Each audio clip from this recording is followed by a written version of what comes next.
on third day, God created land to grow food, lakes and rivers to quench our thirst, and trees to give us oxygen. Most people believe in the adage that all good things come in threes. In Indian culture, the number 3 is considered as one of the holy numbers in the numerology and Indian astrology, since it represents the divine trinity of 3 deities, Lord Brahma, Vishnu and Mahesh. Number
Good morning and welcome to the World FinTech Festival India. It is said that on the third day, God created land to grow food, lakes and rivers to quench our thirst, and trees to give us oxygen. Most people believe in the adage that all good things come in threes. In Indian culture, the number 3 is considered as one of the holy numbers in the numerology and Indian astrology, since it represents the divine trinity of 3 deities, Lord Brahma, Lord Vishnu, and Mahesh. Number 3 also symbolizes 3 cycles of time, past, present, and the future. And we are in day 3 of the World FinTech Festival. And we have a power-packed day full of exciting and amazing discussions, fireside chats, and presentations waiting for you on the third day of this amazing event. Our first session of the day is a fireside chat on driving women economic empowerment through financial health enabled by digital inclusion. And without any further ado, I would like to introduce our guest speakers.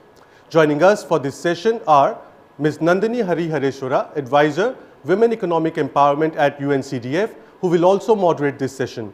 Welcome to the first session of the day, Nandini. And Nandini will be joined by Srimati Sujata Karthikeyan, IAS, Commissioner cum Director, Mission Shakti, Government of Odisha. Welcome to the panel, Sujata ji. It is great to have you here with us. We just have to wait for him to stop. And I will now let Nandini take the session forward and set the flow of this session. Over to you, Nandini.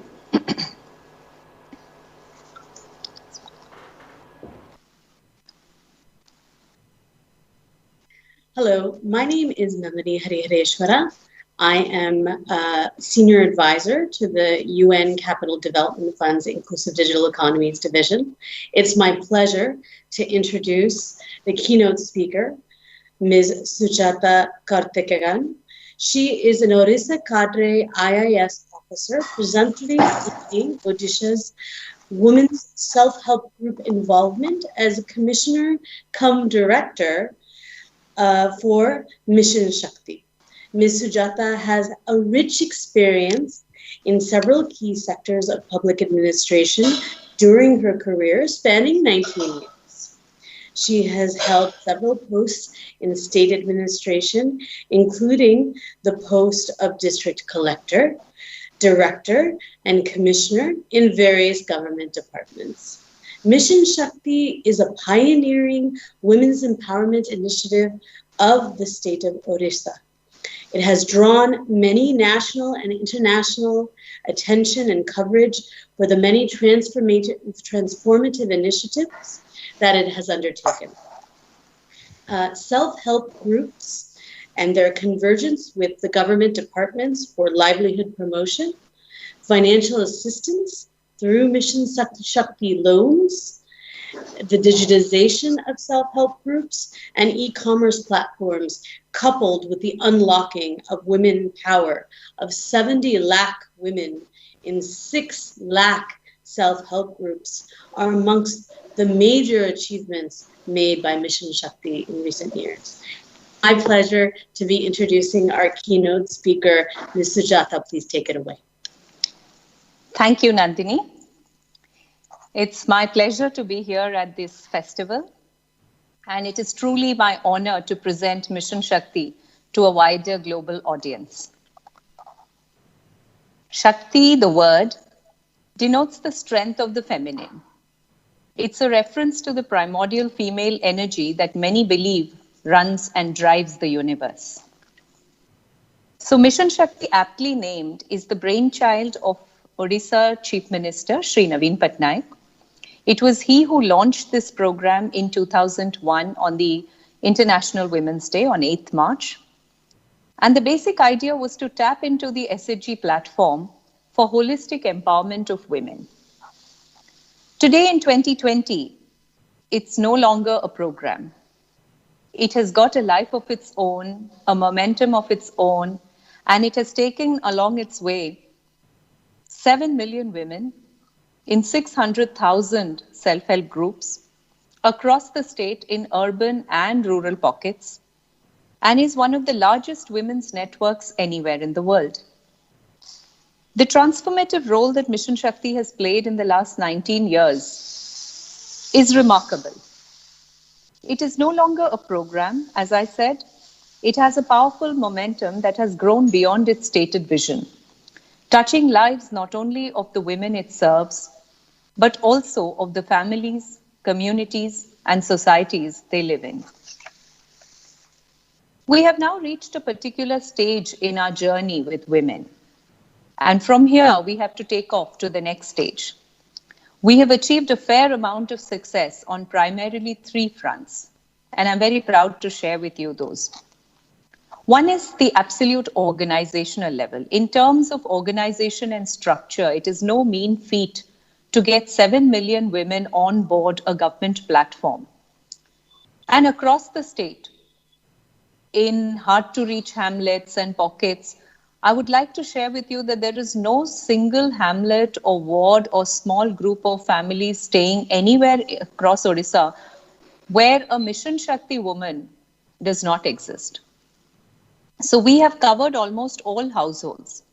So in terms of absolute institution and structure and organization to get these women on board, to build and federate them into federations of self-help groups at different levels, at the panchayat level, at the block level, at the district level, and at the state level. And also giving them faith that this structure will actually deliver what they need. That has been primarily our first success, and the success is basically of the women. Second, I would like to say the second front where we've achieved a fair and modest amount of success is financial inclusion of women.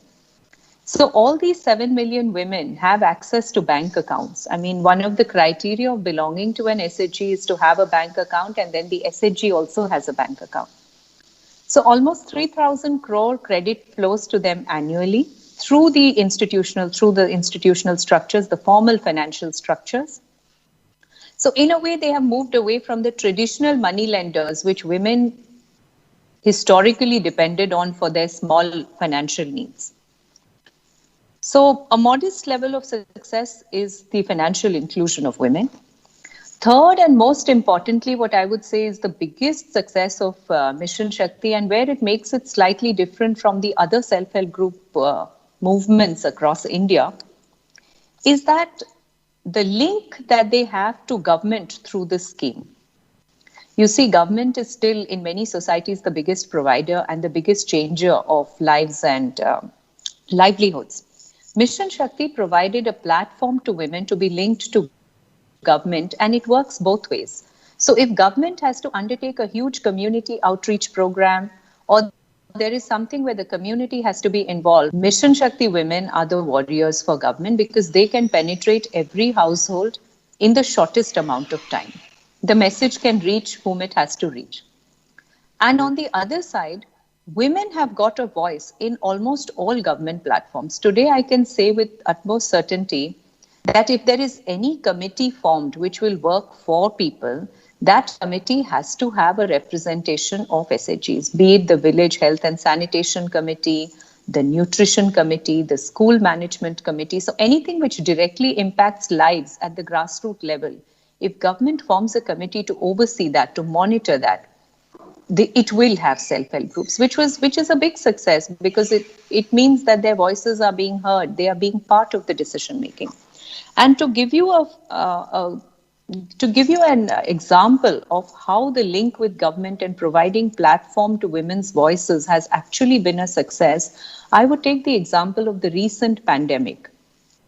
During COVID, in the initial days, when in March it was just being heard and there were 1 or 2 cases reported within the state, there was a spontaneous outburst of leadership among our Mission Shakti women, who it is very remarkable because there was still the threat of life. One didn't know how the disease progressed and one was having these gory images from the rest of the world. But there was a spontaneous outburst of leadership. They came forward. Their first big intervention was to educate every household on what is COVID-19. And they linked it to the Mahamaris of previous times with smallpox, and they actually explained to women that this is how you have to take care, and we have faced it before and we will face it again. It's not something new. So they would, one, directly to their families, to their neighbors, to the societies they live in, they would have small meetings in the chokkas, in the nukkars, and educate. And that is where Orissa achieved a huge amount of success initially in doing this awareness activity, which then prompted people to go into mask wearing and social distance and hand washing. Secondly, again, spontaneously, I would say, they took up mask making as a huge activity. And today, almost 7 million masks have been distributed just through the SAG network. They made it and they distributed it. And this was not such a for-profit activity, because they have given it free of cost to their local health institutions, to the care centers where destitute women, children live, to the orphanages, to medical workers. So 7 million masks by our women. Then another remarkable thing that they did during COVID as an example of the leadership and partnership with government is they gave almost 2 crore meals were distributed during this time in our panchayat centers, because government mandated that during COVID, when there was extreme lockdown, there would be vulnerable categories of people who may not be able to cook food or find food. So free meals were started in every panchayat and every urban body. And who were to cook the meals? It was these women who were already federated in a structure. They came out and cooked meals. And, during the time when there was utmost terror about this pandemic. So 20 million meals were cooked by our women. Then, when there was lockdown and people did not have access to grocery and daily necessities, they actually set up small shops in local areas so that households could take stuff from them. So they would go to the big markets and get stuff and then sell it there. Later, government pitched in, and we did a lot of encouragement of these spontaneously started programs. So for every meal that they gave, they were given a small 2 rupee as a, incentive and other things. So this leadership is actually where Mission Shakti has scored over others. And this is what will take it forward. And this is what provides it the momentum, that it is no longer just a government program. Then generally, we think of women in traditional roles, but they break all these barriers and enter the male bastions. This is again a very critical part of this leadership. So through Mission Shakti, you easily address the 50% population, which is generally left out from government programs. So now what next? We have reached some success, but we are not going to rest on this. The next stage is to deepen the financial inclusion of our women. Right now, which is currently limited to loan-taking behavior. Mainly it is loans and repayment, but there is a huge array of financial services which they need to get access to. Second, to connect self-help groups to wider worldwide markets by leveraging e-commerce. To use digital solutions to further our aspirations of women and deepen their financial health. So basically digital, financial, and wider worldwide markets. This, in fact, the pandemic has shown us very clearly that this is the need of the hour. And this is where our partnership with UNCDF comes in, which is very, very correctly timed, I would say. We would set up, it's already been approved, and we are in the process of setting up the living labs in the country, in the state, which will directly impact 3.5 million women, which would provide them digital solutions and e-commerce. And we are so looking forward to this partnership, because if you see from whatever we have built through the years, this is the logical and the next step forward. So on behalf of the 70 lakh women whom Mission Shakti represents, I thank the organizers of this program, and I'm grateful that their voice and aspirations were projected on this global platform. And these women, rural, urban, from the interior pockets, they continue to inspire us on our journey. And we look forward to creating greater collaborations with like-minded organizations to impact their lives and the communities they live in, to inspire more women to dream big. Thank you.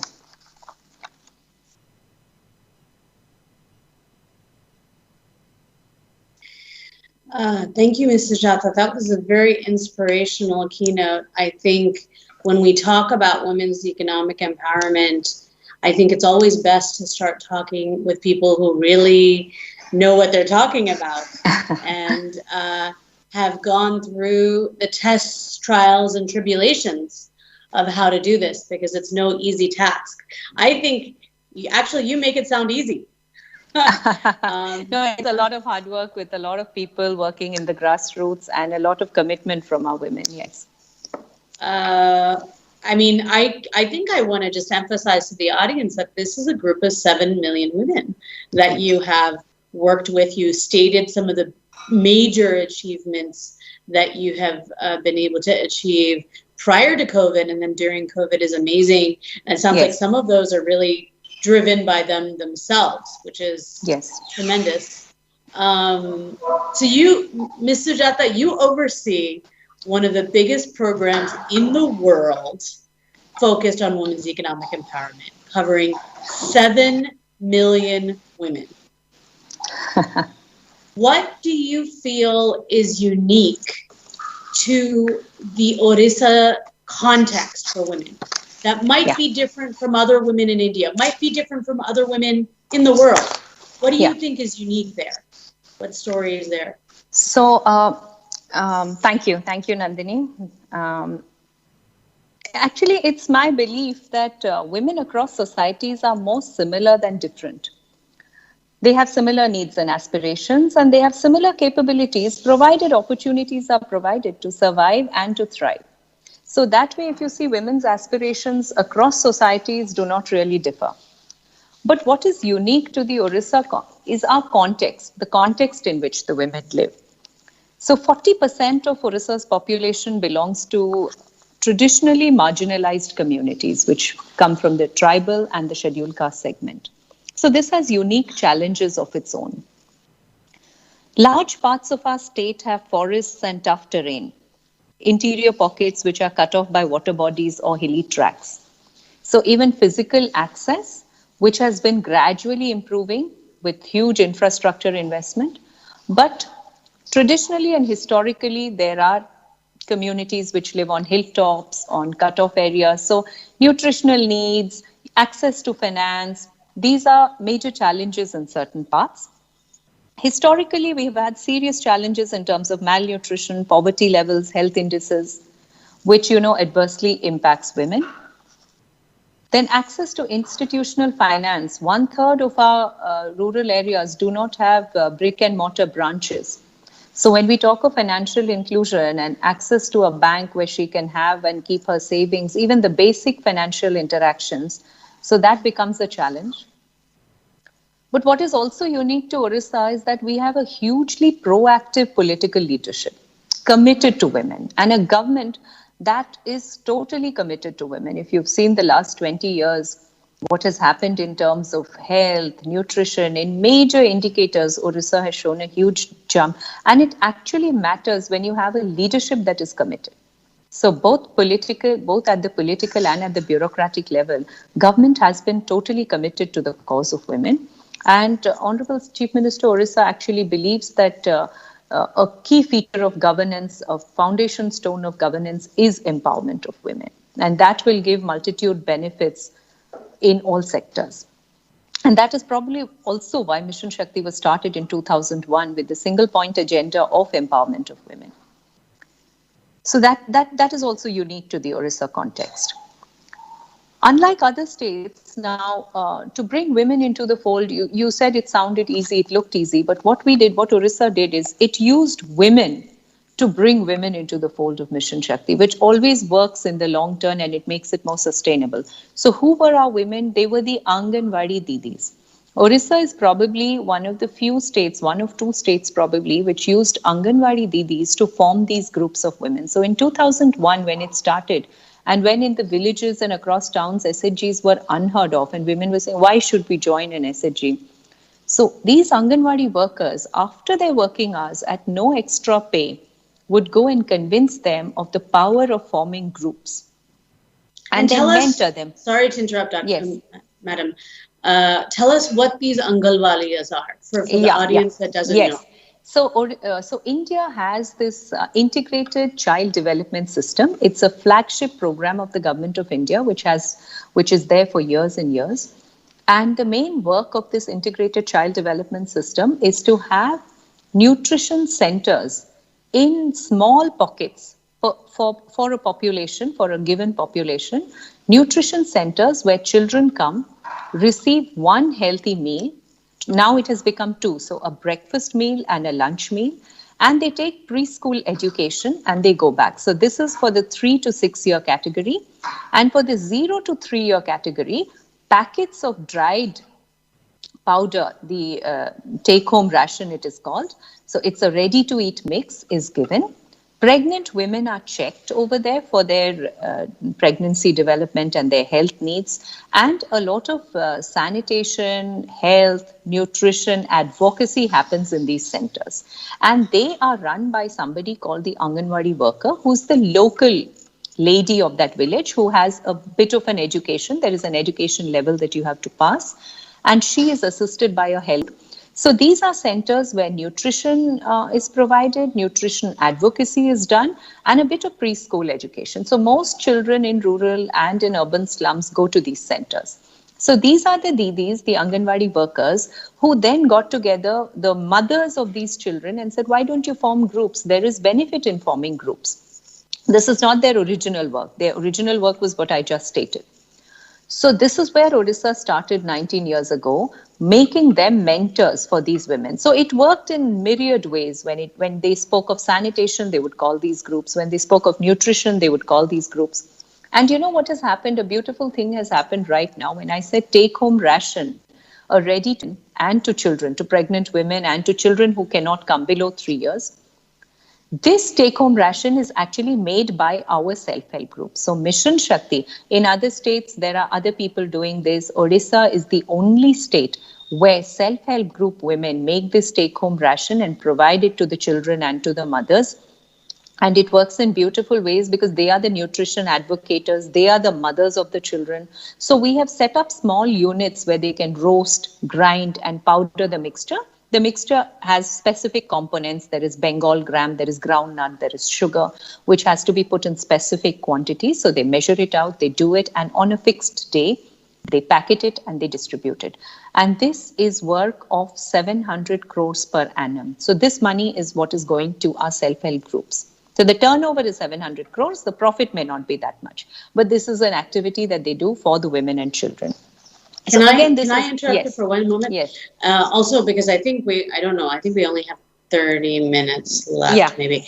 But what is very unique about this, and what I think is very interesting, and this goes into some of the other conversation we'll have in the next few minutes, is these are building blocks that you have developed, that the political support and the government support has provided, but women as well, for women to become builders, right? Yes. They are builders of this economy, starting with these Didis and then the self-help groups, and then the ability for them to create income for themselves. Those are building blocks, as I see it, and you have to tell me if you would agree. It is. For them to be builders of the Odisha economy. That's amazing. Yes.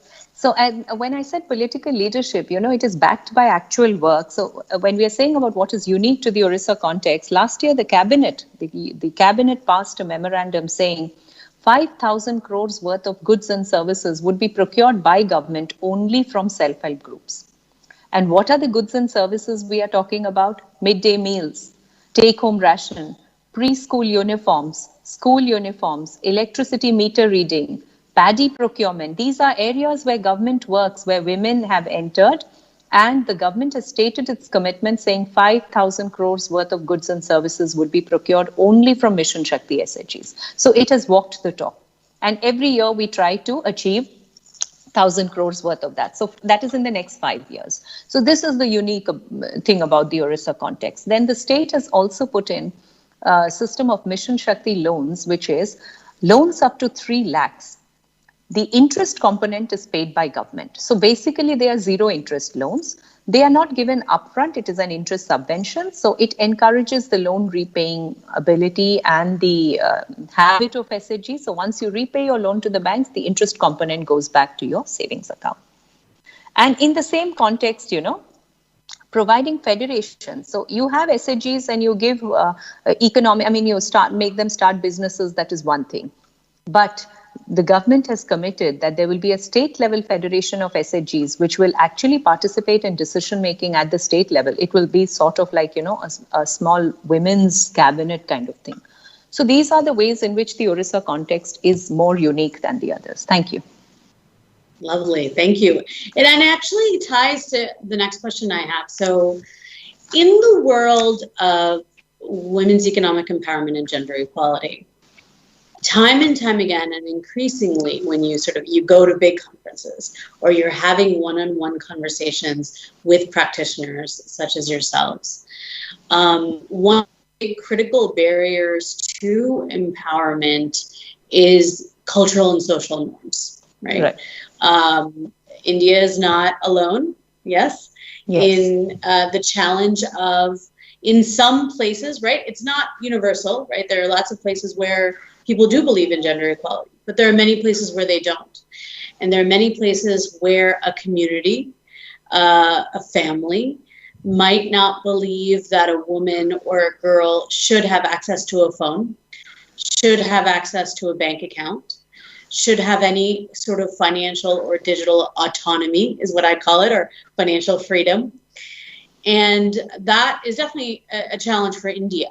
And so I wonder, can you tell us a little bit about what your discovery has been? I mean, sourcing from 7 million women, I'm sure you hear from them. How does it impact the work that you do, and how does it impact the women that you work with, and how have you worked to overcome some of those challenges? Right. So cultural and social norms, as you said, can be inhibitors for women across the world. But all successful programs work with and around these inhibitors. You have to take it as a given and work with them. And it is possible. So I would give you a few pointers to how we have done it. Like very successful programs which target women, a very simple thing is, when do you do your trainings with women? Traditionally, if you take trainings, government trainings happen in the morning at 10 o'clock or at 11 o'clock. That's the time that women cannot attend. So you will find that such kind of trainings would not have women in them, and you don't reach the target audience. Trainings for women have to happen in the afternoon, when women traditionally have time to give for 1 or 2 hours. So we can work around them if there is a little creativity and basically sensitivity to your audience, if you really want to target women. And we've done it in various ways. I told you about the nutritional, one of the major problems with women is the care economy and the time poverty that women have. They share the major burden of the elderly and childcare, and it's a given. I mean, you cannot wait to change that before women come into the entrepreneurial sector. So the major burden falls on women, and time is a constraint. Now, Mission Shakti works with this constraint. So if you see, the SHG platform basically says you can sit at home and you can make money. And you can better your lives. You can get information relating to what you need. So this is where Mission Shakti comes in, and we form self-help groups of women who live in the same neighborhood, who have very similar kind of lives. So when they decide to meet once a week, it would most probably be, they decide it's a Friday afternoon or a Saturday afternoon, when most of them do not have any other kind of work. They meet for an hour. And we work so that farm and on-farm kind of businesses happen in situ. We rarely structure our training programs outside of their milieus. So we work with the care economy and the time burden that women face. Then women are less likely to own assets or collaterals. That is a given, norm that very, very less likely to, though Orissa things are slightly better. So again, the SHG thing with banks, so you don't need collaterals for SHG loans or for federation loans. Group loans and no collateral, and we stress mainly on group activity. Then their control over household resources is also minimal. So that is why microcredit. Their needs are minimal, but it needs to be fulfilled on time. So we are looking at microcredit, and that is where we are stressing on that 1 lakh, 2 lakh kind of loans, which can be given to them easily without going to banks also. So they fill up forms and they give it online, and there are our workers who coordinate with the banks and give it to them. Trainings, during the pandemic, we've had a number of trainings on Zoom. We worked with the digital resources that Orissa government has again put in money so that every group has access to a smartphone. We've given them money to buy a smartphone of their choice so that every group has access to at least a smartphone, and that opens up a lot of vistas. So the woman is not looking at the phone of her husband or her brother or her son waiting for that. She has a smartphone, and we've undertaken training so that they know how basic operation of smartphone. And now with UNCDF, we are going to take it forward where we actually get them onto e-commerce sites. Already some women are there, but we want most of them. Then, they again, addressing cultural and social norms, we try to make sure that certain traditional bastions we enter so that that becomes kind of aspirational for the other women looking at them. Like women in Orissa, SHGs in Orissa are doing electricity meter reading. Now, what is that? It sounds very simple. Electricity meter reading, anybody can do, but they go with their meter boxes and their things. And electricity companies have found it is much better to get SHGs as their meter readers because of one major thing. When boys go, it's very easy for the household to say, well, the man of the house is not there, we'll pay later. But when these women go, they go as aunts and cousins and sisters of the women who are already there. They enter the kitchens and they say, this is your electricity bill and can you please pay it? And they understand the dynamics of electricity. And we are also trying to get them to be the next level, where they can do a little bit of fuse correction and line. So again, though it is a cultural problem, we are trying to address this by getting them into hardcore male bastions. Paddy procurement in Orissa is being done by SHGs, and it is a business of 400 crores for the women. I mean, just that segment they are taking. It is a much wider thing. So you have iris scanners. They operate iris scanners to identify that this is the farmer and this is his land. So it does encourage more and more women farmers to come to the mandis, which is again a problem in many areas. You see, there are certain segments of government which women do not come to, transport offices and mandis. But when women are sitting there measuring your bags and doing your iris scanning, more single women-headed households can be represented. More women do come into the mandis. And sorry, Ms. Sujata, yes. That is because often women are comfortable talking to other women. Other women. Yes. In that social context, in that cultural context, it's appropriate for a woman to talk to another woman. But if a man is doing it, sometimes a woman might feel it could be misconstrued for a different kind of conversation. Yes. So they're more open when there's they women are more open. There. Is that that's what you're saying as well? They are more open. So when they do it for 1 or 2 years, they get that confidence. And then even if there is a man on the other side, they know what to do. So it basically breaks the glass ceiling. We're not saying always women would be there, but for other women, it just makes them more comfortable dealing with women. And that's why then hundreds and thousands of women come out into public spaces, which hitherto they wouldn't. So to address, again, nutritional requirements of women, Orissa was a pioneer state that started a cash transfer to pregnant women, which has now become a national scheme too in India. We started the Mamta scheme, which said we understand that women's nutritional requirements are really relegated to the back, but when she's pregnant, she has certain requirements. So we put very soft conditions and, made the house also sign. So even if there's a mother-in-law or a husband or whoever, or even if she lives alone. So the family takes care of her nutrition needs, and because of that, she gets a cash transfer into her bank account. So this worked very well, and women came into the fold, and the institutional deliveries rose because of it, leading to healthier children and healthier mothers. So one has to work with cultural, social norms which exist so as to break them. So in the long run, then they don't remain. One other question on this: cultural and social norms have so many threads to them, right? Yes, it's history, it's business, it's religion, it's language, has so many threads. But a big thread is government, right? Yes. And the fact that Mission Shakti is a government-enabled program, and really it's in partnership with these self-help groups and these DVs and others, as you mentioned, but it is a government program. And the fact that the government program is saying, no, we want women to be doing this. We want women to be electricity collectors. We want women to be helping, like you said, minor electricity related things. We want women to be, doing some of these critical economy building jobs. would you say maybe that also has an influence, saying, okay, well, government has said this is what we're doing. Yes. And to some people around the world, that doesn't mean anything. But to some people, that means something. Okay, government is saying this. Can you speak to that at all?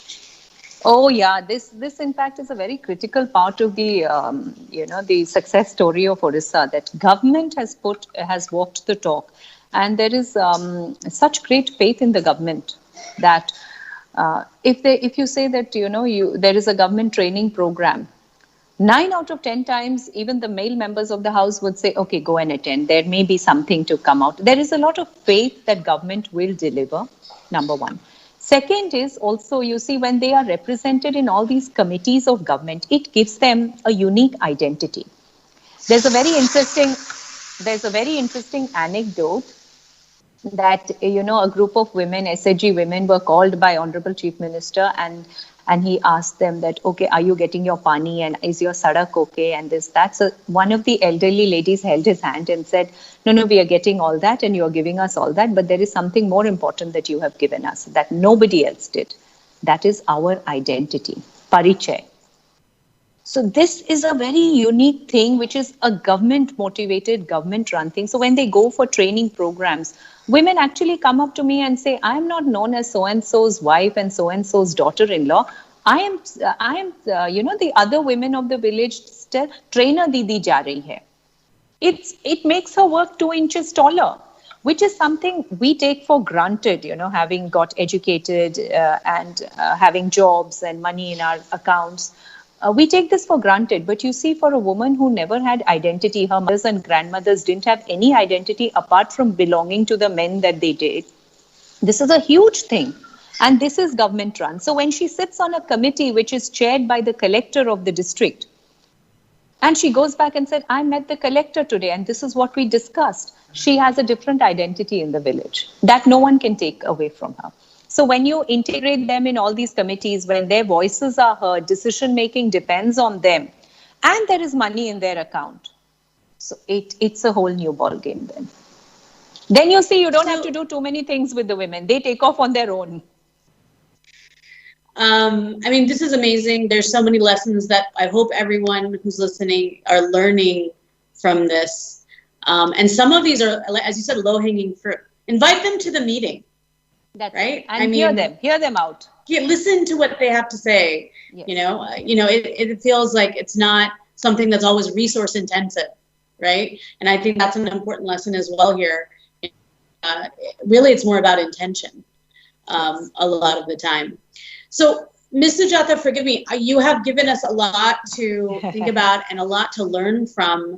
And I would say, let's say the world, let's say if I'm using a metaphor, you have passed you have a master's degree, you have a PhD now in doing all of this work. We're all still undergraduate students learning from you. So, but what I want to hear from you is what keeps you up at night. So what are the challenges of the program? You have had a lot of successes. You have 7 million women that you are working with and looking, in some ways looking after, some ways we're building together this economy of Orissa, especially post-COVID.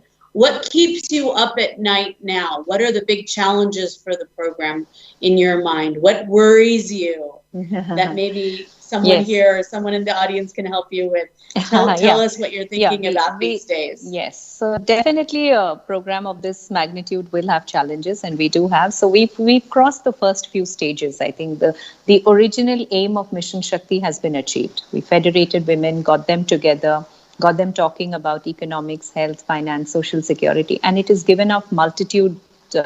The payoffs have been multitudinous.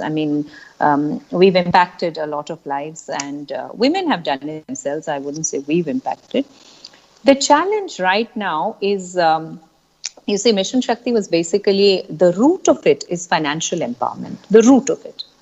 So if there's money in the hands of women and sustainable sources of income, that is when the program will just have a momentum of its own. And it has happened to a great degree, it has happened. But how can we leverage digital solutions now to give them access to finances, to make them bigger than they are. How can we leverage, they have a smartphone, yes, but that's about it. So how can we leverage the entire digital economy, which is making waves everywhere? Can we get them on e-commerce platforms? Because their products are unique. There are a range of products which are so unique, but how do we train them so that they can get into this mass production on time, quality aspects, marketing? So I'd say marketing is something that really keeps me up. You have women making beautiful saris, beautiful handicrafts. Odisha is known for its handicrafts and handlooms. You have women waiting to enter into the service sector. How can they get into hotel and tourism?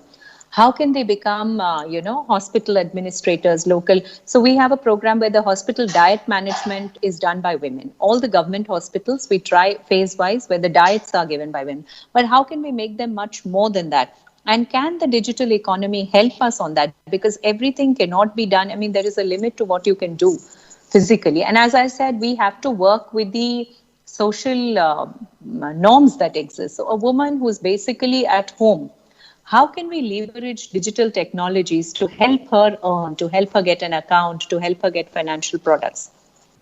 The second thing is to deepen the financial inclusion to more products and services. Can we talk insurance? Can we talk other financial products? Can we talk of loans when she needs it, even micro loans? It doesn't have to be loans of a big... Why? How can we work? Ms. Sujata, tell us why. Why is this deepening of their financial access to a deeper... Why is that important to you? Why is it worrying you? Tell us. So we see that, okay, loans, we have reached a particular level where we know now every SHG that goes to a bank, if she's eligible, she will get a loan. The group will get a loan. So what usually happens is they get a loan of 2 lakhs, and if they're doing a business, they put some money in it, or they just divide the money and, they use it for household consumption, which is also important, which in no way we can negate. That is also one. But then there are so many financial products that normal urban working people have access to. Why can't the woman in the field have access to that? Should we just end with that bank account and loan taking? Whereas you see things like a small pension. Can she get a small pension after the age of 60 when she can no longer go and work in the field maybe? Can we have some system where she's earning right now and she puts, say, 10 rupees, 20 rupees into some kind of... Can the market provide her that? Because this is a need and we have to address the need. Another challenge is, you see, today it's aspirational. It's an aspirational society. It's a new economy. Can women fit into this new economy? It's no longer the buddy, papad and pickles economy. And that is very important and they have a niche segment in that. But can they get into other sectors, the service sector, so to say? Can they run canteens? Can they run tourism centers? Can they run eco-retreats?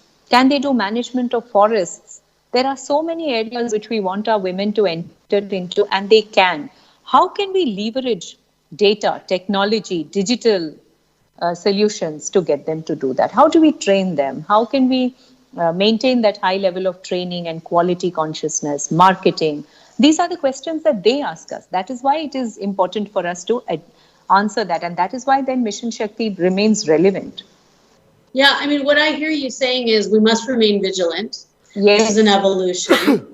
And one, what I think is really interesting is the democratization of financial services is what you're talking about. Yes. I like how you said, well, if we have access, why shouldn't they have access? Yes. Why can't we figure out a business model that works for them, yes. given that they do have income and they do yes. have steady income and they have proven to be strong customers and stewards and economic participants of the economy. Yes. So that's exciting. The democratization of financial services in Orissa is amazing. And the second thing I really hear you saying is, why shouldn't women be builders of the new economy? Yes, participants in that. Why should they just essentially be beneficiaries? They should be builders. They should be building it with us. They have the skills. They can attain the skills. They want to attain the skills. Yes. To be building it with us. Yes. Building it with all of us. And that's hard. but that's hard. I mean, there's still, I think the other piece that you said very lightly, but I'm going to pull out that you said is along the threads of doing these things, of increasing financial democratization and making women builders of the new economy, you have to do it along the lines of these social and cultural norms. When is a moment that makes sense for women to be getting trained? For example, when my daughter's sleeping. Yes. Yes, when I cook my sleeping, lunch and there's time for dinner. Yes, yes. Yeah, I mean, I really, when you said morning time, I said, oh no, that's a night. And so, I think that's so important, that thread of you're trying to push it to the next level, right? Like I said, you have the PhD, you're pushing it to the next level. You've already accomplished what so many people want to, that's what they want to accomplish now with so many women across the world. You've accomplished it with, in partnership with these 7 million women, but the next step is these things. And, but that you still must do it with that thread of social and cultural norms. And in trying to do that with the thread of social and cultural norms, you gradually on the way break the norms also. Tell us about that. So as I said, when you work with women, I mean, it has been my experience throughout. Say, simple things like I gave you so many examples of, what would you say? All these things like, women being participants in committees. So earlier when we were collectors, we were in the field.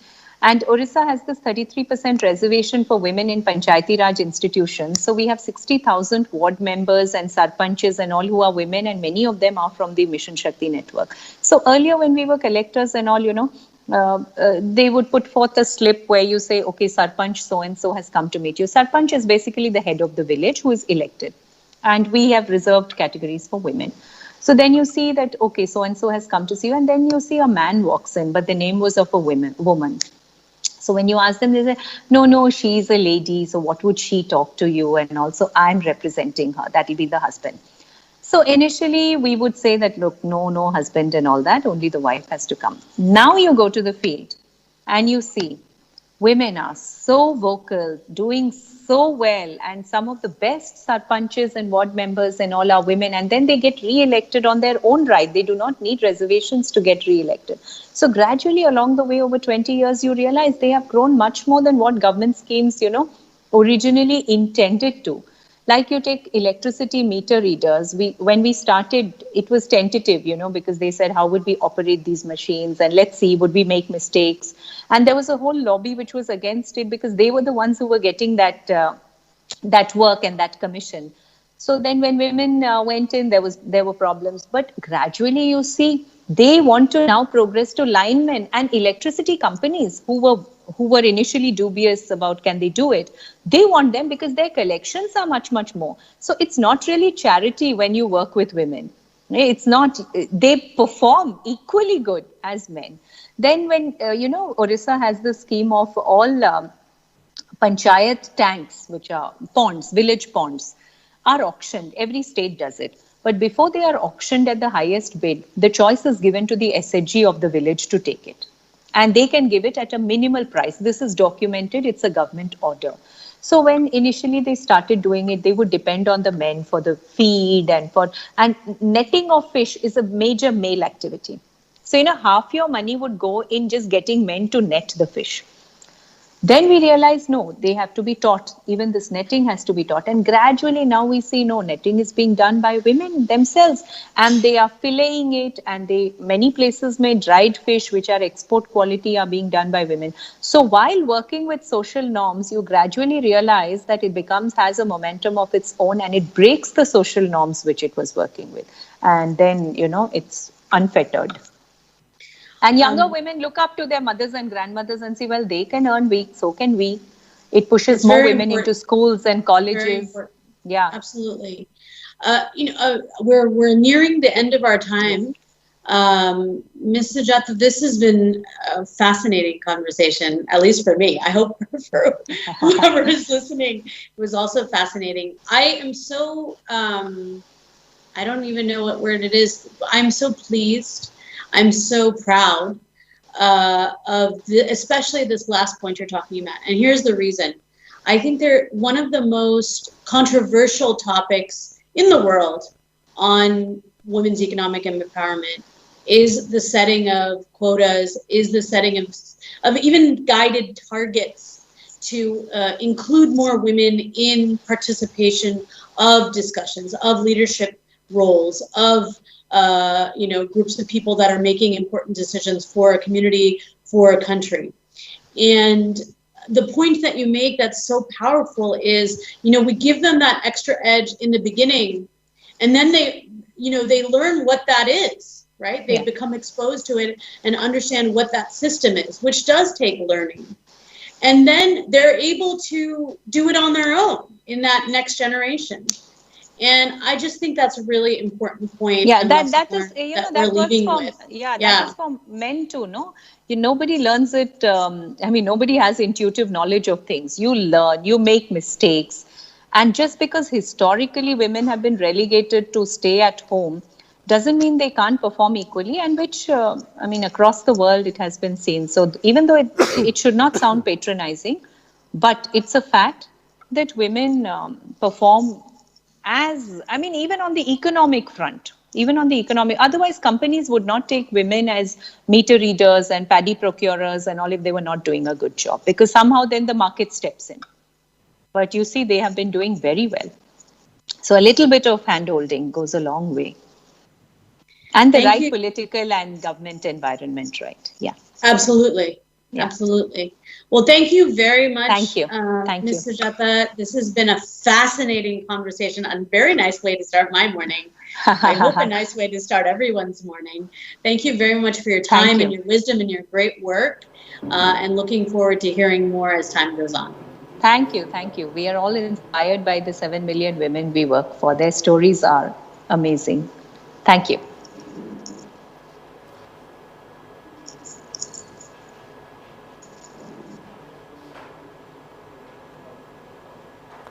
So thank you, Srimati Sujata ji and Nandini. It was indeed a great session. And now, next we have a keynote address on improving financial health and role of FinTech by none other than Mr. Swapnendu Mohanty, Chief FinTech Officer, Monetary Authority of Singapore. Welcome to the World FinTech Festival, India, Mr. Swapnendu. Hi, can you hear me? Yes, I can. And okay. The stage is yours. Okay, thank you. Thanks for having me. And let me again thank everybody back in India for joining this wonderful whole week of excitement we had. And in fact, last 2 days has been quite terrifying, absolutely marvelous for us. Terrific panels, not terrifying panels. And 3 things came out very strongly, which I think works well with the topic which you guys are talking. There are every economist, every global leader, every technology CEO is talking about 3 things. They're talking about how to get the small businesses back to their feet, how to get technology be part of the new design, and the third, how to get them a market access. So I think there are 3 things coming very strong. Every panel by panel, speakers by speaker, they're all talking about the same topic. Get the SMEs back to business, get them access to finance, get them access to marketplace, get them the best technology and the cheapest technology and the most affordable technology. I think that is dominating for last 2 days. That aside, on the finance side, there's a huge shift. There's a huge shift in thinking about inclusion in a real way. I think for many years, we didn't talk about the security side, the financial security side, and pension is a big part of the discussion. Insurance is a big part of the discussion. And they're talking about micro insurance, micro pensions, micro savings, micro loans. And this is quite designed for small businesses, micro businesses. And we all believe that if we don't get them to the street faster, don't get them back to the business faster, it will be a very challenging recovery for all of us globally. So having this 2 discussion, taking the center stage, taking the main stage, has been a great story for us for last 2 days. We hope the remaining 3 days we continue to talk about it, because today is the Impact Day. We'll be talking about inclusion, talking about sustainability, climate change, green finance. Even green finance becoming also a big discussion, because one hand you want to get the SMEs back to the business, you also want to ensure that given COVID-19 in a way, in a strange way, has allowed us to create this new construct or new way of doing business, get green be part of the discussion. Can you make them climate friendly? Can you ensure that whatever they do to recover any change in the business models, ensure climate is part of the discussion? It needs a lot of literacy, a lot of financial literacy to talk about why green matters, why climate matters. But that's going to happen as we speak. But that has come to the new as a new pillar to the discussion. Tomorrow we are going to talk about money, liquidity.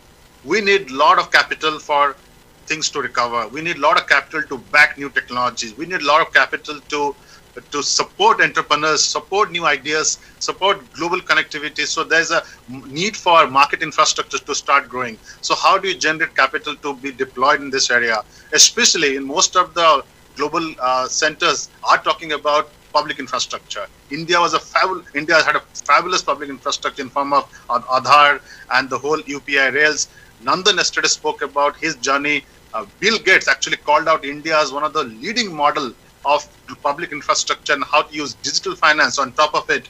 That's the model everybody wants to go to. So India has become a shining example of how a public infrastructure can be built, how we can build digital finance on the top, and how you can get it to everybody who deserves access to finance. So that public infrastructure is also going to be a big part of the discussion. We hope as countries build public infrastructure in the India model, at least close to India model, we'll talk about connecting them.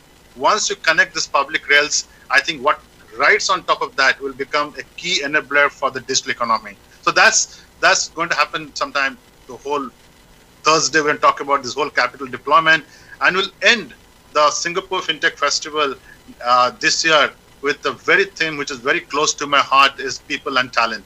Because we need good people, we need people with a lot of talent, we need people with a lot of upskilled skill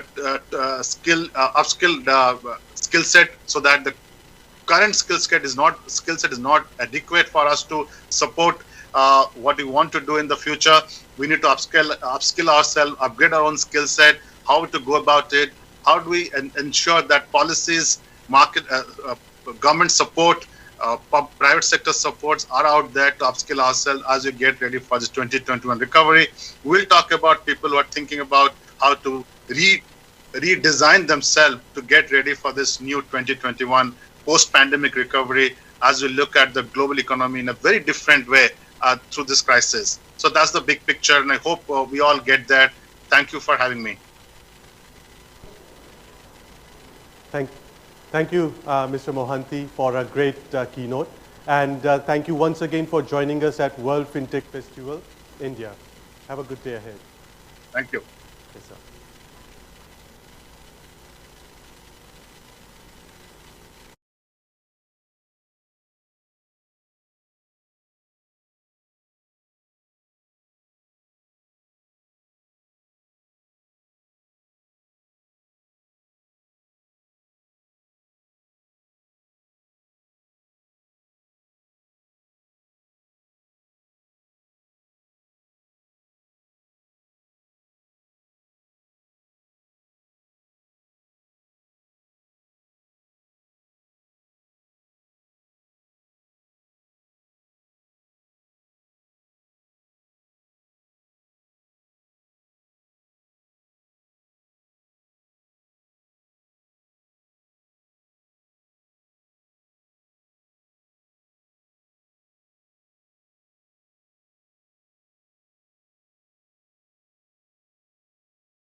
Welcome back to World FinTech Festival in Welcome back to World FinTech Festival India.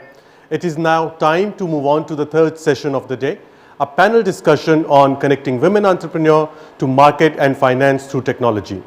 Joining us for this session are Ms. Sucharita Mukherjee, co-founder and CEO at Cladofin Private Limited, who will also guide and moderate this panel. Welcome to panel, Sucharita. Joining Sucharita on the panel, we have Teresa Matthew, Director FinTech at Omidia. Welcome to the panel, Teresa.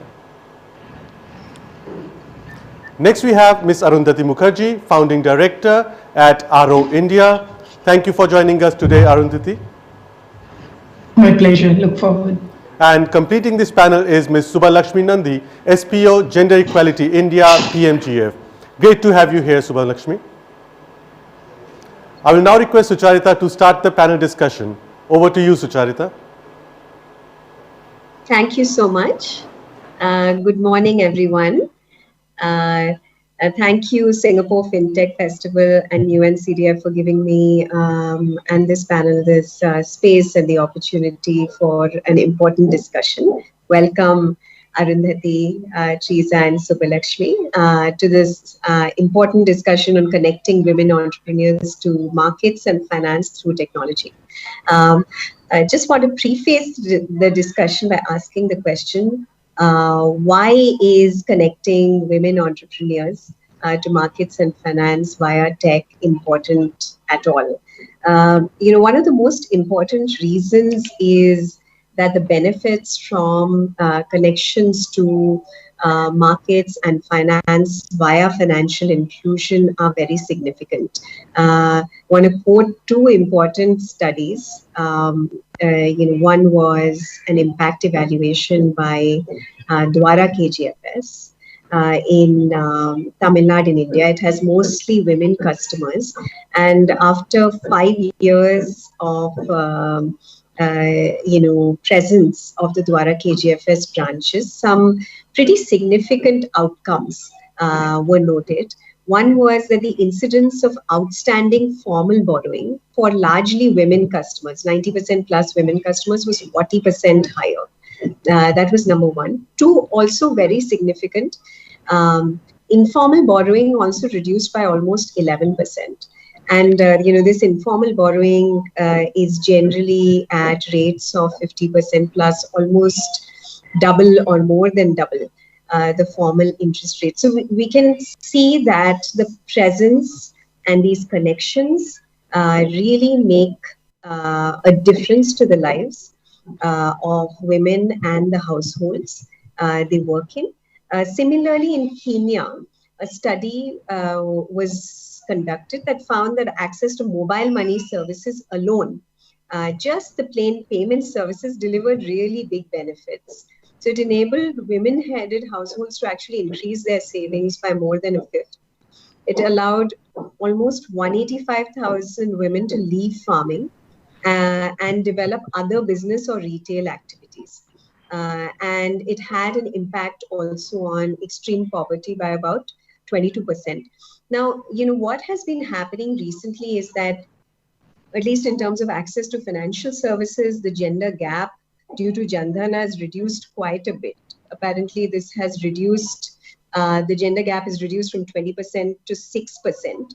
However, when you look at the story in more detail, there is a lot more to be done in terms of usage of these accounts. 40% of these accounts are dormant.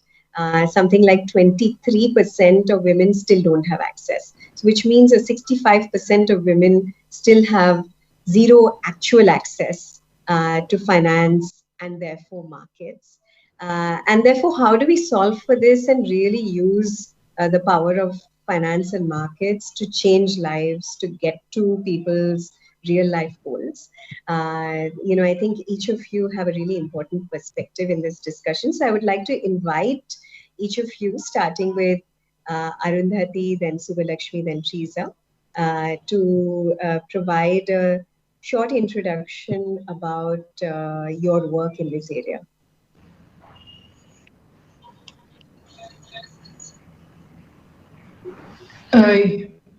You want me to start? Arundhati, if you could get started, that would be great. Okay. So a quick intro. I work with the SME segment, working with them to help them access larger clients. I have a background of having worked with very large organizations like Accenture, TCS, and the CK Birla Group. And I try to bring in the best practices from large organizations into the medium-sized organizations in terms of accessing the markets and accessing global markets. I try my best to make medium-sized organizations more ambitious. That has been my number one focus, to let them know that having seen both large organizations very, very closely for over 20 years, I don't feel that there is a lot of difference in the quality of people that are there, but the significant differences in the ambition that corporates have, or even startups with hardly any members, they have more ambition than SMEs, and that is what I work on. So, thank you. Yeah. Thank you so much, Arundhati. Yeah, thanks so much. Yeah. Thanks for getting us started on this conversation. I think this is such an important sort of dialogue for us to have. I work at the Bill and Melinda Gates Foundation. I work on the gender team and I'm based out of the India office. A lot of our work really is in making sure that women are part of this whole story of the digital revolution. I think a lot of our work is made easier because of ongoing domestic efforts for, G2P payments around, the social benefits, etc. And I know that we go into the details of some of, the existing gaps and how the gender divide still persists. But our effort is really in two kinds of areas. One is to build the learning and evidence around what is working. So we invest a lot of our energies in research and in actually generating data and evidence to see what's working on ground, what's not working, how can that inform better policy and program design, etc. So that's really one important part of what we do. The other is demonstrating it and testing innovations in partnership with a range of fantastic sort of organizations. We have a range of partners, both government and non-governmental. And really our idea is a lot of our work is centered around the assumption that group-based approaches are very powerful in helping women to access economic opportunities, digital assets, and markets. And I'll talk a little bit more about that eventually, but I think a lot of our programming work is centered around support to women's collectives. As collectives and not just as individual women, because let's remember that a lot of our focus is really on low-income households. So these are the broad areas in which we work. My own background is I've been in the gender space for the last 16, 17 years and have had the privilege of working with UN Women on the Women's Economic Empowerment portfolio, and before that with women's rights organizations at the grassroots. A lot of what I've learned is really at the grassroots, so I look forward to this engaging conversation as we move ahead. Yeah, thank you. Yeah, hi, my name is Teresa Matthew. I lead investments in financial inclusion at Omidyar Network India. We are an investment firm focused on social impact. And over the last decade, we've had the privilege of partnering many bold entrepreneurs like Sucharita, who are leveraging, the power of technology to make financial services more affordable, accessible, and convenient for the next 500 million consumers. Our fintech portfolio spans 13 companies, addressing lending, savings, insurance, as well as neobanks. We have a dual checkbook approach, which means that, apart from doing these, venture style investments with strong impact filters, we also invest in research, which helps us understand and address structural impediments to financial inclusion. And, look forward to sharing some of the learnings as well as learning from, this panel on how we can move this agenda forward. Great. Thanks so much, Teresa. In fact, just taking off from your introduction, I know that Omidyar has actually done some very important work in, really analyzing reasons that drive this gender divide. Why at all does it exist? We need to, I think, start from that place. Could you throw some light on this matter? I know that a lot of important work has been done, especially on the emerging customer in developing markets. Sure, yeah. So about 3 years ago, we went to 30 communities across India and spoke to hundreds of customers as part of a study called the Currency of Trust. And our objective really was to bring the voice of the customer, to the forefront of this discussion around adoption and usage of digital financial services in India. And this study gave us some key behavioral insights that reveal why Indian consumers, particularly women, are slow to adopt digital financial services.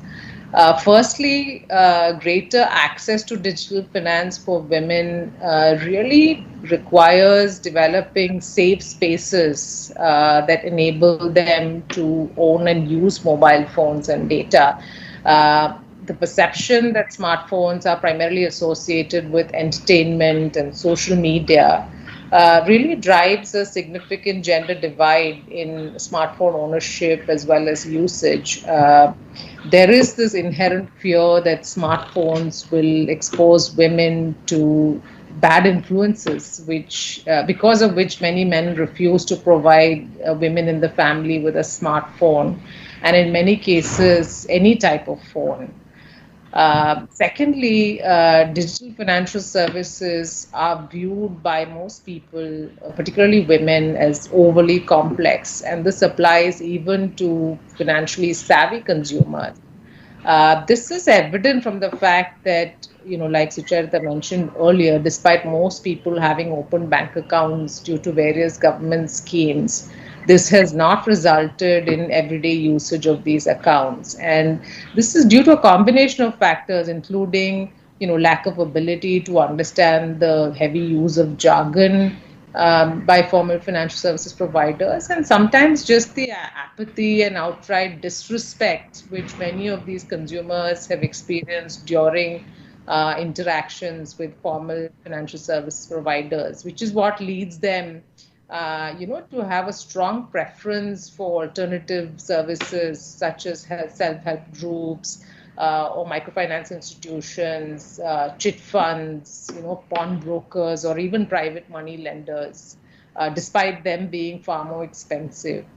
And thirdly, financial services agents, particularly those who are visible and active within the community, are very crucial in inspiring trust. And for customers, service proximity really means touch points that are frequent and available when they need help, rather than simply having a large number of branches, which may be even close to their location geographically.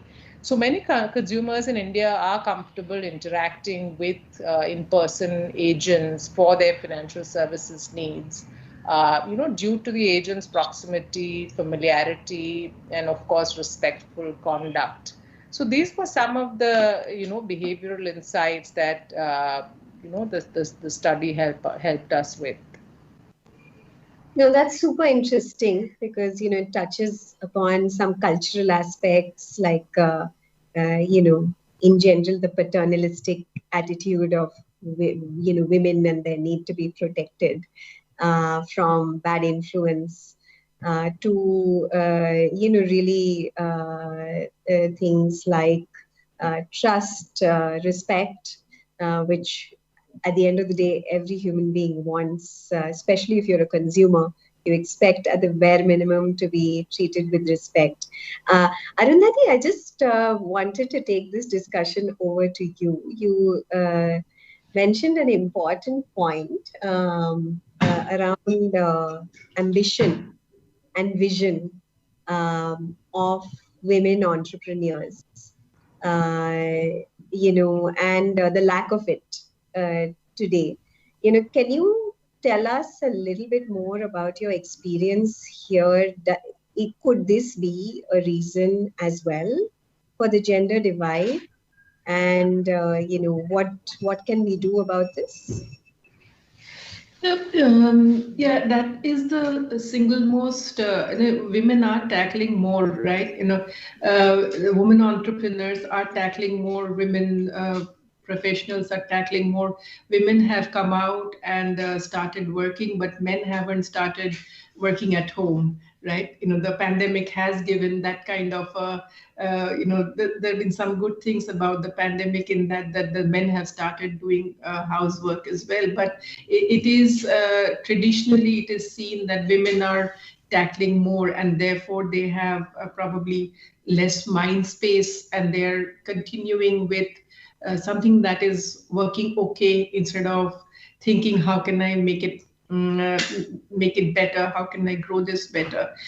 Technology today has become no longer a choice, right? Earlier it was a good to have, it was required if you were scaling and things like that, so it was a choice that you made. Today access to markets has become primarily through technology. The adoption of technology is something that women have started. I have seen more acceptance of technology in the last 5-6 months than before. That is number one. But is it where it should be? I think far from it. And access to markets, therefore, is limited because of the lack of access to, lack of comfort with technology or lack of usage. As a solution, we can always think about all the things that are not happening. But from a solution perspective, I would like to, bring in some best practices from the corporate sector, or the startup segments in as well.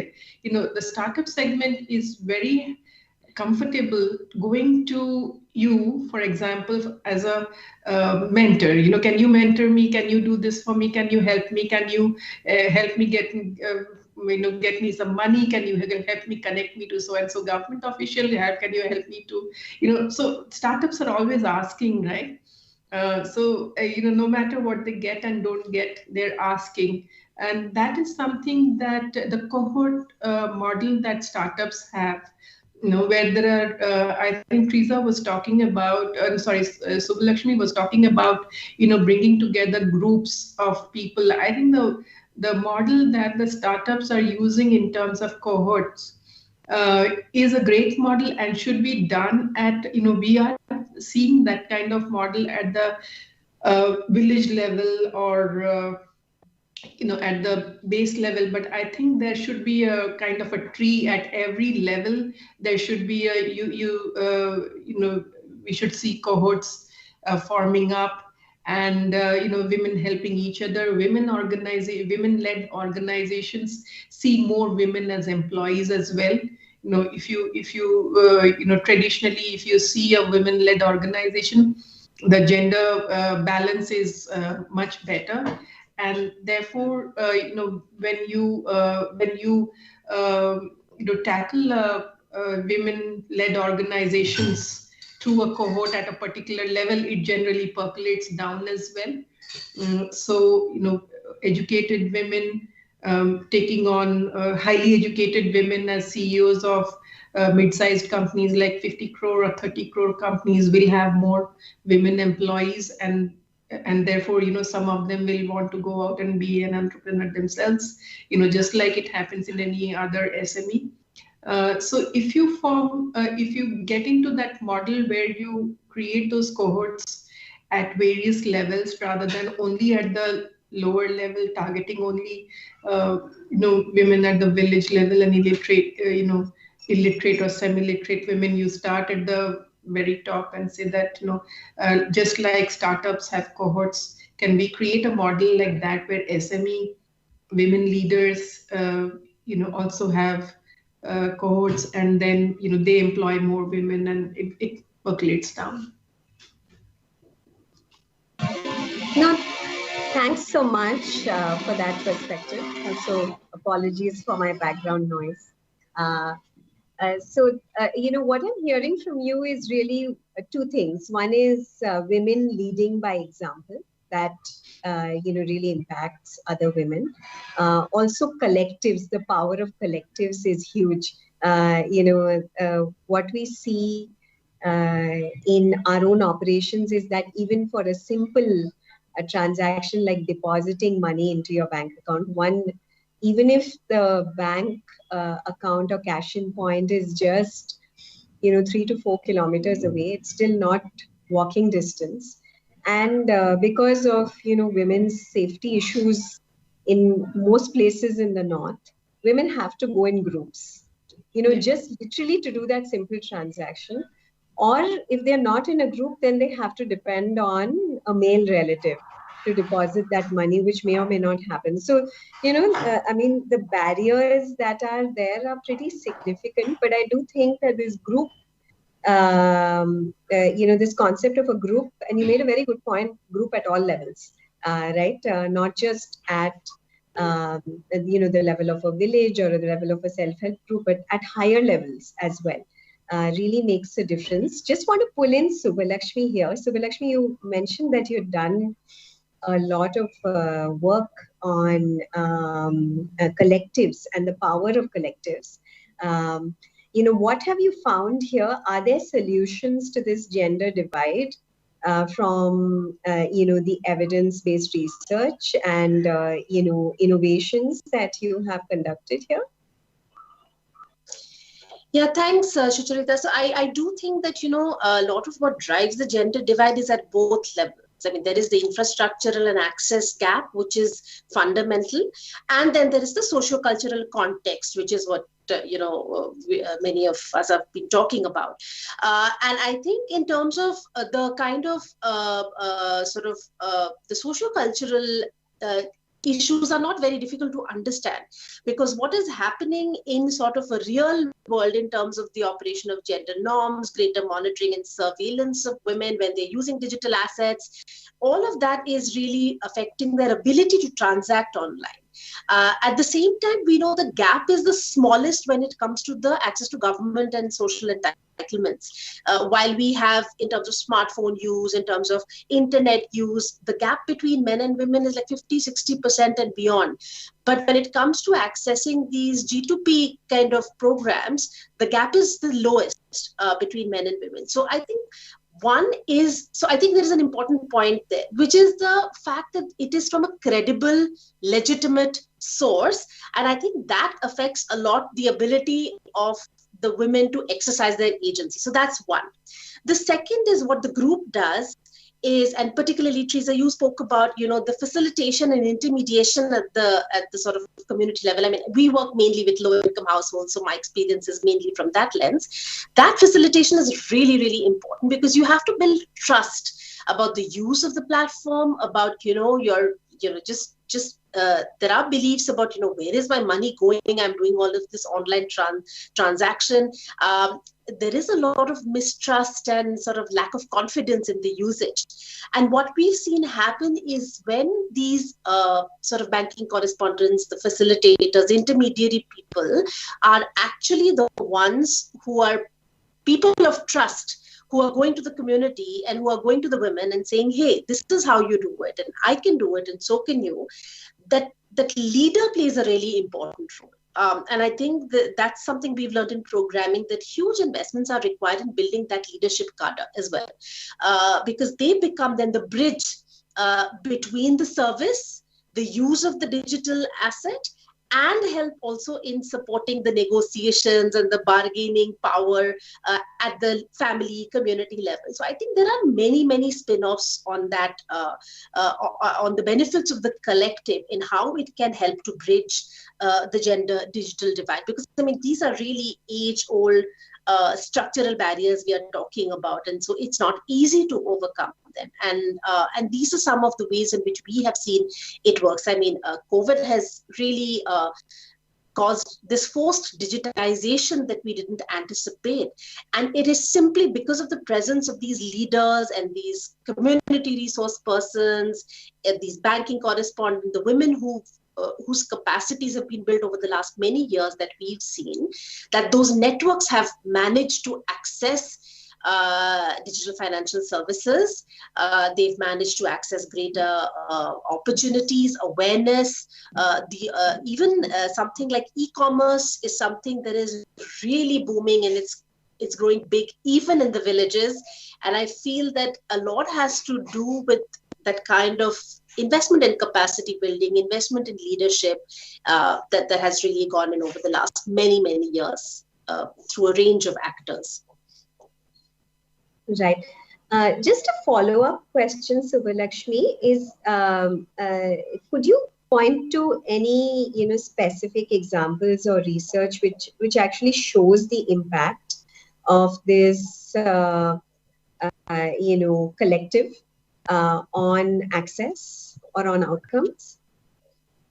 So we've actually done very, very extensive evidence review of all of our work that we've supported in the last many years with women's collectives, and large part of them are the self-help groups promoted by the National Rural Livelihoods Mission in India.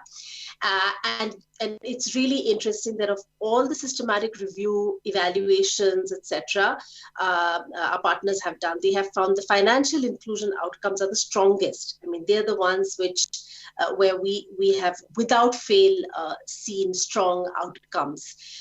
So there is research that our partners have done, pulled together evaluative studies, done a systematic review. There is an evidence gap map that our partners have developed. I can share all of that with you because it has a compilation of all the studies done in that space, and happy to share those resources with everyone. Sure. Thanks so much. Yeah, so I think in these discussions we are uncovering some important solutions. I think one, we are saying more women leaders.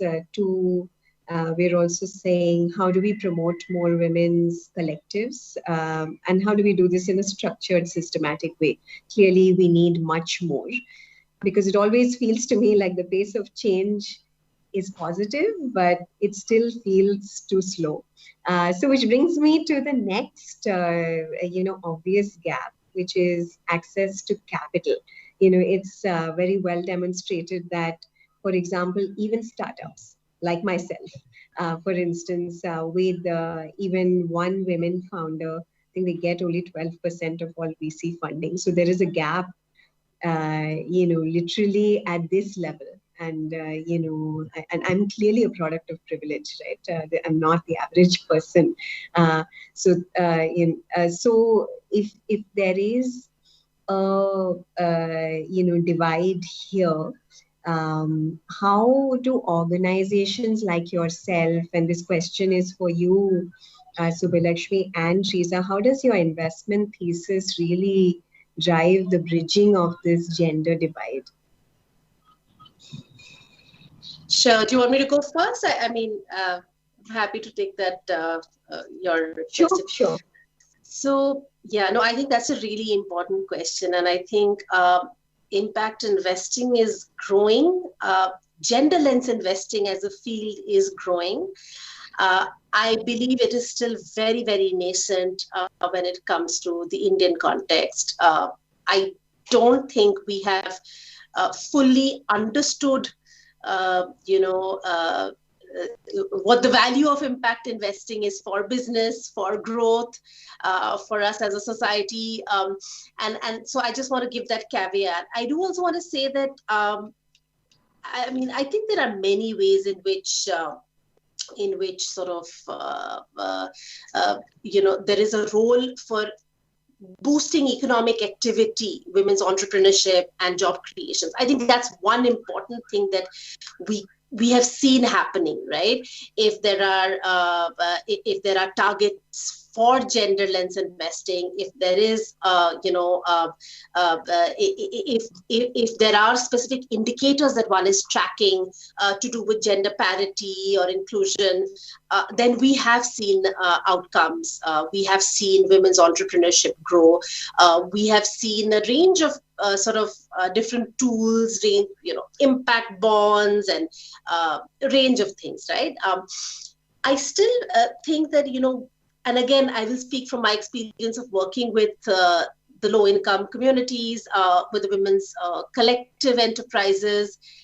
I don't think we've done much thinking in that space. I don't think we have customized services and products catering to that market. I also feel like there are very few models. One of our projects is really with SEVA, the Self-Employed Women's Association, where we are trying to generate that kind of a model of an enterprise support system, which is more bottom up. And we haven't seen any accelerator models that are focusing on women's collective social enterprise. I believe this is possibly the first ever in, I don't know, India and the world. I don't know. So, but we do know that these are the kinds of innovations that are going to tell us. I mean, clearly, SEVA, 40 years of experience, 200 plus social enterprises. There is a lot of learning that we can draw from that experience in terms of how to design those customized services and products. So, and I feel there is a gap in the engagement between how that impact investment is being designed and how the women are perceiving and receiving the benefits of it. And I do feel people like us in the ecosystem have an important role to bridge that gap.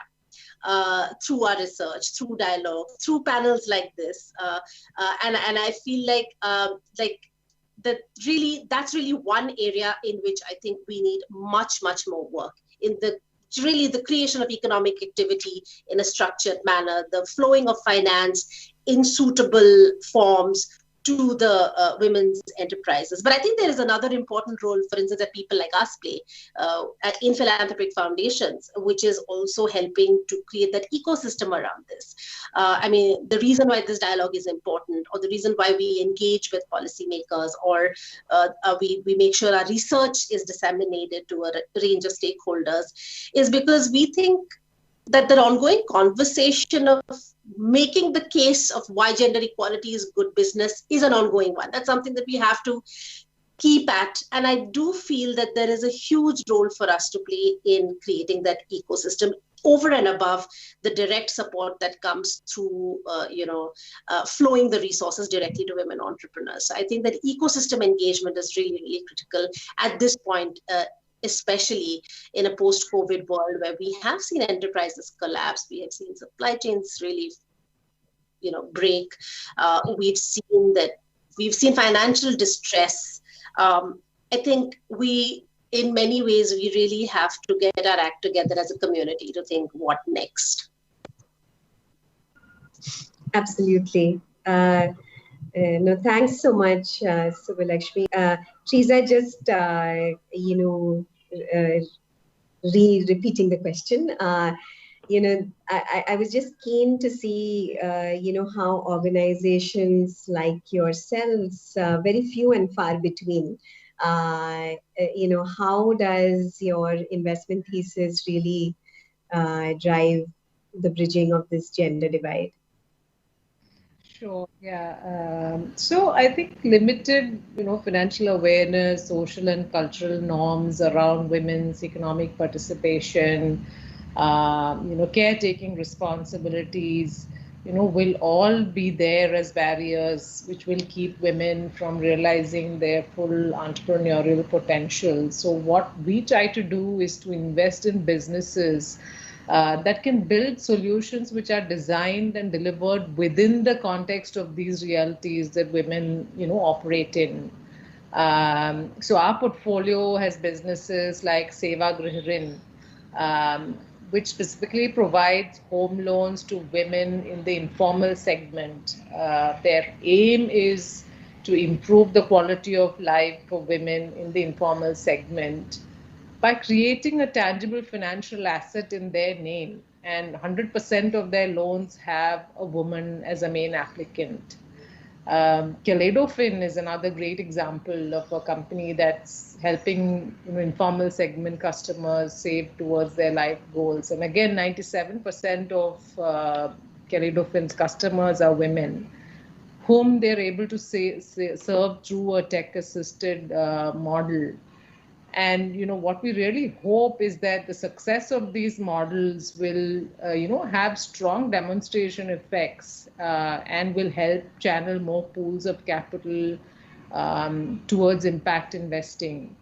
And we're really, and Sucharita can talk more about this, about how Kaleidofin is able to leverage the power of women influencers within the network to encourage more women to adopt the formal financial system for saving towards their life goals. So, really, I think, it is these demonstration effects which we think, will help channel more capital, to women entrepreneurs as well as women-focused businesses.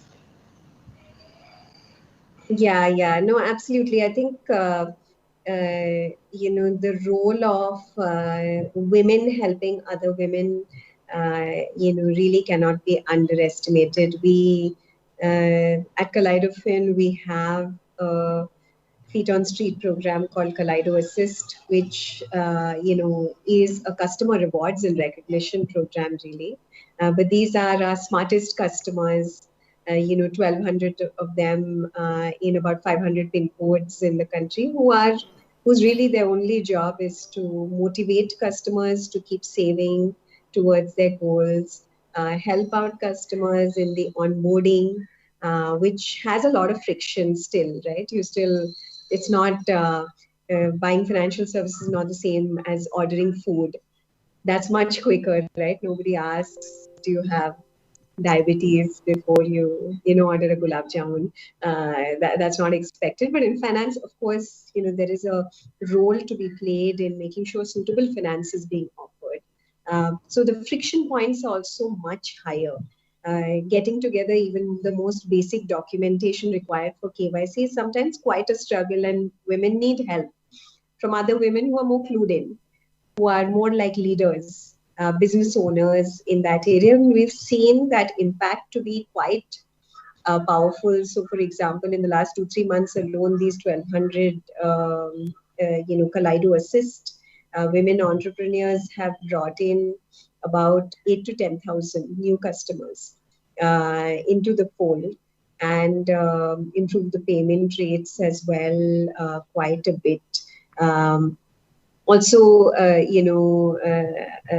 do think that designing better products for women is very important. And I'm sure everybody will have examples here, but I want to start with one of my own. In Gujarat, we found that, anonymity of savings was a very important criteria. So the woman did not want, in particular, her husband, and in general, other members of her family not to know about the saving, the amount of saving, because she felt that the savings would be at risk and they would just get spent if other people know. So, for example, our initial go-to-market hypothesis was husband has a smartphone. So let's use the husband's smartphone to get the woman access to financial services. And it broke down, right? Because, this sort of pretty important requirement of anonymity can simply not be met if you do that.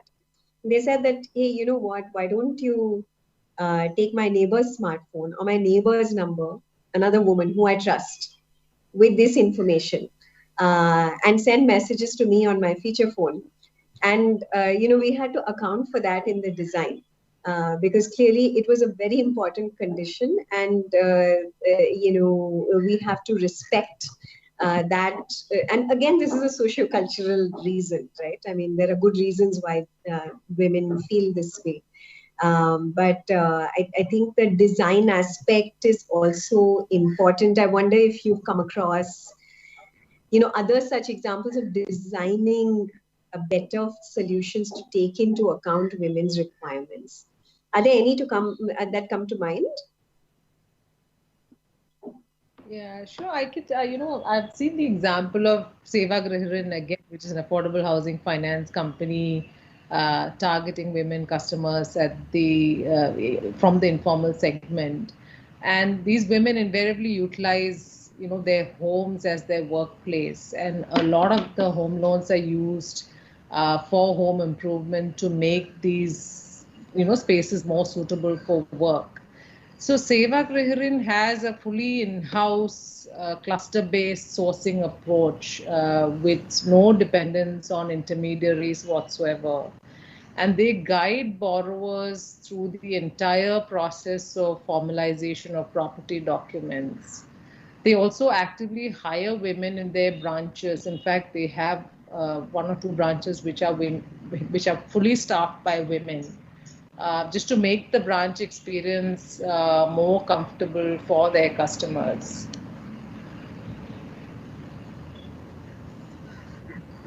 No, thanks so I think much. that's a really important point that Teresa said. The principle of creating housing because the home is the workplace, and therefore it's a productive asset in the name of women. And there is a similar example again from Seva that I've come across earlier in this clean energy space, which is really designing products,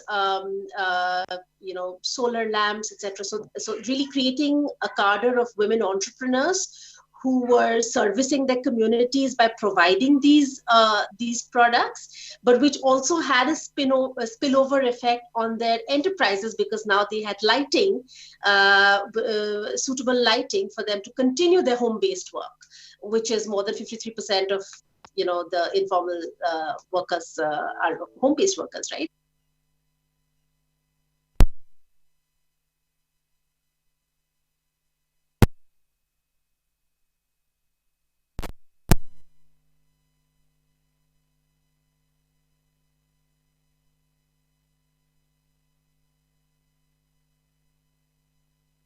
Enabling workplace, etc., for women entrepreneurs. I think those are important principles in the design. I completely agree with you, Suchita, that I think thoughtful design is going to be at the heart of us really seeing some of this transformative change.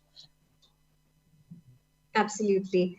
Arundhati, just want to pull you in here as well. I think you probably have the most direct experience in really consulting with SMEs, but I'm sure there have been many women entrepreneurs. Are there any solutions here from your experience?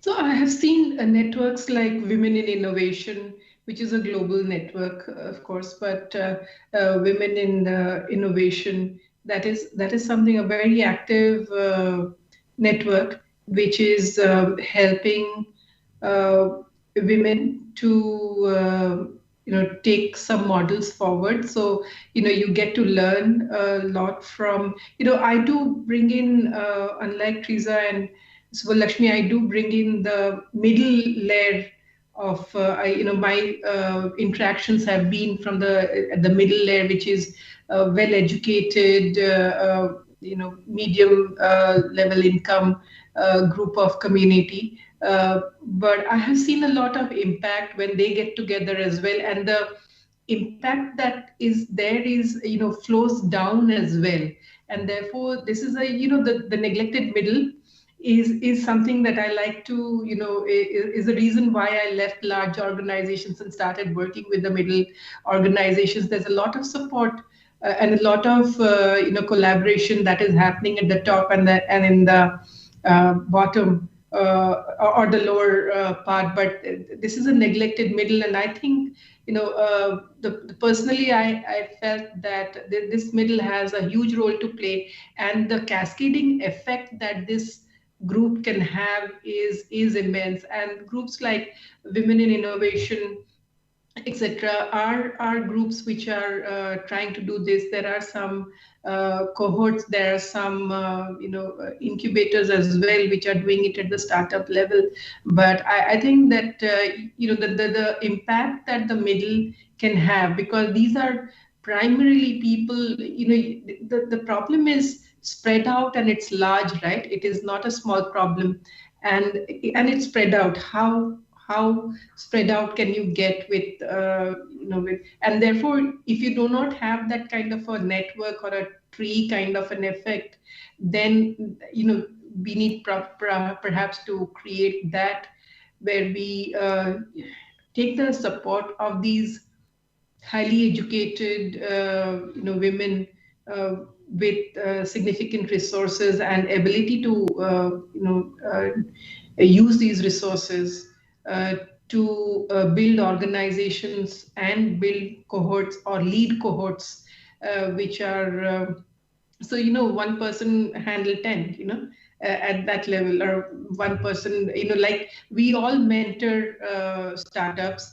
I don't mentor a single SME outside my client set, so nobody has ever reached out to me, whereas I get every week, almost I get one request from a startup to mentor them, whereas from a SME segment, there's no such concept at all, and that is something that I think can have a huge impact, and that is a primary reason why I decided to work with this middle, because I think it's an underserved segment.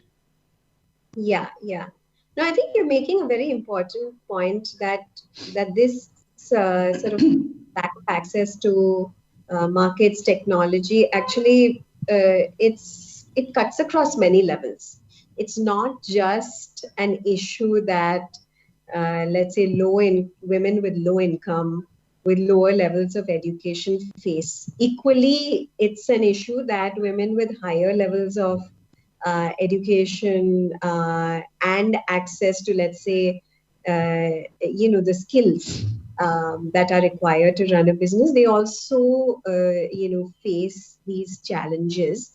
But, just coming back a little bit to the, to 2 points here, and I think, maybe we can have a deeper discussion around 2 points. We are hearing a lot of names of organizations, right, that have like Seva Griharin, Seva Bank, which have done a lot and achieved a lot for their customers. But, the issue is we keep hearing the same names. There are clearly not enough organizations, right? How do we go from, one Seva to, 1,000 Sevas, 10,000 Sevas? Why isn't this happening on its own? Is it lack of access to capital? What is stopping, the replication of some of these super successful models? And again, I have the same question on providers of capital, which is very few impact investors exist. How do we have more flow of capital? Maybe, please feel free to take any one question, but I do think it's a dual problem. So, if I may, clearly we need more people, more organizations, right? And the number that is required is huge. That it is not 1 or 2, increasing to 10 is not enough. If we have to tackle it in a country like India, if we have to, the demographic dividend will not come if we don't get women at multiple levels included, right? The women is, a large part of the population, and a large part, and the more, more effective population, if I may call it that, so therefore, yes, just want to say, completely agree with that. So, more focused, more result oriented, less ego, more experimental. I would say these things about women having worked with men and women, and not having, thought much in terms of men and women too much. But, when I see, women out there, obviously, we're more open to experiments. We're less egoistic, more open to learning, more effective, therefore. And in that case, if you have to create an army, then, we have to have that model where women educated women need to take up some responsibilities and say that, I will mentor or I will, I will be another seva in addition to my work, in a smaller in a smaller, scale. But if we can create a model where we have just like incubators are there for startups, and we have something like that for women-led organizations, and we take it in a cascading effect. I think that could be an answer to the scale that is required.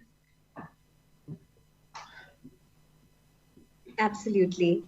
Yeah, and if I may add, I think we also need to see, more examples from other sectors. I think, like you mentioned, the cooperative banks, the MFIs. I mean, in my own home state of Kerala, we have Kudumbashri, which is a powerful poverty eradication and women's empowerment program, which is implemented by the government. And with a membership of 4.5 million women, it's one of the largest women's networks in the world. But outside of these examples, I think with the increasing digitization of the economy and small businesses in particular, the growth of social commerce, we do hope to see such examples in other sectors. I mean, in our own edtech portfolio, for example, we've seen companies like White Hat Junior, pioneer a new live online model of teaching, enabling thousands of teachers, all women, to participate in the workforce. Likewise, there are social commerce platforms which are empowering millions of women to become entrepreneurs. So I think the power of based models to help bring them within the formal financial system, and also create new opportunities for employment and entrepreneurship will be created with the whole digitization of the economy and small businesses. Yeah, no, absolutely. And Yeah. I do think that government regulation has a role to play here. Just because this divide has existed for centuries, so to do something about it is going to take probably, at least in my view, some affirmative action. Otherwise, it's just going to be too slow. Otherwise, we can stare at a 0.2% change per year and congratulate ourselves, but in the macro, not enough would have happened. I'm just wondering whether there is a way to equally saying, how do we have many more Omidyar networks? How do we have many more BMGFs around? There clearly aren't enough. I can tell you, as an entrepreneur, there are not enough. But at the same time, there's a huge focus on SDG financing.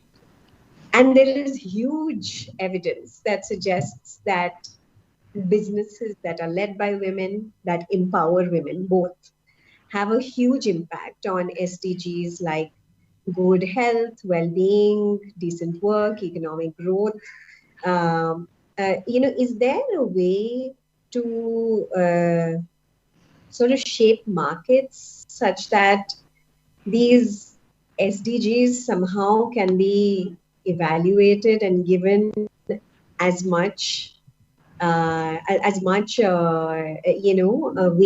as financial returns, given that these are important as well? Could we come at this another way and say that this is a great way to actually get to the SDGs and bring much more capital in to this space?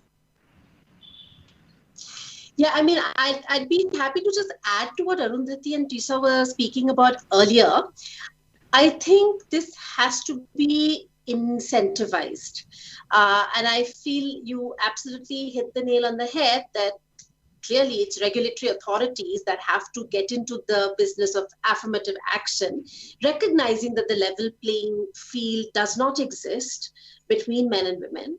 And I do believe that there could be ways of, looking at incentivizing, and it doesn't necessarily have to be monetary incentives, right? Even, there could be a whole range of incentives for impact investors, bringing together good practices, rewarding those good practices. There is a lot that can be done if we were to put our heads together and think creatively. I do think we need to pool all of the good practice as well, because there is a lot happening out there in pockets. But I feel like I'll come back to my earlier point, is that I think when women are coming together and have access to finance, are running their businesses, you all said it.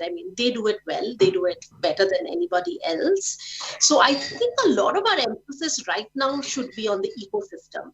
How do we make sure that the financial markets are convinced about designing these products and services in a way that are beneficial to women? How do we build capacities of people, who are making these decisions? How do we all come together as a community, as a collective, to lend our voice to some of these issues?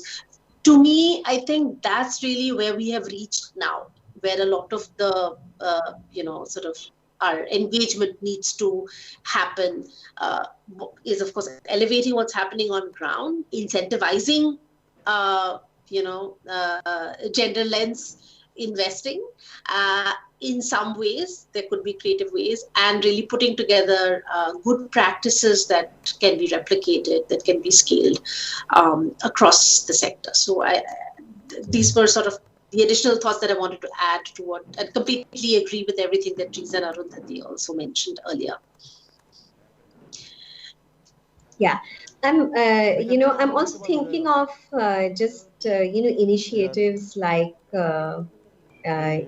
green bonds, carbon credits, which have really directed a lot of capital, let's say, into one of the SDGs, which is clean water, clean air, which we know is survive without it. To me, it seems like providing access to markets, to tech, to finance for women is just as important as clean air and clean water. And therefore, a system of incentivizing more capital to flow into these areas and more mainstream capital seems necessary as well.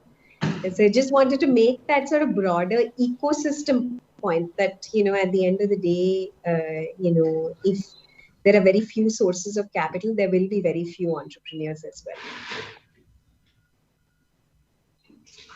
Yeah, fully agree with you, Sucharita. I think, philanthropic capital is in itself not going to be enough. We will have to unlock other pools of institutional capital. Yeah, absolutely. And actually, India has one of the, good examples of priority sector regulation, which has been around for a long time. I know more than 2 decades, maybe 3 decades, maybe more. But priority sector regulation actually has allowed the growth of, the microfinance sector, which is 95% plus women, is a 150,000 crore, market, loan market today. That's powerful.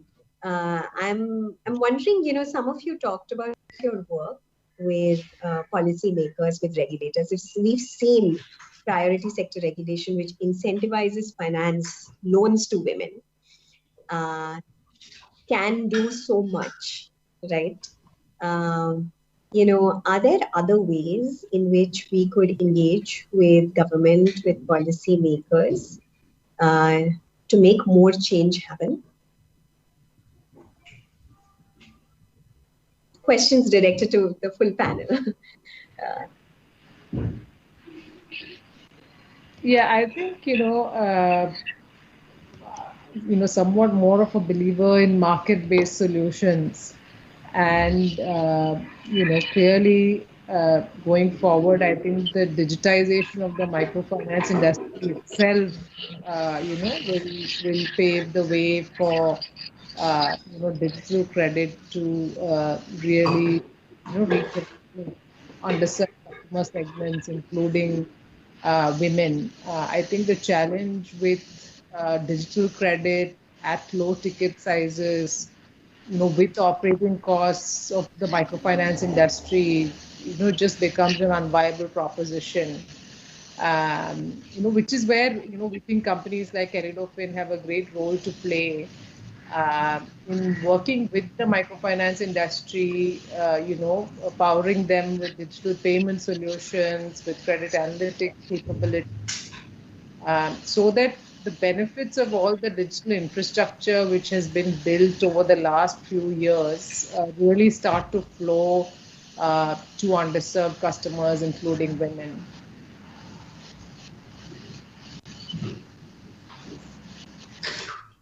Yeah, I Absolutely. agree. We also, instead of looking at the government for everything, and we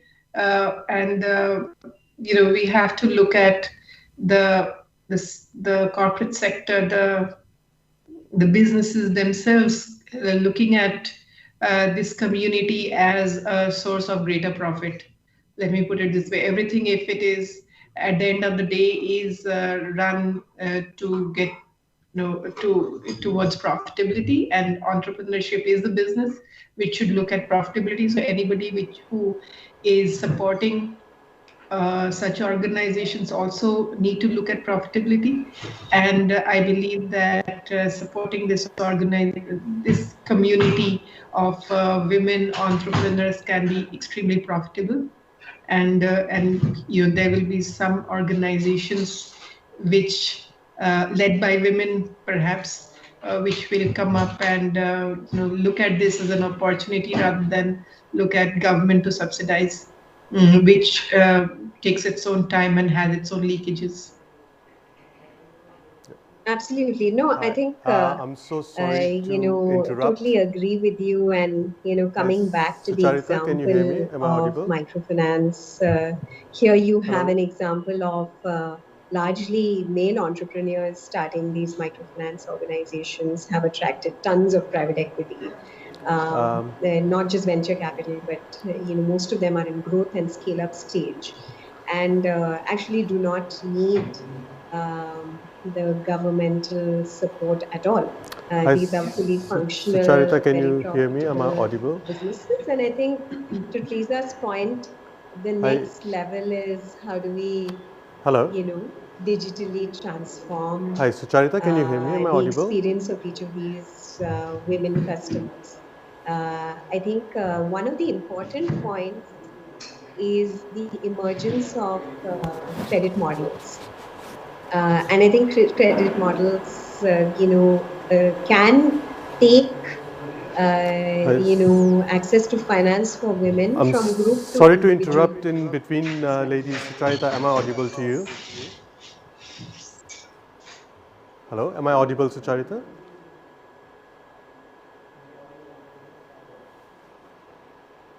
So with that, I would like to thank our panelists for this wonderful session. We are just moving ahead with the time, and we are ready with our next panel as well. So our next panel is a discussion on women's participation in economy post-COVID-19. And joining us in this session, we have Dr. Jimol Uni, professor at Ahmedabad University. Dr. Jimol will also moderate this session. Welcome to the World FinTech Festival, Dr. Jimol. Do you guys hear a background noise? Yeah, there's a little bit of a Ma'am, can you hear me? sound, yes. Welcome to the session, Dr. Is it Jimol. from any of us or it's from them? And our next panelist is Ms. Hardika Shah, co-founder and CEO Maybe at we should call Kinara up Capital. London. It is good to have you join us, Hardika, and welcome to the discussion. And we are also joined by Ms. Dharitri Patnaik, chairperson at Flow FICCI. Welcome to the panel, Dharitri. And completing this panel, we have with us Ms. Ritu Verma, co-founder and managing partner at Ankur Capital. Welcome to the World FinTech Festival, India. And I will now hand over this session to Dr. Jimol. Over to you, Dr. Jimol.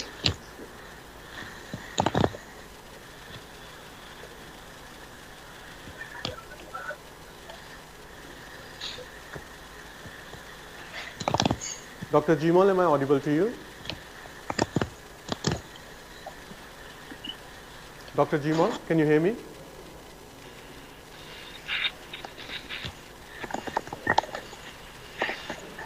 Can the panelists hear me? There's a lot of noise. You can start the conversation here and I can turn off the mic. Dr. Jimol, can you start the conversation? Can you take it from here? There's a lot of crackling. Okay. We can start with Dr. Jimol, and is that too much noise?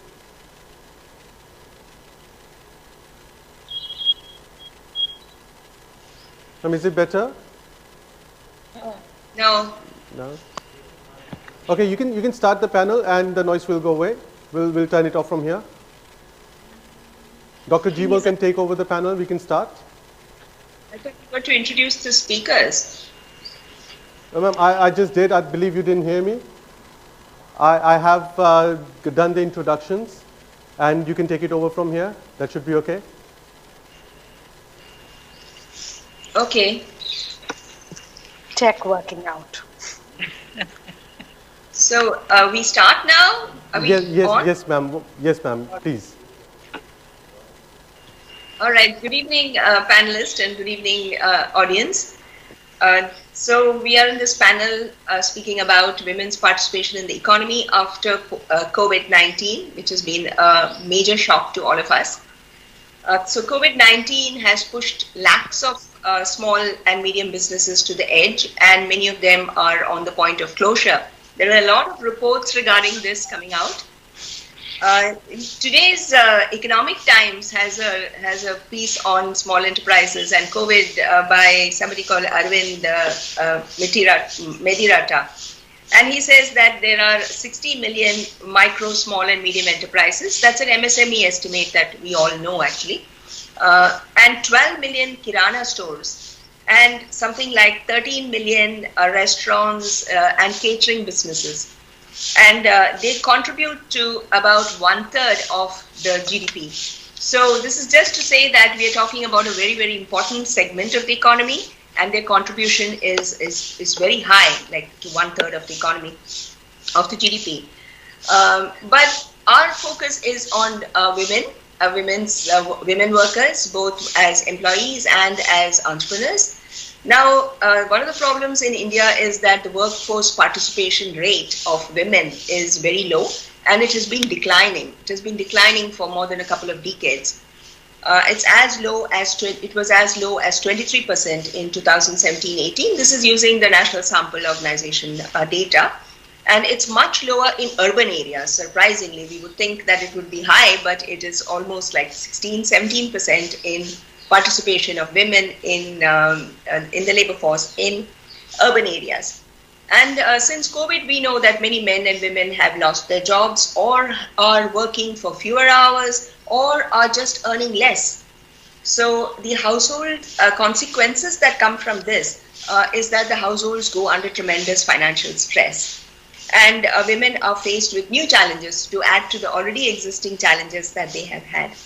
But then on the flip side, we can see that this might be an opening, a new opportunity for women in terms of would it help us to change the status quo that women currently have and or change the norms, increase the workforce participation rate of women, have more women enter the labor force, though they will be having this double burden of work. So many of you might not have been there in 1998. There was a Shram Shakti report, which is one of the first, it was a National Commission on Women. And Ila Ben Butt of SEWA was the chairperson of that committee. And, when I started doing my PhD, that was one of the first things that I read. In fact, my PhD was on women's participation, but in agriculture. So she has this statement, which I use all the time, that all women are workers because they are producers and reproducers. Even when they are not so-called employed by our economic and statistical definitions, they are involved in productive and reproductive activities, reproducing labor. And they are absolutely essential for the survival of the economy. So with this thing at the back of our minds, let me ask each of you to briefly introduce yourself and tell us what is it that you and your organization do. We will start with Ritu, who is from Ankur Capital. You are muted. Thank you for pointing that out, and thank you for the introduction. I think super relevant. So yeah, as you mentioned, I am from Ankur Capital. We are a investor, so we invest in early stage companies. And what we're looking to actually invest in is companies typically technology led, but that can be disruptive for what we call the next billion. So how can the new businesses, how can new business models, technology innovations, business innovations actually create the businesses that are relevant for the next billion? We come in and support companies very early on, and for us, support means capital as well as whatever else is sort of needed in order to actually help a company get off ground and fly. The next billion, of course, has a lot of women in it. So if we're not going to make any difference to the next billion, if women are not somehow part of all of this. And I'm glad you mentioned, from a sector perspective, the two sectors that we have a large exposure to are in ag tech and health tech. And interestingly, we see a lot more women in the health tech side. But I think what you said is very, very relevant is we don't see the formal participation of women on the other side because the names that get put are men. But I think the work at the back are the women. So every time I've gone anywhere in rural India, the women are doing the work, the men are sitting under the tree. So, but the formalization of that is kind of missing. But anyway, so just to cut that short, we're looking to invest in innovations here that can solve for challenges and markets that in the next billion. Shamul, you're muted now. So we can have Hardika, who's from Kirana Capital, to tell us about your company and you. Thank you. And let me start by saying that we are addressing the next billion as is Ankur Capital by providing last mile distribution for financial inclusion of small business entrepreneurs. We are a RBI regulated non-banking finance company, and we are addressing the needs of the micro and small businesses, solving this missing middle credit gap by providing no collateral loans, business loans in the range of, in dollar terms, in the range of $2,000 to $25,000 for micro manufacturing and trading and services sectors. We are a social impact company and very proud to be a majority women-led company addressing financial inclusion. It is rare to find women-led companies these days in any sector, but certainly in financial services, you find that there is a huge gap. And one of the things we are doing in terms of inclusion is how do we address the needs of women entrepreneurs? How do we bring about that, if you look at from an SDG perspective, the decent work, economic growth, and gender equality for women entrepreneurs? How do we build a culture of inclusion internal to our organization? So about 15% of our organization is women, which is, where 1,000 of our employees are in the field. That's a very high number that we've been able to achieve, and still we need to do more.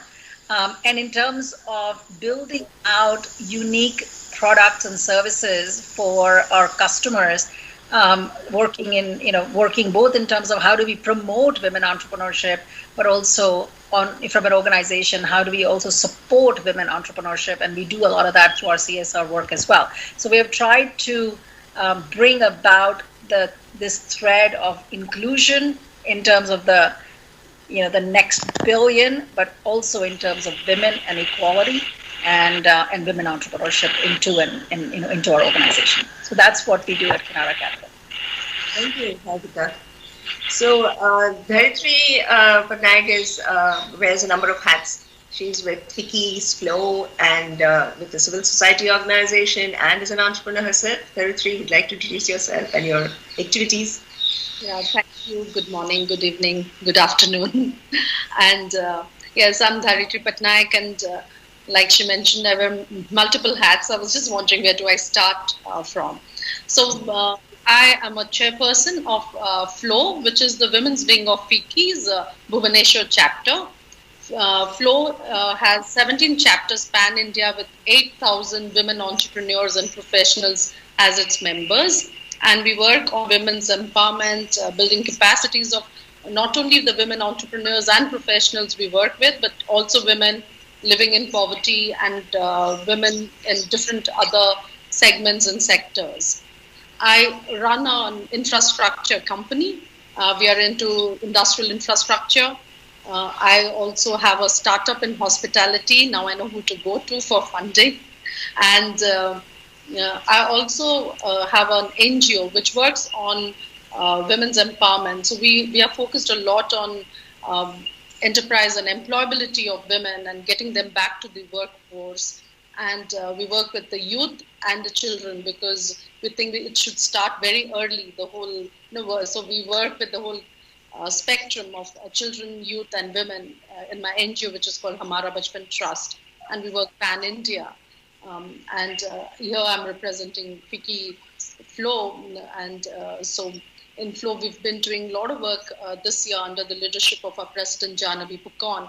And the emphasis has been on getting more women back to the workforce and reaching out to as many women as we can through the various initiatives we have. Thank you. Thank you, Dharitri. So now we can see that we have a very interesting panel of women in working with women entrepreneurs and working with finance. So we have Ritu, who works as an early investor. We have Harvika, who works with providing loans and debt to small enterprises, women enterprises, and we have Dharitri, who represents FICCI as well as works with the NGO and is an entrepreneur.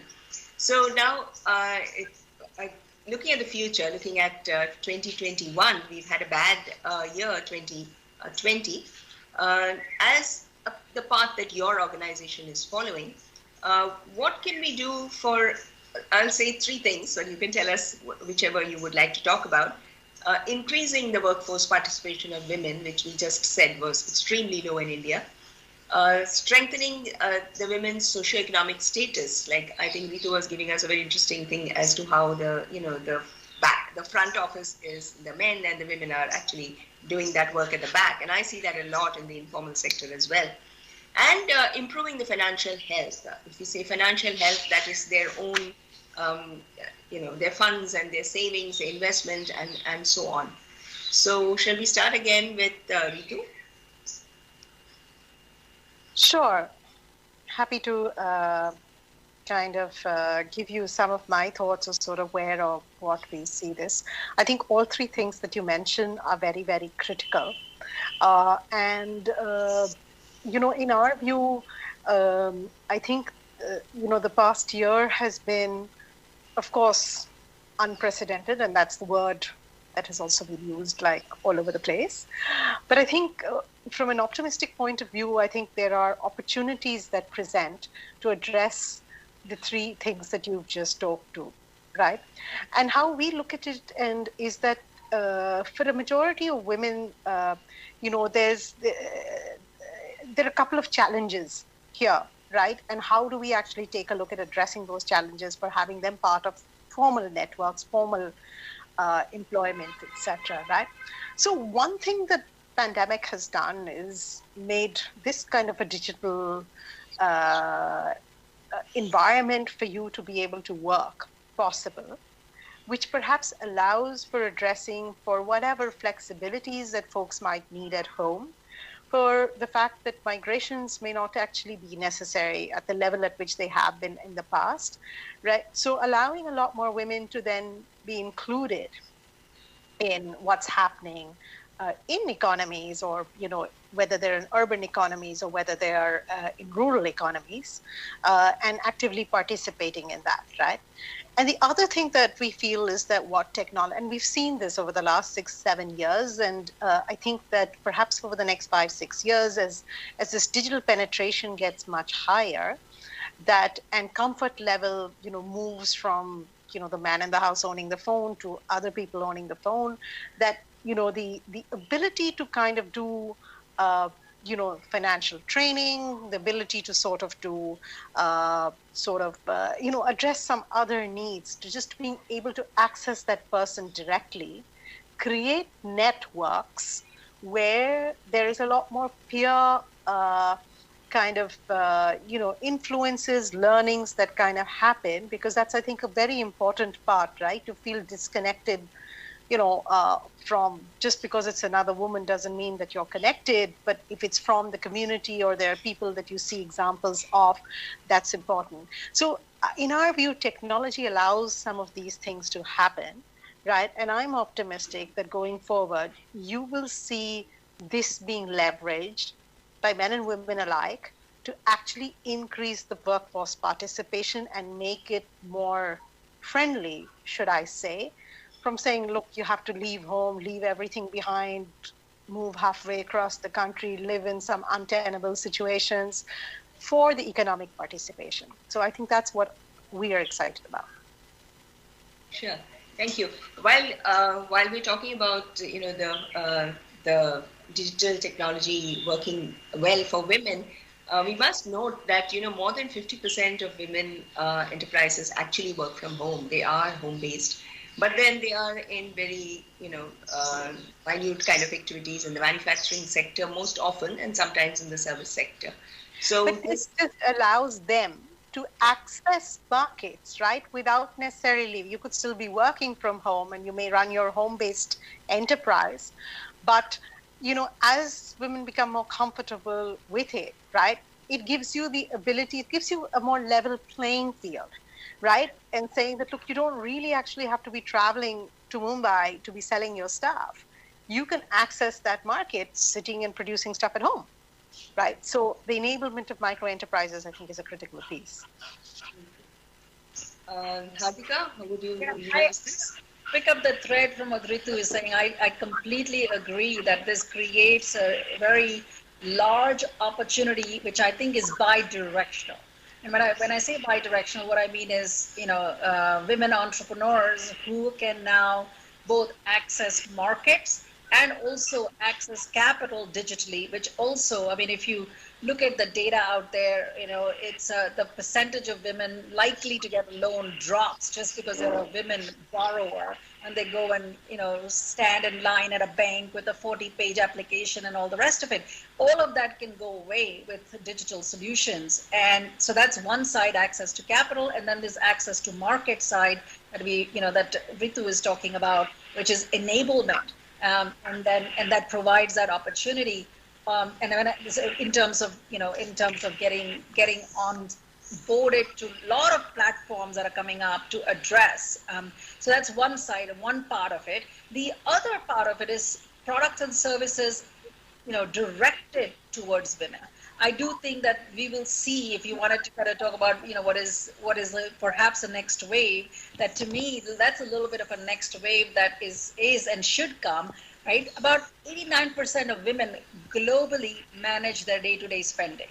And yet most of them are unhappy with any kind of wealth manager because they don't feel that a wealth manager understands them or can provide a product or service that is relevant to them, or know how to decipher that. And so think about the ability, if we can now, where India has 4 times more smartphones than they did 3 or 4 years ago as a nation, and people are, through the pandemic, getting more and more comfortable comfortable with connecting with each other on platforms like this.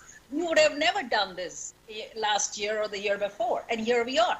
And so even that interaction for women or women entrepreneurs, if we can talk about products and services that addresses their needs, and how do we create that last mile distribution or channel towards them that is digital based or a blended based, whether it's digital, physical, mix based, that can then be a product that they can subscribe to, which again they might not be able to easily get access to in the quote unquote pre-COVID era. And so I think the ability for technology to disrupt has always been there. All it is doing now is it's segmenting better, it's accelerating faster, and it's connecting the right people to the right sources, in however we want to think about it. Thank you, Harvika. Yeah, so actually the challenge is how to create that last link for these women, and that last mile connectivity required, even in terms of finance and of course markets. Okay, we go on to Daritri. Will you tell us about your? Sure, go ahead. Yeah, no. There are so many. Women are not a homogeneous entity again. We have women who are educated, who have access to all the resources. Then we have women who do not have access to any resources. And while we talk about technology accelerating a lot of things, there's a huge digital divide also among the rural, uneducated women, and or who do not. It's not also not about accessing education. Women who cannot afford technology, and there's also not about affordability is also an issue. The services and infrastructure reaching them is again another issue. We do not have the adequate infrastructure. And coming back to why we have a low women participation in the workforce, India is one of the lowest. We have only 23% of our women in the workforce, and we are 50% of the population. And one of the main reasons is the structural constraints. We've talked about lack of access to different infrastructure and services, toilets, mobility is a huge issue, and social norms. So, still many middle-class families and think that if their daughters and daughter-in-laws work, that means they're not, the fathers and brothers are not able to, or husbands are not able to provide for them. So even with education, women drop out. They do not pursue their careers because of the social constraints and the cultural norms. And we found that mobility is a huge issue. So a lot of what do women want? So we did kind of an assessment as to why women are dropping out. So what do women want? So women want more jobs near where they stay. Women want adequate childcare, because if we do not have the social security support system in place, then women won't be able to work. Women are still overburdened with a lot of caring and nurturing and familial responsibilities. So how do we provide all this? And what are the sectors? All sectors do not employ women. There is still bias. There's still a wage gap between men and women. And so there are few sectors which employ women, and 92% of women are in the informal workforce. So many women in India work in the informal workforce, which do not come under any government regulations. So through my organization, through my NGO, Hamara Bachpan Trust, we've been mostly working with the informal women in the informal workforce and trying to see how do we provide them the labor cards, how do we get all the benefits, how do they access benefits. So one of the main thing to get women into the workforce or make them entrepreneurs is that they have the right knowledge and information with them. So there are so many government schemes. In rural, someone said that more women are employed in the rural areas because there are schemes like MNRGA, the Prime Minister's Employment Guarantee Schemes. So these schemes enable women to be in the workforce, while in the urban areas, women do not have access to this workforce. There's, of course, Mudra loans, apart from the other non-banking financial institutions. Government has the Mudra scheme through which women can access loans and set up the micro enterprises or the nano enterprises. So, and in Flow is the women's wing of FICCI, and we are an independent entity from FICCI. And so in Flow, we have this year an initiative called 3C. This is to enhance capacities, build confidence, and competencies, because we felt this 3Cs are needed for women to be in the workforce, either as employees or as entrepreneurs. And so what we've been doing is providing soft skills and job-oriented skills, and also doing the hand-holding for entrepreneurial activities. We work with women in different segments, women at the board level, so enhancing their capacities and competencies to be directors in the boards, encourage more women who want to start up, so what we're calling the homopreneurs, so who are at home but want to get back to the workforce, start their small enterprises, like someone mentioned that a lot of 50% of women work from home and have small enterprises. So support them in setting up their businesses, finding the financial institutions that are suitable to them. And we also work with professionals and women living in poverty or in the low socioeconomic segment, and providing them or skilling them, upskilling them, reskilling them, because things are changing so drastically. So reskilling them to compete and get jobs, make them more employable, providing them soft skills. We've adopted ITIs where we are providing soft skills to women students to ensure that they become employable, because English is a market language and people are not conversant. So building up their speaking English, spoken English skills, helping them to understand what is business, how to do business, so that even these students are groomed to undertake, they do have a choice whether to take up a job or to become an entrepreneur. So there are various activities that are going on to help women get back to the workforce. And we've also have partnership with NSDC, National Skill Development Corporation, for digital learning, with government e-marketplace to onboard women entrepreneurs, especially the micro and the nano entrepreneurs, to onboard their products and services to the government e-marketplace website. And we're working with government, with the distressed artisans. A lot of women also are engaged in the handloom sector, and so helping them to onboard their products into the e-commerce websites, and that's through digital training, hand-holding and support, helping them do their catalogs and all that, and working with women in the tourism sector. So it's more about how do we skill women who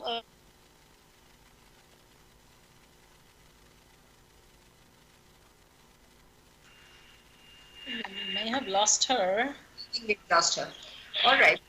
So I think she's raised a very interesting point that women are not a homogeneous group. And I think as the three of our panelists have sort of covered different segments of women from different segments, actually. So that's really interesting. She's also raising this issue of structural constraints, social norms, and so on. And how does one address that? Besides the sheer finance, I mean, not having a smartphone, not having that financial resource to be able to go digital. So these are some of the challenges that we are facing today. So when we are talking about these three things, you know, the workforce participation, the socioeconomic status of these women, and then their financial health. So we move on to the next issue that we'd like to talk about is, you know, what do you think is the role of mentoring? In her introduction, Ritu raised this issue of networks. It's a really very important thing. It's not just for you know, it's just not for the entrepreneurs and for the women. It's for everybody. It also applies to academics like us. So the question is, what do you think is the role of mentoring to help women grow as workers or as entrepreneurs? And does your organization do anything to help mentor women? So we'll start with Ritu again. Absolutely. So I think there are two pieces that are very important, and you know, I don't think this is specific to women. I just think it's specific to human beings, right? One is that for you to have role models in front of you, right, that are not so far off, that you're like, okay, that's a different stratosphere. I don't even know how to get there, right? But are role models that you can achieve with some finite levels of effort, right? And the second was that you have an ecosystem here that supports you, right? As we just heard that, social norms, etc. I mean, you need a community that allows you the strength to speak out against what's not working for you, right? Or what's not right, essentially, right? And I think those two things are super important, and it doesn't matter which level you're at, right? So you could be a micro entrepreneur in a village, you could be a CEO of a Fortune 500 company. I think at the end of the day, these things are just important as to how we as human beings leverage and do that. So the traditional, I think the connection of the networks here hasn't been strong, right? Women are parts of communities, right? But sometimes those communities enforce social norms, not allowing you to actually participate, right? I think, again, I'm sorry to be a proponent. I don't think technology is the panacea, but it's an enabler here, right? That allows some of it, right? And as we just heard, all women are not the same, right? So all women in the same community may not be the same, right? But somebody, let's say, running a micro enterprise in Gujarat versus somebody running a micro enterprise in, let's say, Madhya Pradesh, right, might actually be facing the same challenges. And if you can create that community where you're discussing challenges that you face in what you're doing, whether they're social norms or business issues or financial issues, it just helps you navigate that space, right? And you're seeing some of these develop, right? So there are companies now looking at women as resellers or, as micro entrepreneurs here, and creating those networks to allow women to actually, relate and take those steps forward, right? I think at our level, we don't do this at the micro entrepreneur level, right? But of course, for our entrepreneurs, we do enable both pieces. How do you connect? How do you connect with other people that you can kind of relate to? How could you form a community, exchange ideas, exchange issues, and learn from it? And at the level of saying, how do I bring to you role models or examples, right? That you can then say, hey, look, I can learn from that. That's achievable for me. How do I take those things? How do I look to get there? So I think these are the, to me, very universal things. And I see that playing out at our level as a fund as to what we do for our entrepreneurs and our women entrepreneurs. And at the same time, I see how these in businesses that work with micro entrepreneurs and micro women entrepreneurs, see how these two are in those communities as well. Sure. I think you raised a very interesting point that as technology is an enabler, but for women entrepreneurs, we still have to worry about how do they connect and how can you develop a community to which they can discuss their issues and learn each other and so on. So basically, it's called networking. Yeah. So, Hardika, what is your views on mentoring?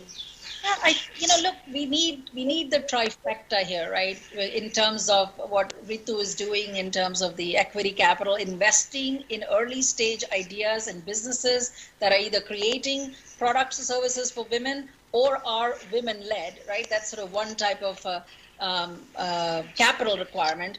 We need what Flo Fiki is doing in terms of building a mentoring program, the networking platforms, the interconnections, letting you know what schemes are, Daritri was mentioning, even letting people know what schemes are available to them. There's so much information. How is it applicable? How do you get that educational platform built and enabled? And tech may be one way to do it, and other ways that Flo is doing as well. And then, of course, once you have that business and you need operating capital, that's where something like a Kinara Capital comes into the picture to provide the day-to-day running of the business as well. So one thing that I want to say specifically, like we run a women-only education, business planning, business education series for our women entrepreneurs. About about 10%, just to give some quick numbers, we've done about 50,000 loans. About 10% of our borrowers are women micro enterprises, owned and operated by women. And we run this education series. And the one thing that is absolutely critical for us to take away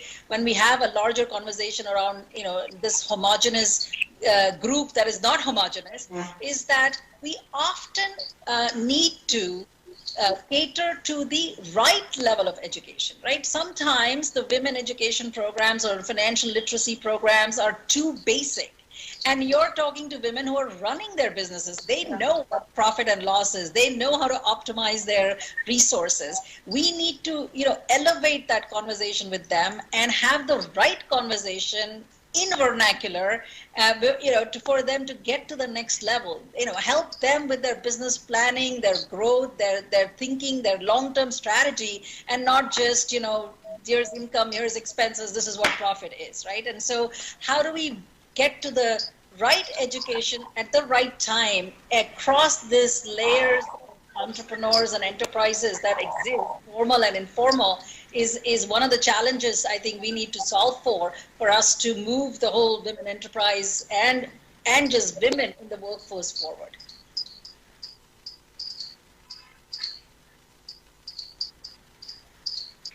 You're on mute. We lost you for a little while, Dharitri, but we are talking about what do you think is the role of mentoring, and how does your organization, work with mentoring women workers and entrepreneurs? This happens to me always during anything when technology is discussed. Technology fails me. Yeah, we've got a.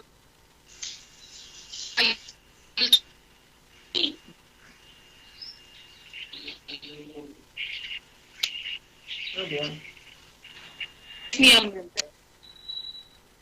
Yeah, we can't hear you. Now you're muted.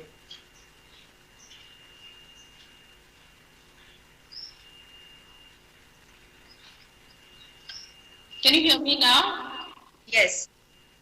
Yes. So I was just saying that, yes.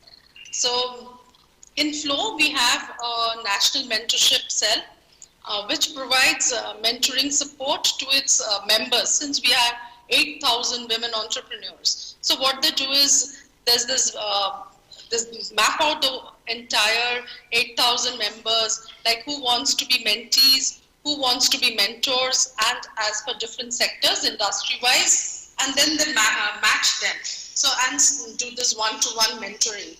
So, and the second thing we do is what we call our mentorship outreach program, where we mentor women who are not a part of Flow, but outside Flow. So this could be women in our ITIs, women we work with, because we have a village adoption program.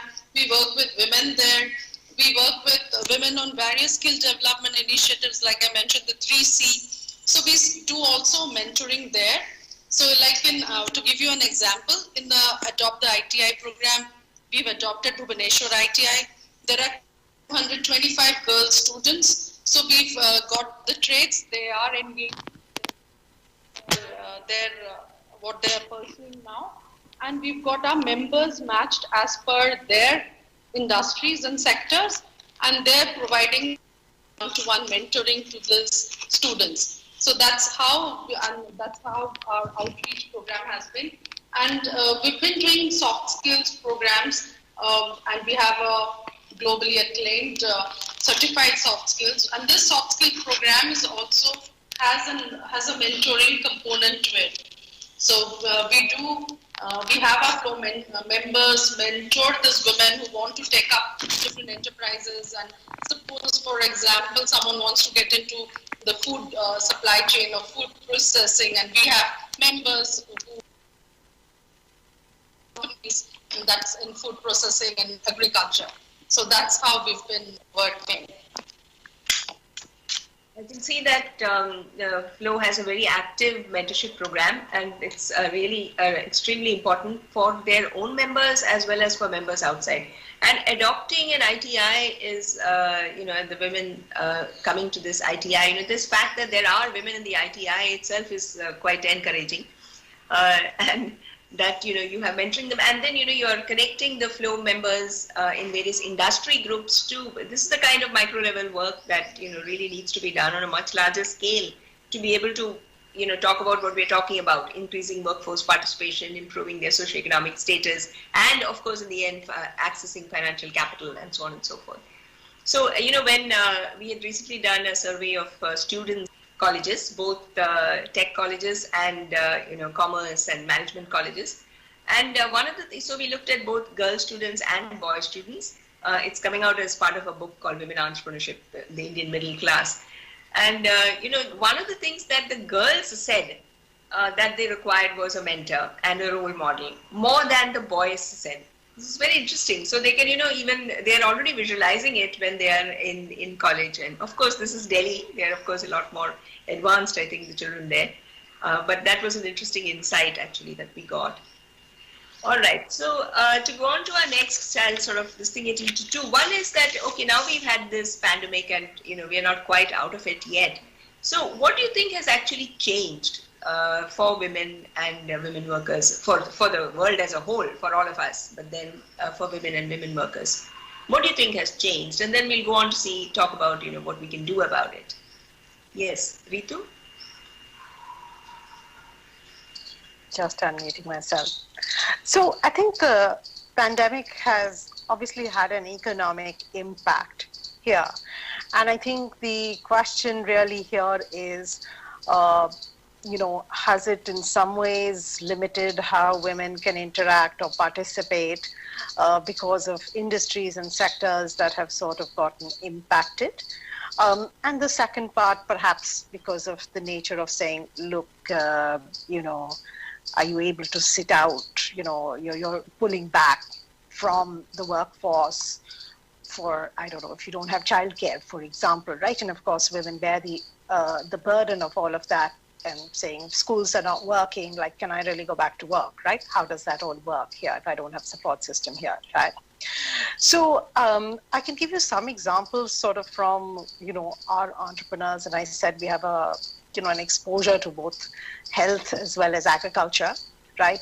One which I think is overtly very feminine, and the workers are much more women in healthcare, and the other one is not explicitly women, though underlying that there is a lot of women that sort of work, right? And what you see is that, look, healthcare as a sector has been hit in terms of what has happened, because just us accessing healthcare, just the ability to do a lot of other stuff in healthcare is limited because of COVID, and people have taken a step back. So anything, for example, that is a bit discretionary, you will put off. Those services have dropped. Women who are employed in that services are obviously going to get hit, and women are a disproportionate percentage of workers in healthcare in many settings. And we are invested in companies that are rural healthcare to sort of looking at women in urban areas as well. So your hit is what you see sort of kind of happening, right? So I think, so these pieces of it are obviously impacting women, and you're seeing a challenge for people to come back, because those sectors have a recovery time that is sort of taking longer.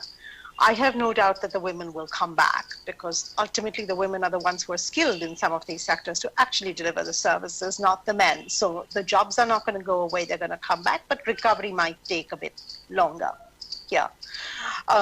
I think these changes that we've seen at COVID, the positive part, as I already spoke, I think that for people to be leveraging people from a more digital perspective, so, there are stories that I have read that say, women realizing that, look, I can be anywhere to do this job, allows me to actually do the job. And so I'm doing, I am getting back into the workforce And of course, there has to be an economic recovery for that, whatever hiring to sort of happen. But, I'm hopeful that that's a trend that actually gets more women in, right, going forward. So I think there's got to be a bit of hand-holding through this process so that it doesn't become like, there's a lot of doom-saying articles about like how, we were getting towards gender parity and all of that stuff, and now that's taken many steps back. I don't want to go that far. I think that we're all in a flux at this particular point of time. And, we will all have to deal with the fallouts of the pandemic, and women especially will have to deal with the thing.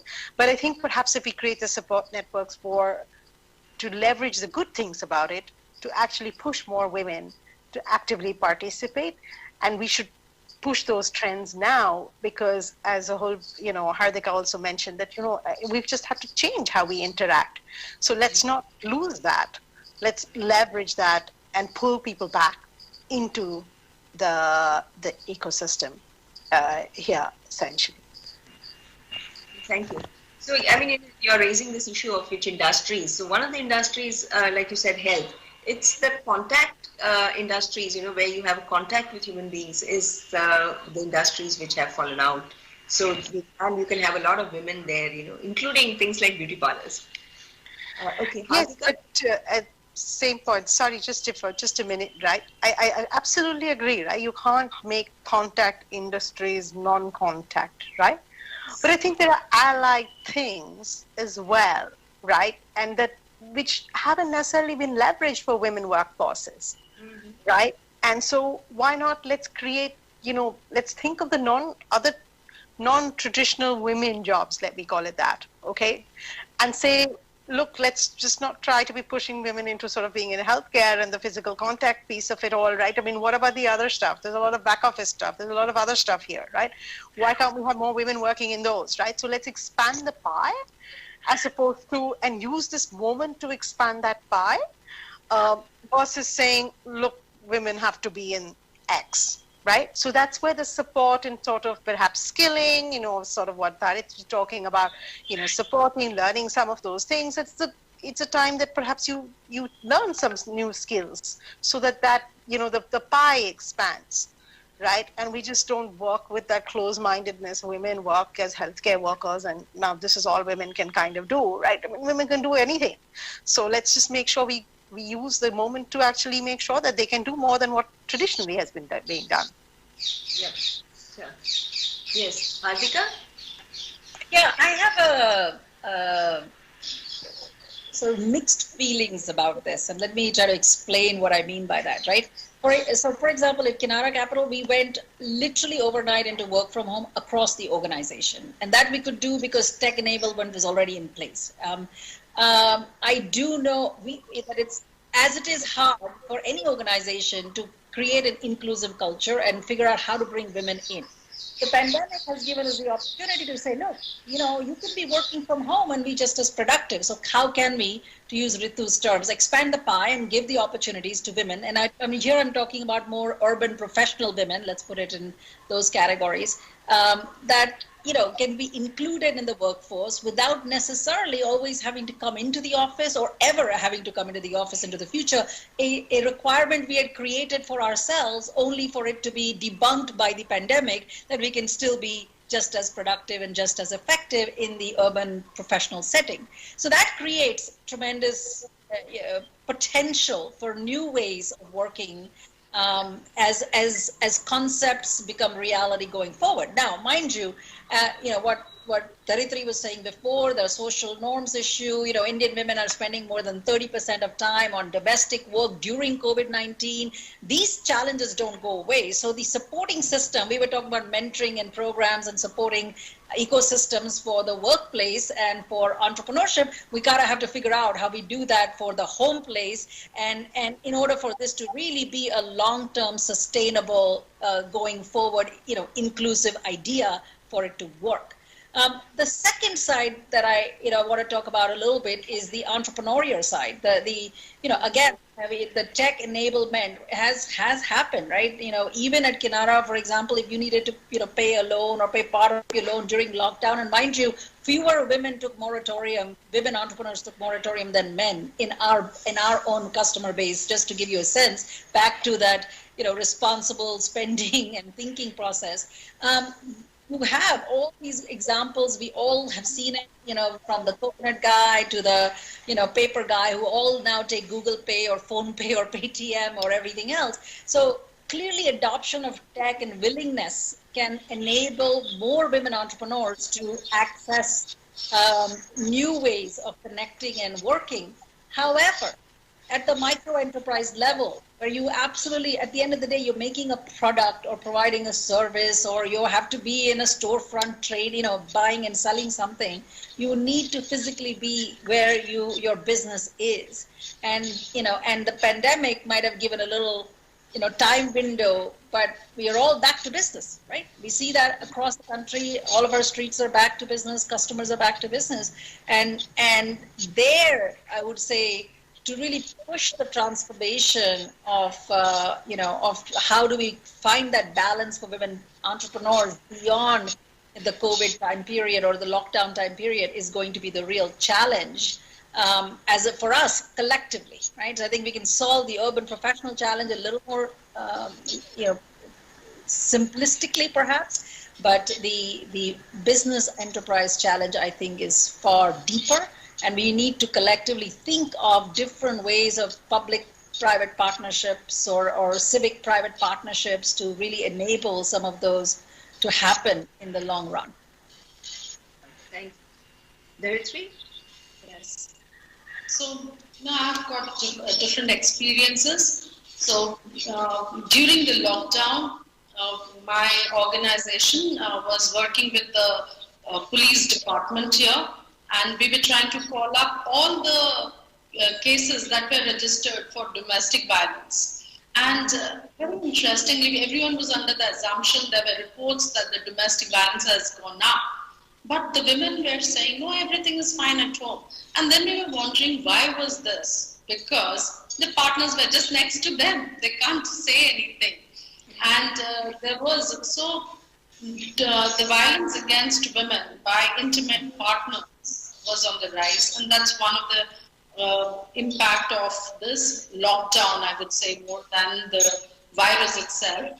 And another thing we saw was when all the migrant workers returned, there were a lot of girls and women go as who work in factories, mostly garment factories across the country. They work as domestic workers. They work as construction workers. They all returned. And while after the lockdown was open, the country was opened up. While the men returned, the families did not allow the girls to return back to work. So this throws a challenge that we need to provide different kind of jobs right now to the girls who are not allowed to go back to their work, upskill them, reskill them, and of course I've been talking about the digital divide and how important it is for every individual to be digitally trained and skilled. Because this is in this new normal, everything is happening in the digital world virtually, and technology plays a very important role. Most of us take it for granted, having access to technology in that sense. So then we found among our women entrepreneurs, we have a huge section which have startups. Everyone was in a bad shape. Most of the startups were in a bad shape because the fundings had suddenly stopped. Their markets were restricted. So they had to rework on the revenue model. I myself had to rework on my revenue model. And the investors who had committed dropped out. So a lot of startups also faced issues, and they wanted to redesign, reinvent their businesses. And then businesses face, like in my infrastructure company, we faced a huge, the pending dues by PSUs, by private companies who were not. So liquidity became a huge issue.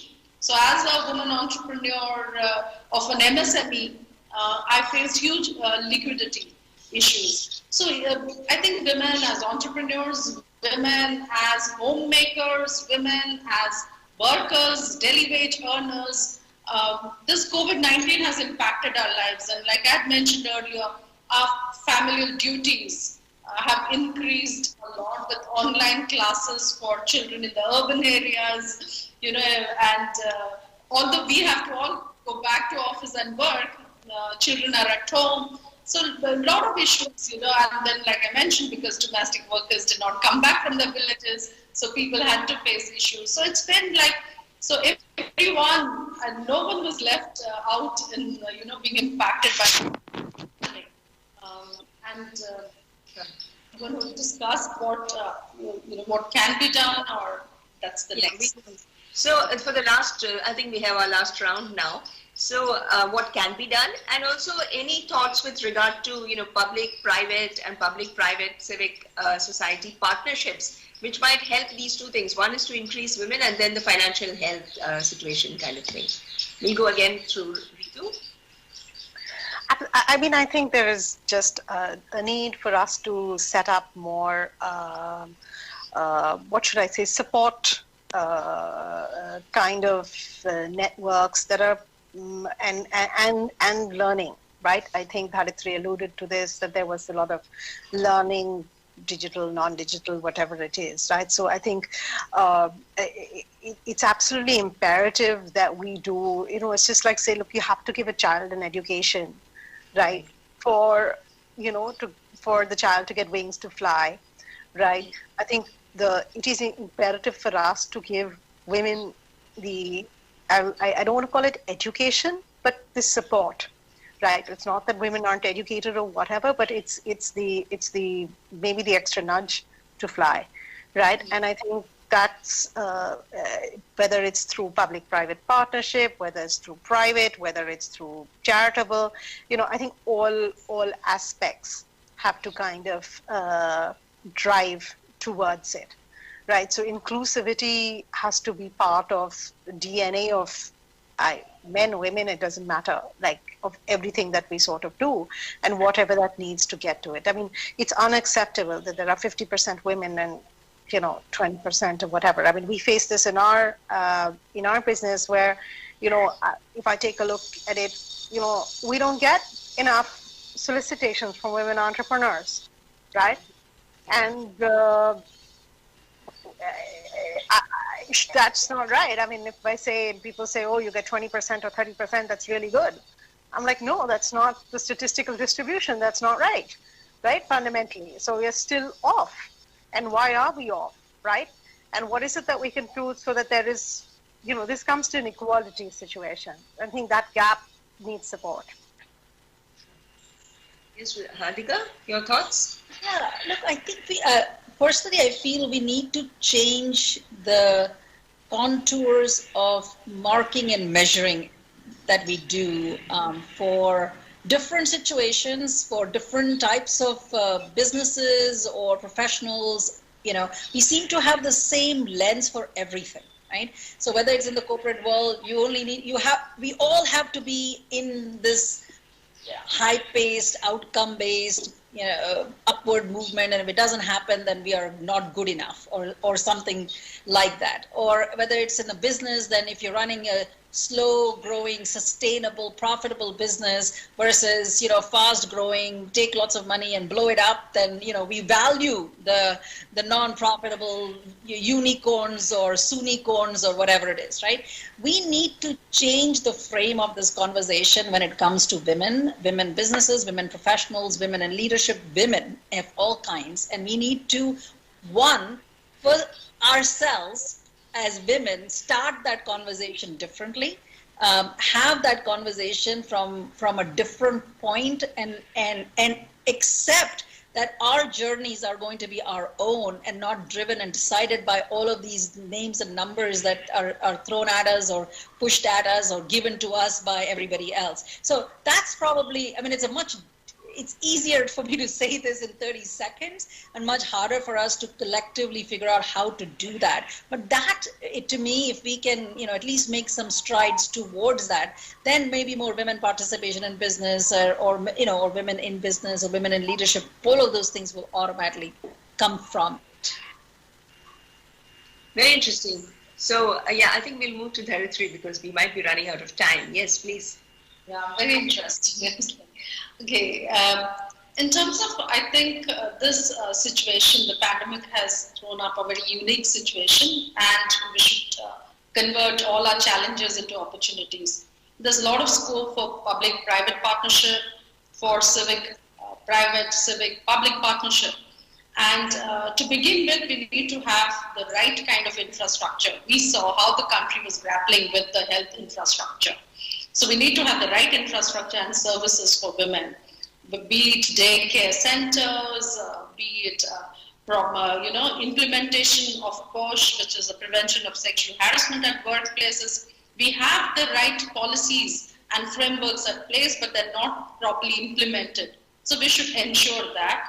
And the third thing is we need to provide jobs or an ecosystem that enables women to come back to the workforce. So open up more sectors, like someone was saying, why is it that we need to have certain sectors for women? We should open up all sectors and ensure that the businesses, the private sector provides the right kind of environment for women to come in and work. So that's something which we can do. And of course, everyone has to play a role to ensure that women get the right benefits, right services and the wages to return back to work, and the support. I think support is very, very essential.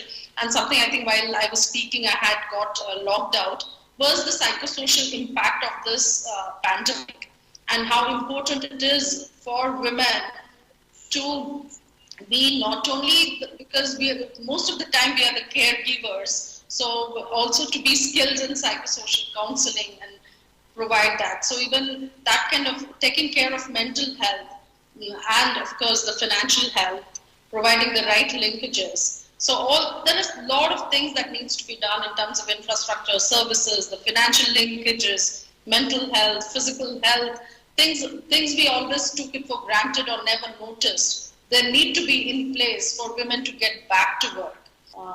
And all of us have a role, be it in, like I'm in almost both the sectors, both civic as well as the private sector. And I think we all have huge responsibilities towards the society and especially towards women to be back in the workforce. Thank you. I think we've had a most engaging conversation with the three of you who are from different, operating with women entrepreneurs, but then at different levels and different stages and so on. So, like I said, while we do this broader scan of women entrepreneurs as an academic, we did come up with this point which Hardika is raising with regard to the goals that women entrepreneurs, aspire for. They don't necessarily aspire to, to grow, in the sense that, I have seen this, the children who come out of this IIM Ahmedabad, where I'm actually located. So are we done? Sure. Okay. So thank you all very much. And I think that was the most interesting conversation we have, and I hope our audience has enjoyed it. Over to you. Thank you very much for a wonderful panel discussion, and thank you for giving us your time. And with that, we will quickly stop for another 10-minute break. After the break, we will have our next session ready for you.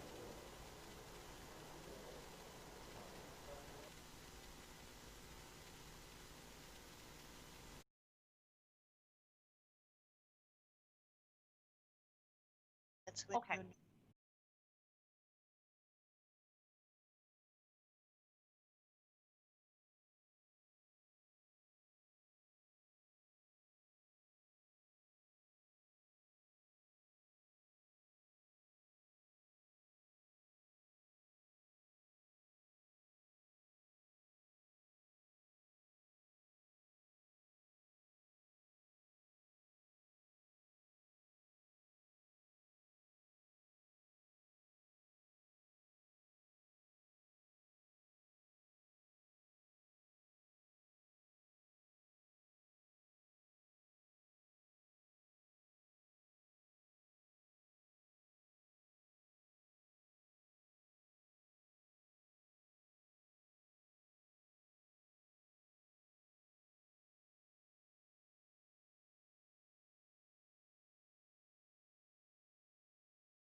Hello and welcome back to the World FinTech Festival India 2020.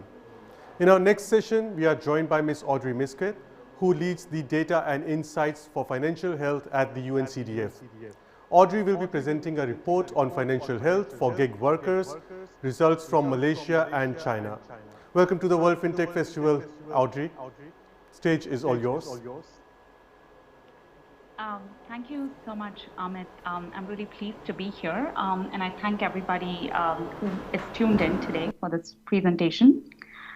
So as Amit introduced me, I am Audrey. I manage data and insights on financial health for the United Nations Capital Development Fund. We are a UN agency with a mandate for financial inclusion and financial health for least developed countries. And I will give a more detailed introduction as we proceed. But today I am going to present on the financial health of gig workers. And these results that I'm going to present are from Malaysia and China. So let's get started. Today's agenda is as follows. I will tell you a little bit about UNCDF, then introduce you to the research. I will share findings from the research, and then we'll end with where we can go from here. So about the United Nations Capital Development Fund. So we're a UN agency. We operate in 47 least developed countries. At the moment, we are present in 39 developing countries. Our main objective is to make public and private finance accessible and affordable for low-income people. And our vision is to develop an inclusive digital economy that leaves no one behind. So we operate by means of work streams and instruments. Our work streams are these four categories that you see on my screen. We want to empower customers. We want to enable an open digital payment ecosystem. We want to foster inclusive innovation, and we want to create enabling policy and regulations. We believe these are the four ingredients that are necessary for customers at the last mile to access services that will eventually make them financially healthy. We use several instruments, some of which I have listed here. We offer technical advice and training. We engage stakeholders. We have a huge focus on customer centricity. Of course, we use data and research, and I'm representing that team today. And we de-risk financial instruments through a provision of grants and technical assistance. We have a few focus segments. I've listed 5 here, but we have many more. Women, youth, micro, small and medium enterprises, refugees, and migrants. We also focus on informal workers, a subset of which is gig workers, and that is the segment that I will be focusing on today. So let's move forward. Let me tell you a little bit about the research. So this research was conducted in Malaysia and China. And why Malaysia and China? UNCDF recently instituted a program called the I3 program, funded by the MetLife Foundation in Malaysia and China. So we've been in Malaysia and China since 2018. And these are not least developed countries by any means. But of late, we have forayed into middle-income countries and emerging countries such as India, because we recognize that significant parts of the population in these countries are still vulnerable and will benefit from a range of financial services. That's one. And two, these economies have a robust innovation environment where experiments can be conducted. And UNCDF works very closely with the private sector to conduct these experiments to see what works and what doesn't. In Malaysia and China, we focus on different segments, one of which is gig workers. So our research sought to unpack the financial lives and aspirations of workers in the gig economy.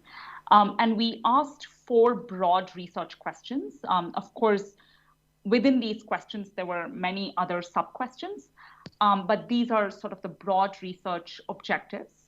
So the first one is, why do workers choose the gig economy, right? Why do they choose to participate, and what are their experiences?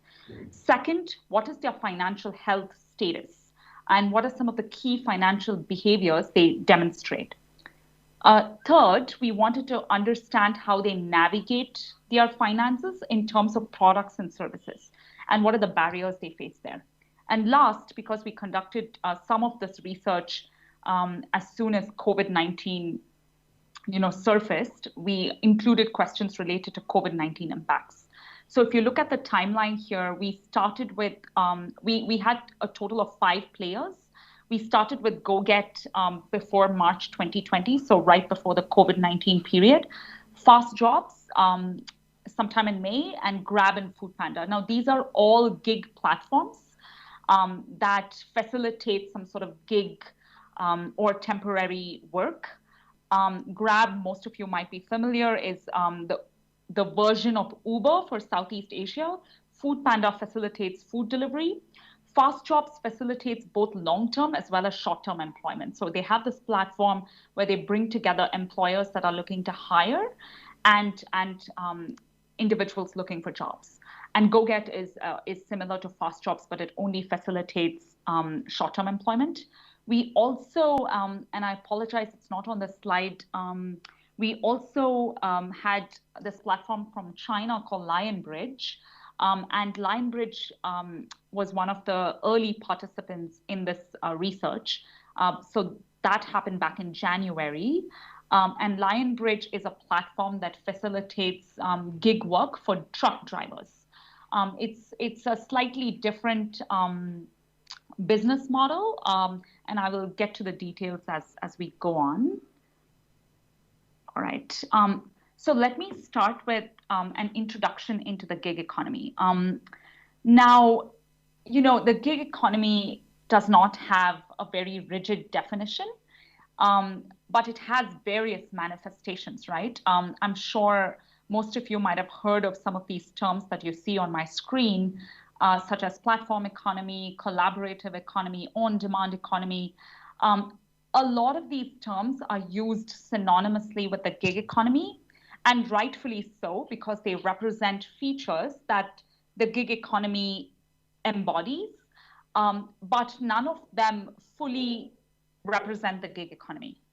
And I don't think we have enough time to go into the details, but what I will say is that there are 3 characteristics that we have pinned down to define the gig economy for the purposes of our research. So the first one is temporary work or gigs. Now, this work is sometimes over in a matter of minutes, but it could also take longer. But really, the underlying notion there is that this gig is temporary. Second, there is no contractual relationship between the gig worker and the platform that the gig worker is using to find work. And third, we focused on tech platforms or the tech-driven gig economy, but the gig economy can very much exist outside of tech platforms as well. But our study did not include those types of gig workers.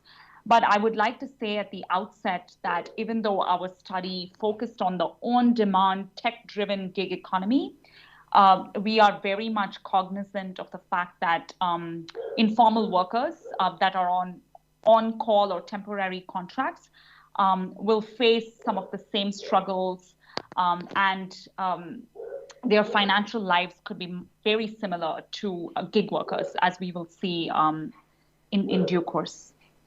So how big is the gig economy, right? So McKinsey did this research in 2016 where they tried to estimate the size of the gig economy. And according to their report or their estimates, by 2025, the gig economy is expected to contribute a whopping $2.7 trillion to the global economy.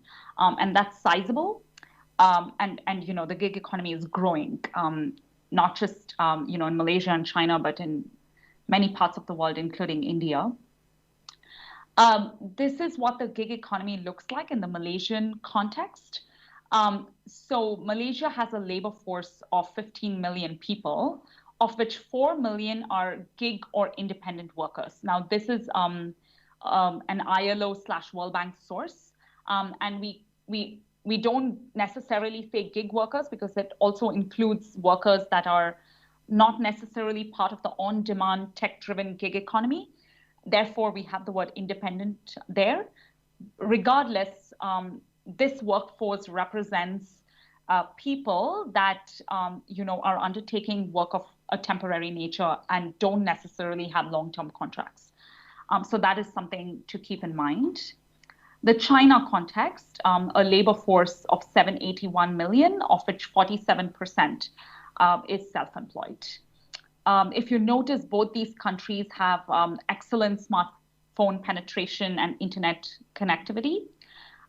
China slightly less so in terms of both, but regardless, it's pretty impressive when you compare it to some other emerging economies. Before we dive into research findings, I would like to introduce the concept of financial health. I've mentioned it quite a few times. And although it is an intuitive concept, a lot of us probably in the audience can define it. But I would like to introduce the 3 different dimensions of financial health that we have pinned down based on empirical work done on this subject in different parts of the world. So financial health for us comprises 3 dimensions. The first is financial security. Now, this is a very fundamental dimension because it is the ability to meet ongoing daily commitments now and in the future, as well as under adverse circumstances. So when there is a hostile situation or there is a shock to your system, are you still able to meet ongoing commitments? That shock could be something that we're living with right now, which is the pandemic. In terms of future commitments, what we're really talking about is a sense of preparedness for your expected future, such as your retirement, for example. Another thing I would like to note, the concept of being able to meet your commitments under adverse circumstances, we also call financial resilience. And this is important because I will be mentioning this as we go along. Financial control is the second dimension. This is a bit subjective. What this means is the feeling of control over one's finances. And this represents a sense of self-efficacy, which is confidence in your own self and your financial situation now, as well as looking to the future. Financial freedom is a step up from financial security. So you really need to be financially secure first in order to be financially free. But that does not necessarily mean that if you're financially secure, you're financially free also, because you could be someone who could meet daily commitments, but not necessarily enjoy life on your own terms. And that is what financial freedom really is. It's the ability to meet your financial goals and enjoy life on your terms. Okay, so before I delve into findings, I thought I would show you a quote by a gig worker that we interviewed and what he had to say about what financial health meant to him. And like I said, we all could come up with definitions of financial health. And this guy had his own. And what he says is that financial health is about getting to do what you want without worrying about where the money is going to come from. It is about financial independence and no obligations to anyone. So it sounds like he touches on all our dimensions one way or another. Right, so we can move into research findings now.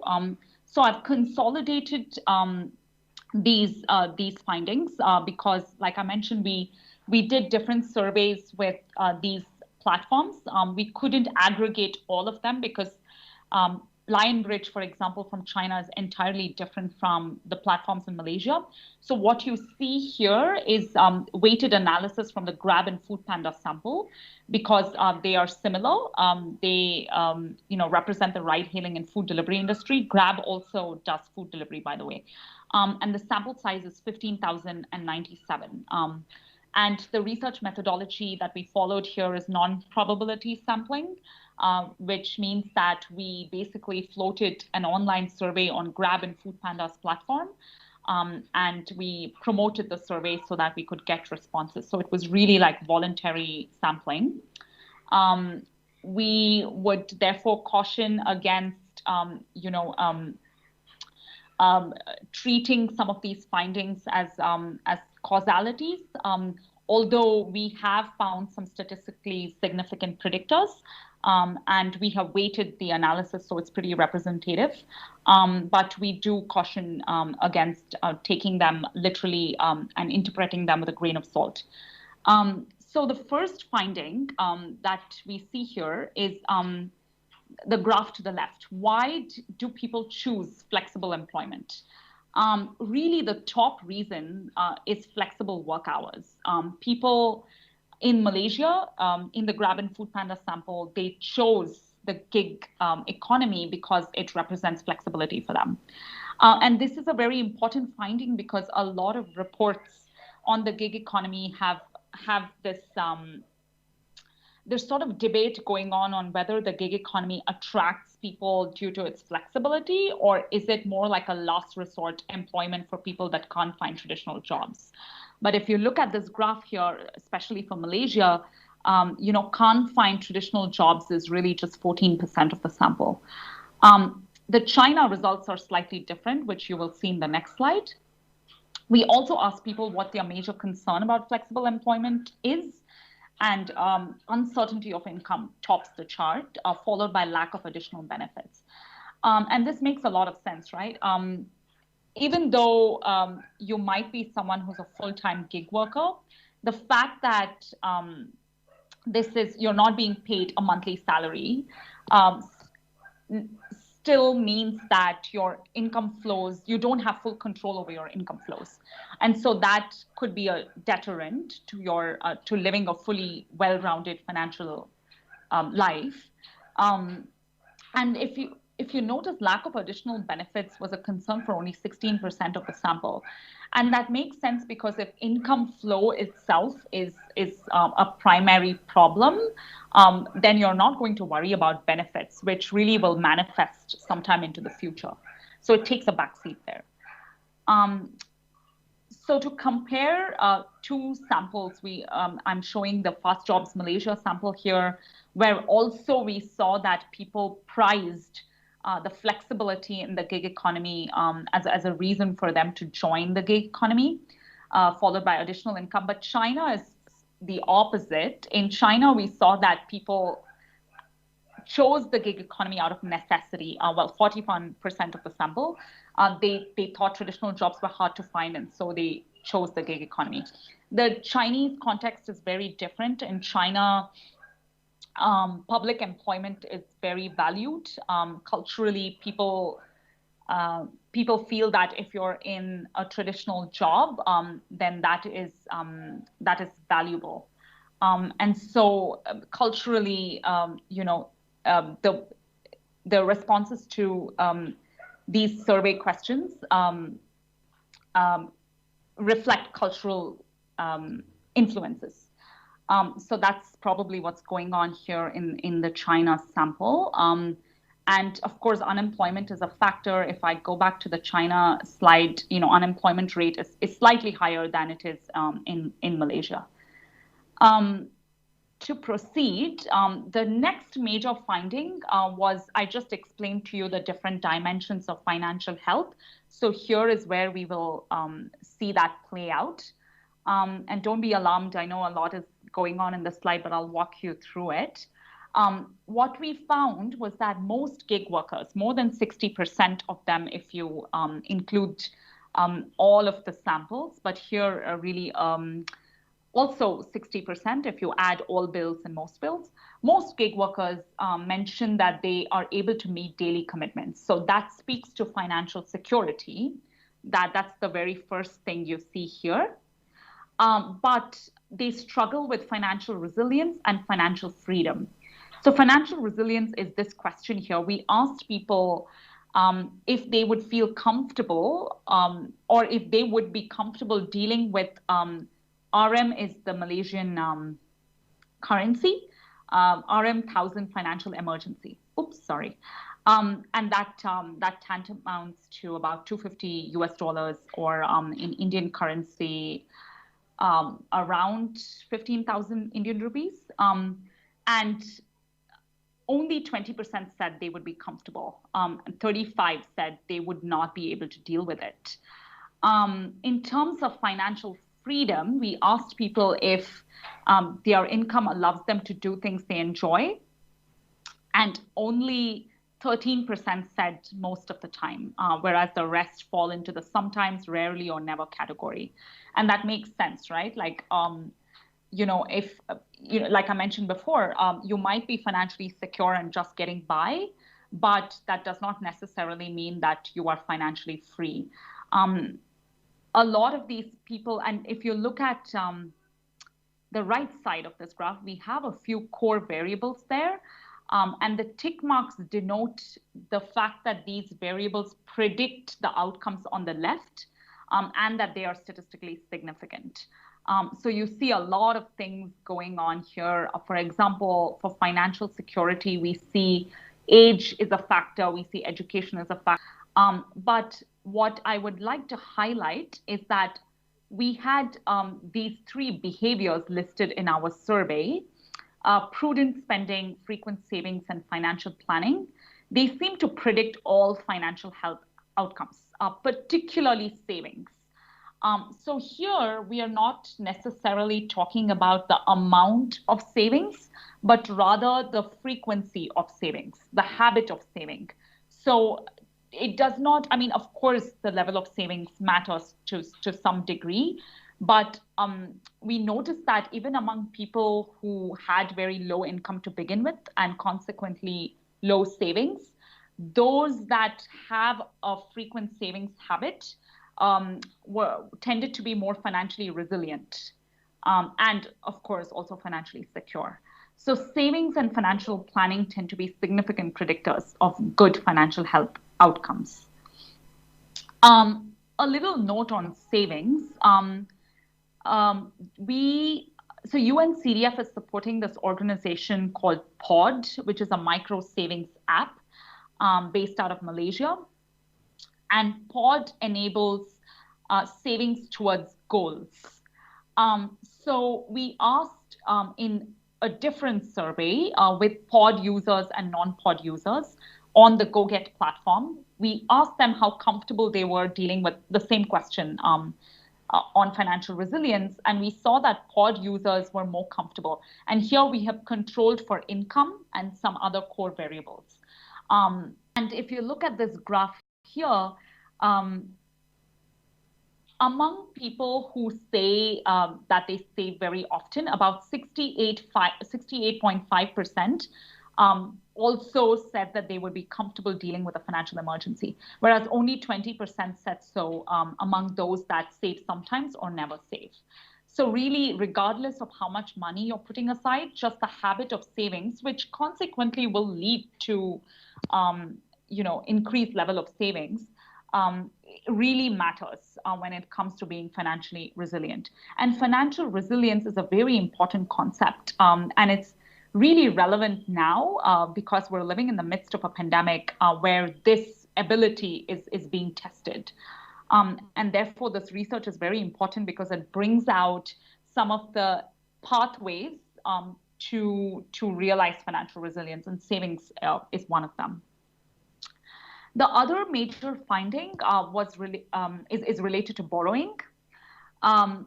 We noticed that about half of the gig workers had borrowed in the past 12 months. And we asked them who they borrowed from and what did they borrow money for. If you notice, 3/4 of the sample said they borrowed from family and friends, and you see banks come a distant second. And if you look at what they borrowed money for, you notice that essential and emergency expenses really are the top reasons. And that's pretty concerning because what this indicates is that they lack cash in hand, number one. Number two, it indicates that they are using borrowing to smooth their consumption, when actually savings is a better instrument to use to smooth your consumption. And what do I mean by smoothing consumption? Smoothing consumption is a concept that refers to spreading out your expenses in the face of unstable income. So let's say today you get X amount, but you don't get this amount for the next 3 months. But you have expenses for the next 3 months. You have bills, you have education fees to pay. So the X amount that you receive today has to be smoothened for the next 3 months. And generally, if you're financially healthy, you will use savings to do that, especially if they are essential expenses. But if you're borrowing, then, it's an indication that a lot more can be done there to improve your financial health. And in the gig economy, this makes a lot of sense because, people's income varies. We have some more findings on income instability, which I have not included here, in a bid to not make this super complex, but we did notice a significant monthly variation for about half of the sample in Grab and Food Panda in the sample that I'm showing.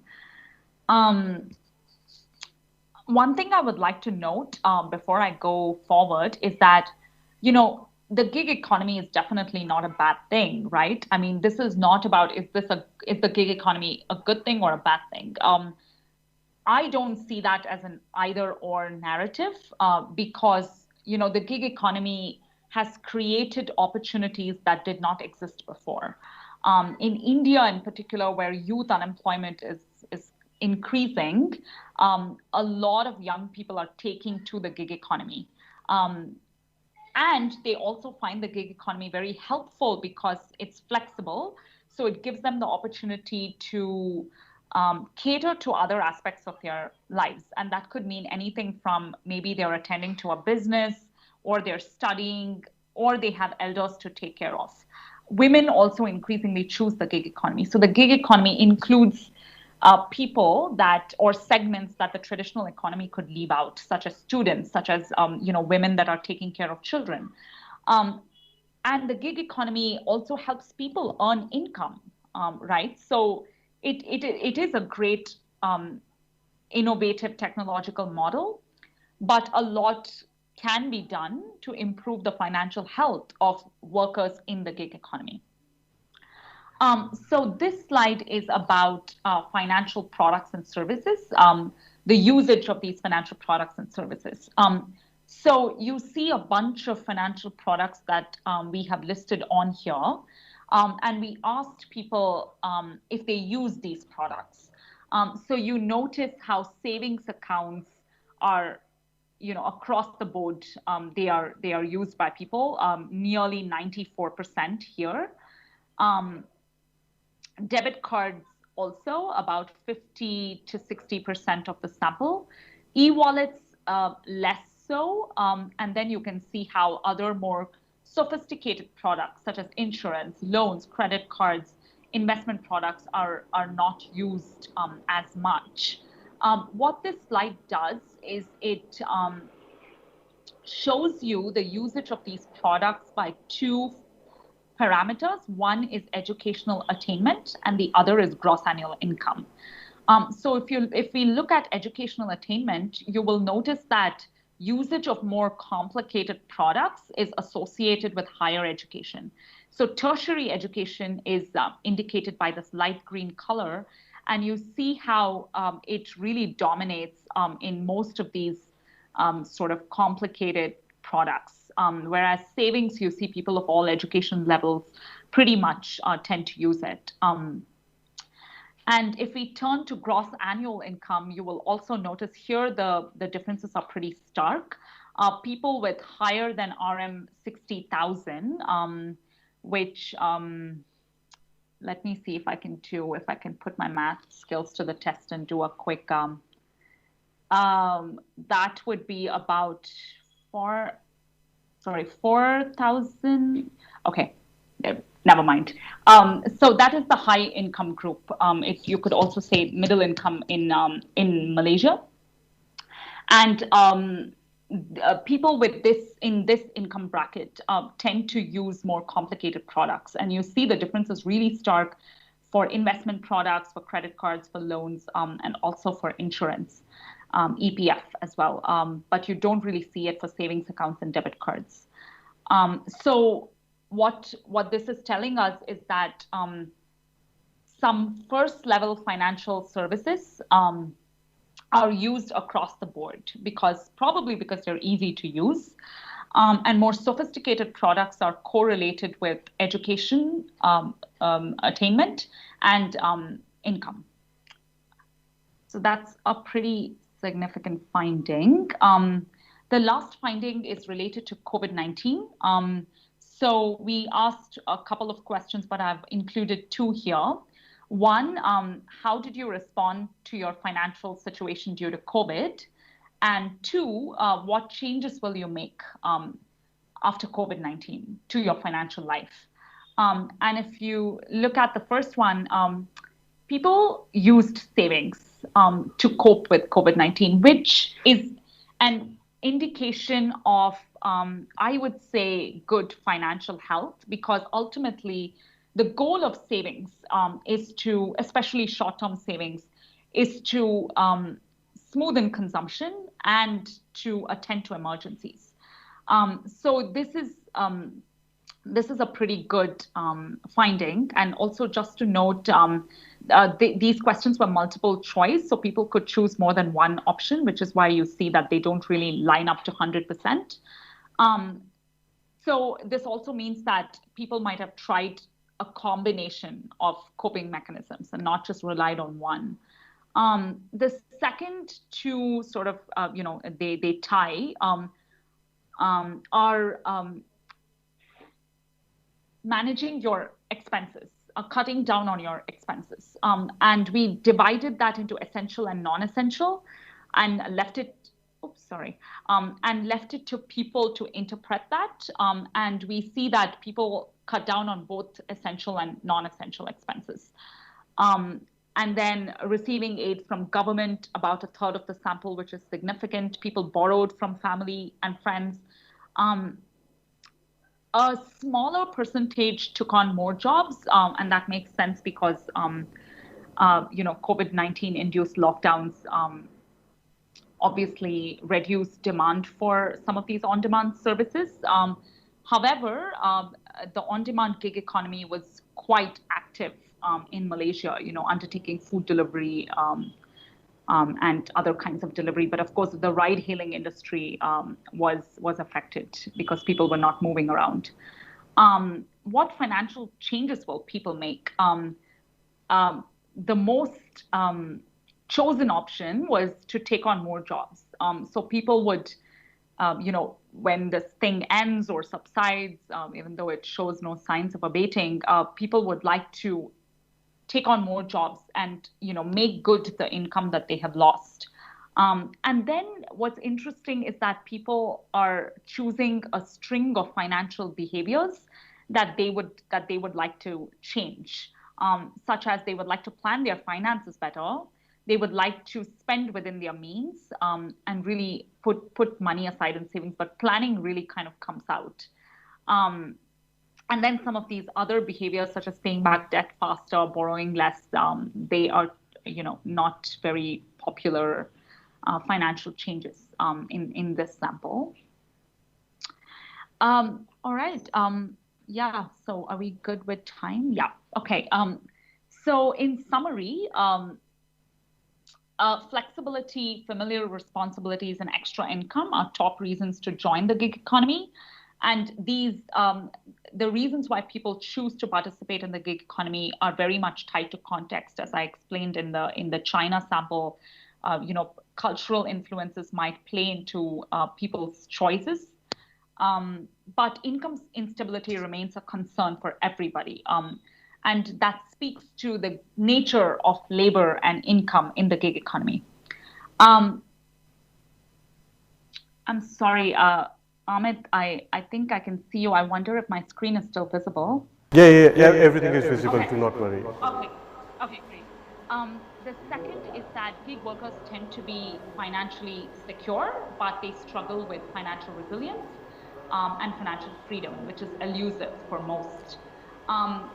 the key finding was that the habit of savings, and notice that I call it the habit and not level of savings, influences all financial health outcomes. Gig workers mostly borrow to cover essential expenses or emergencies, and they borrow from family and friends mostly. In terms of financial products and services, savings accounts are ubiquitous, and to some extent debit cards and insurance as well, insurance more so in China. And that is very specific to Lionbridge because it's the truck driving industry where risks are quite substantial to truck drivers. So everybody is pretty much insured. But more sophisticated products are widely used by those with a higher income. So the last part of my presentation is where do we go from here? We're proposing a similar study in India. Before I delve into the details, with our Malaysia and China study, what has come out is that we have been able to support platforms, policymakers, and financial institutions through our findings to develop or improve products and services and policies for gig workers. One example of that, and it's currently ongoing, something that we're proud about, is that we've brought together 3 stakeholders, a government agency in Malaysia, a platform, and a fintech to design a few interventions that could help gig workers develop the habit of savings. Now, one of the things that comes up with savings is that I don't have enough money to save. A lot of gig workers have told us this, in our qualitative interviews. And we want to really test that hypothesis out because we have noticed in our study here, but also in the fast job sample and in the China sample, that even among low income gig workers, we do see people that are saving. And of course, they might be saving for a variety of reasons, but it is not entirely elusive just because your income is low. And we want to contribute to this this notion that we want to increasingly advocate, and that is that, it doesn't matter how much money you put aside. Like, you don't have to wait for your income to reach a certain level so that you can start saving. You can start saving today with just maybe 1 RM or 2 RM or even 5 RM if you can do it. And cultivate that habit, because a lot of studies have shown that when you create an environment where people start saving, even if it's a small amount, and then you remove that environment, you basically come out of that intervention, people still continue to save because they've got into the habit now. So it could be a very behavioral thing, which we're trying to test out.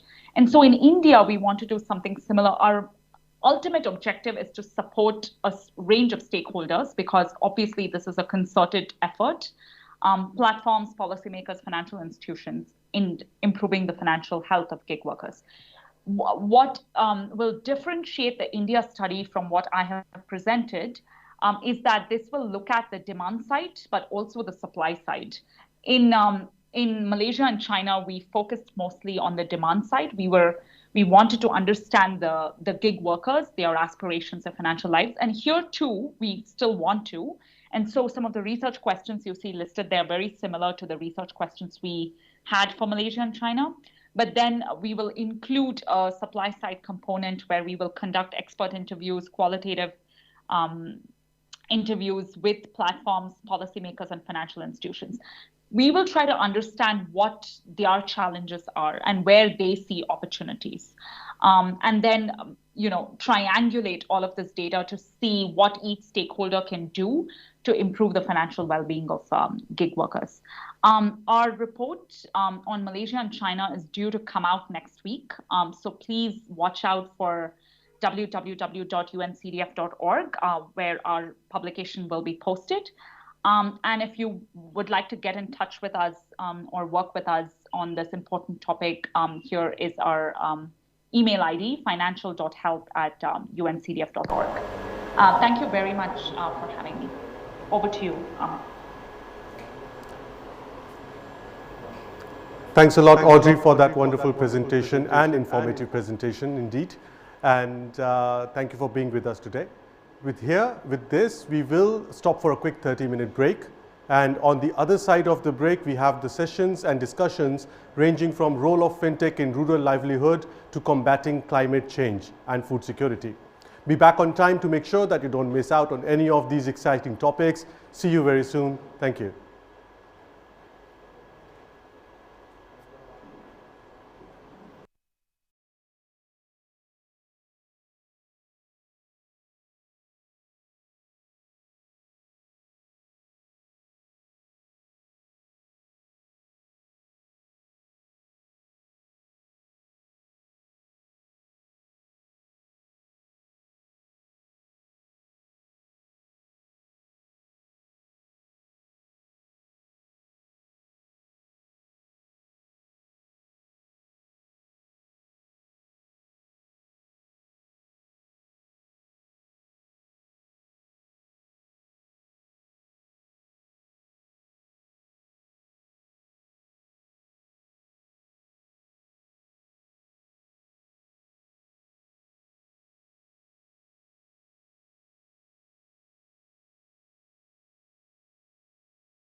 Welcome everybody, and we are back after the break.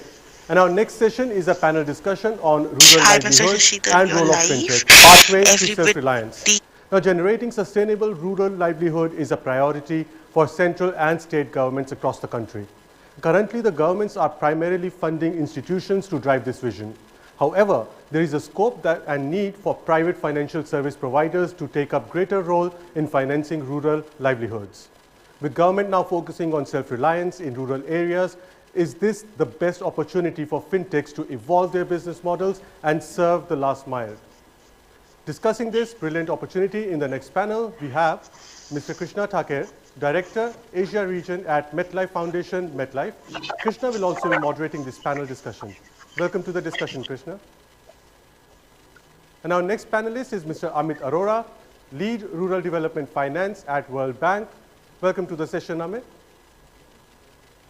And completing the panel, we have Mr. Sasidhar Tumuluri, MD and CEO at SubK. Good to have you here, Mr. Tumuluri, and I welcome you to the show. And completing the panel, we have with us Ms. Audrey Misquith.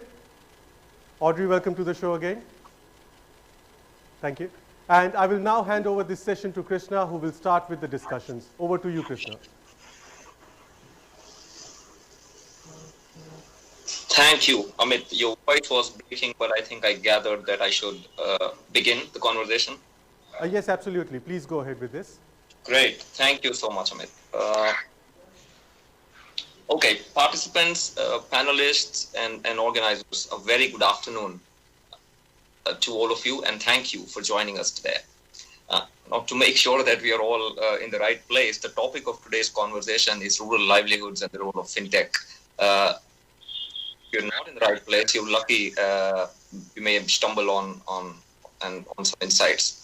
So now I know this is a standard thing to say in panels, but I truly believe that it is a problem that is important and needs urgent attention.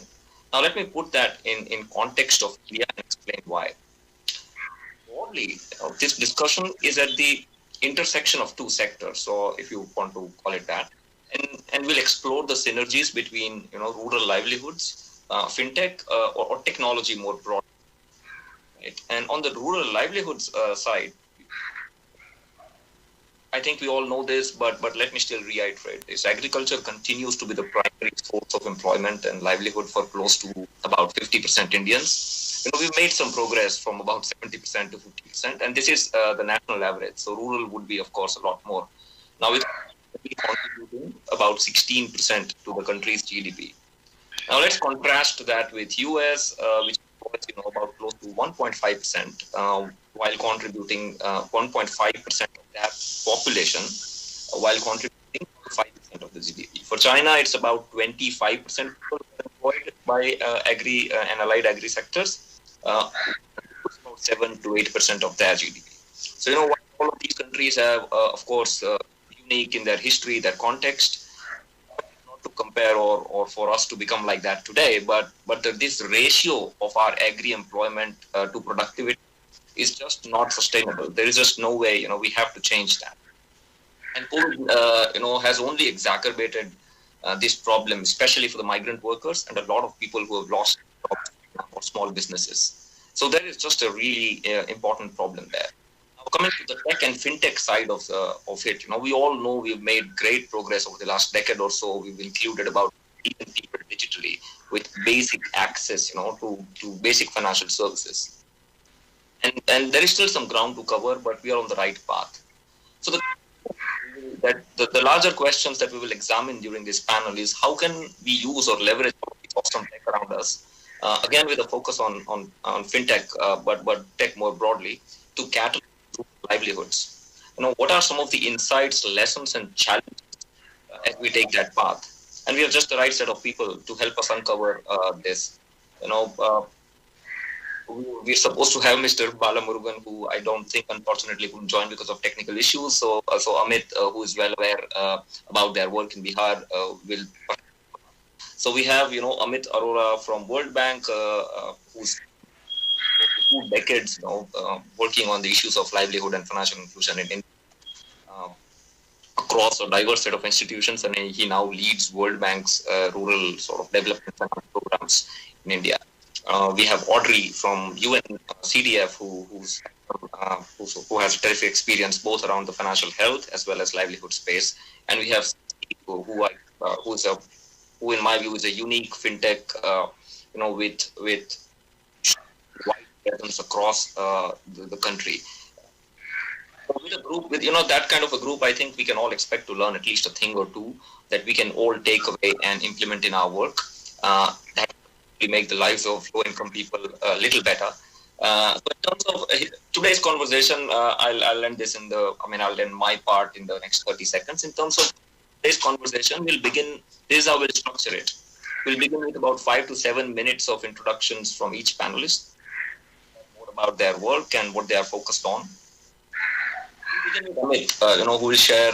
So in terms of order of introduction, we'll begin with Amit, who will share about their rural finance and livelihood strategy from how they approach and design projects and how they integrate technology, set goals. After Amit will go to Sasi, who will share more about Sabke, their journey and the work of Sabke and so far. Then the first round with Audrey sharing about UNCDF's perspective and their work focused on rural livelihoods, agri, fintech in India. And after the first round of those conversations, we'll move to a moderated Q&A. I have a lot of questions for them, where we'll see how much can we discuss given the time we have. So over to you, Amit. Thank you, Krishna. If I've understood your question correctly, because there was some disturbance, in the line, you'd like me to start with talking about the rural livelihood practice and our strategy and so on and so forth. So, briefly, I would say, how do we pan out our role in the Indian or the South Asian context is, as you would know, in the till the 90s, the late 90s or even part of early 2000, we've conventionally had a plethora of poverty eradication programs, who've played their role and helped in laying the foundation layer. In the last 10-15 years, our rural livelihood programs have been trying to move the needle further up. People who are at a stage where they are beginning to come out of poverty, how to find next level of entrepreneurship, enterprises, or larger, broader livelihood platforms for them, so that they stay out of poverty and continue to progress out of poverty. So this would be covering both farm and non-farm areas, and increasingly our effort is to bridge the gap between what is a public good investment, which is more structured, for poverty alleviation, and the market. So there is a gap, in between before the two sides connect to each other and leverage each other's strength. So we try and play the role of that bridge and facilitate demand side's engagement with the markets. Just to give you an example, a typical project in, let's say, a lower income state would focus in mobilizing community members, institutions, aggregating them and investing in developing their capacity, and bring them to a stage where they can engage with the market sector, for forward linkages, for enabling technology and these kind of things. So this is a typical rural livelihoods projects. Depending upon the specific contours, I can talk later more. This could be in the financial services sector. This could be in non-farm employability. This could be agriculture. So that's how we broadly try and structure this. And that's for it now, I think. Sure. Thanks, Amit. I have some follow-up questions, but I'll reserve those for later, and we'll perhaps move to Sasi for quick. Thank you, Krishna. I hope I'm audible. And I'm audible, right? Yes, I can hear you, Sasi. Thank you. My sincere apologies about the video due to some technical glitch, not able to open that. But I think we wanted to move to brief on what basics in Sabke does in this area. So Sabke is a is, I would say, simply put, second generation basics institution, which, have been in the forefront of many innovations in the financial inclusion space, be it, whether it's basic microfinance business that was started a couple of decades ago to the most advanced technology-driven inclusion practices. So while various experiments were being done, as India has also experimented big time on the policy front, in mid 2000, 2005, 2006, business correspondence has been sort of rolled out as a potential alternate channel for enhancing financial inclusion, bringing banks, into the center. Although many other policy initiatives were made, but this is, I think, is a path-breaking stand that government has taken, especially RBI has taken, wherein some experiments were done by Basics and many other organizations to try if that outsourced model of banking could really work. And the central piece of that would be technology. And we did test some technologies, and we realized that unless we can enable real-time transactions, it is not really possible to build trust and enable true inclusion, primarily from helping people open bank accounts and save money and transact from those bank accounts, which is, I think, very I would say the stage zero of financial inclusion. So in 2010, when government and RBI has decided that this business correspondence model can be opened up to larger ecosystem players, Sabke was born as an alternate channel institution, in addition to the microfinance business that we do. And we have built technologies that are easily can be integrated to banks' core banking solutions and enable mobile banking transactions on the ground. But most of the business was built on an assisted model, which by what I mean is agent networks are conceived as good middle solution to a bank branch and a customer.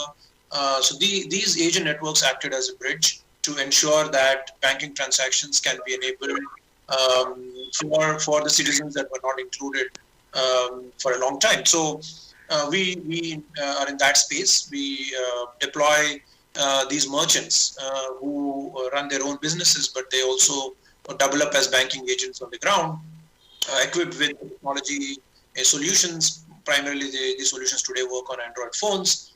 We started off with a basic phone when we started our business. And the biggest push came when PMJDY, the Prime Minister's Jan Dhan Yojana, was unveiled in 2014. I think then a lot of things came together. There is a policy push, there is a technology that is getting ready, mobile penetration has increased, Aadhaar penetration has gone up. So the whole JAM Trinity really started playing out. So for someone like us, we did ride on those rails, and today there's a vast network of agents by people like Sabke and many other peer organizations. And these are now in a way cornerstone to connect the citizens that are able to open bank accounts due to the mission-driven program that government has done, but servicing those accounts and making sure that everybody gets access to the basic financial services is something that we enable on behalf of banks. So Sabke is set up as a bridge between a bank and a customer, and trying to enable all kinds of financial services, liabilities, assets, payments, all that on seamless, mobile technology solutions that have been built in-house, and of course also through the infrastructure that the government has enabled in India. So I will stop there. So that's basically what we do, and we work with both public and private entities to help them as well to ride on this wave. Sasi, thanks for this. And before we move to Audrey, just a very, very quick question in terms of if you could just share a little more about your presence in the across the country, your partnerships, presence in terms of geography and I don't know, number of agents or products, just very briefly, so that the audience can put things into context. Sure. So we operate in 24 states out of 30 in India, with, like I said, multiple offerings. About 10,000 plus agents have been enabled for primarily channeling payment and cash in, cash out services. But we also, as I was saying, facilitate credit, microcredit, primarily MSME credit, on behalf of banks. That also is run through the similar model, but that's a bit more engaged model wherein the field staff operate on the ground because there is a lot of credit assessment that's required.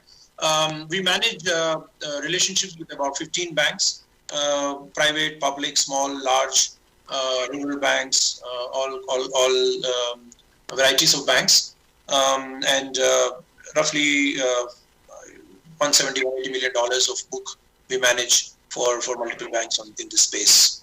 Yeah. Thank you, Shashi. I'll come back again to both you and Amit with some specific questions, but we'll have Audrey about the work. Great. Thank you, Krishna. And I'm really delighted to be here among a group of distinguished panelists. So thank you very much for the invitation. So I represent the United Nations Capital Development Fund, or UNCDF. We're a UN agency. We were set up in 1966 with a very focused mandate of assisting least developed countries develop their financial infrastructure and find sources, both public and private, to unlock financing for the poor and vulnerable. So we focus on low-income populations. We currently operate in 47 least developed countries.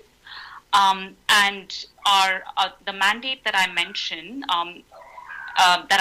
it manifests in two ways. One, we work with governments very closely to unlock financing for local development. And the other, we work with governments again, but also the private sector to find innovative solutions so that we can reach last mile customers with financial services that are very relevant for them. So our work involves the intersection of policy and innovation. We have 4 work streams. The first is empowered customers. So we work a lot on financial and digital literacy to empower customers to use financial services in ways that are meaningful for them. The second work stream is open digital payment ecosystem. So we work with the system and a range of stakeholders to ensure that the systems that enable the use of financial services are open and interoperable. Our third one is inclusive innovation. So we work with both incumbents and startups alike, and we de-risk business models. So what that means is we engage in a lot of experimentation to figure out what models work, what models don't work. And we provide a lot of grants and technical assistance in that process. And the final work stream is policy and regulation. We recognize that none of the first 3 work streams will, really foster innovation for low-income people in the area of financial services if there's no enabling environment, which policies and regulations really promote. We also have some focus segments. So as I mentioned before, we focus on low-income people, but within that broad segment, we look at women, youth, migrants, informal workers, refugees, and micro-enterprises. So I mentioned that we work primarily in least developed countries because that's really our mandate. But in the past 3 years, we have forayed into emerging and middle income economies. So we have a presence in Malaysia and China, and we run a program in these 2 countries called the I3 program funded by the MetLife Foundation, where we're working with private sector stakeholders as well as central banks in both these countries to find innovations that will work for low-income people. We're also going to be setting up a program very shortly in India, in the state of Odisha. I will talk more about it in the course of this panel discussion, but this program will focus on women. And it will leverage an existing government program called Mission Shakti, which is a rural livelihoods program. And we'll build on that to offer a range of services, financial services for women entrepreneurs. In terms of rural livelihoods, we have invested in multiple financial interventions across the globe. So we have invested in ag tech solutions, for example. We've helped digitize value chains, dairy value chains, tea value chains in East Africa, also in Nepal. We have invested in digital credit products in Asia and Africa that enables convenient and affordable financing for smallholder farmers.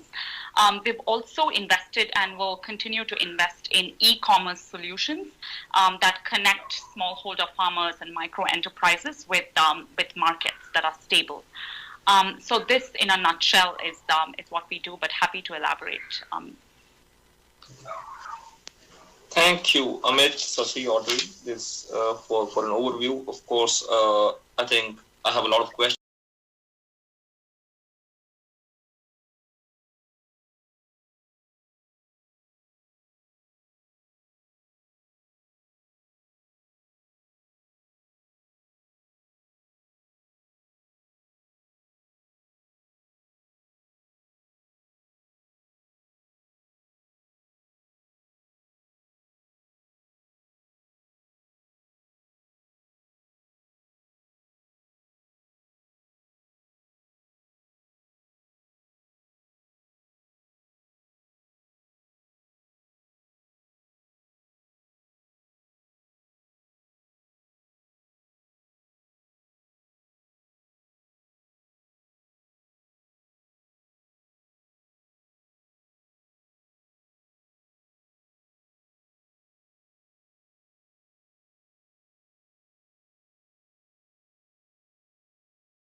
to lead well-rounded financial lives. And ultimately, the goal is to make them financially resilient.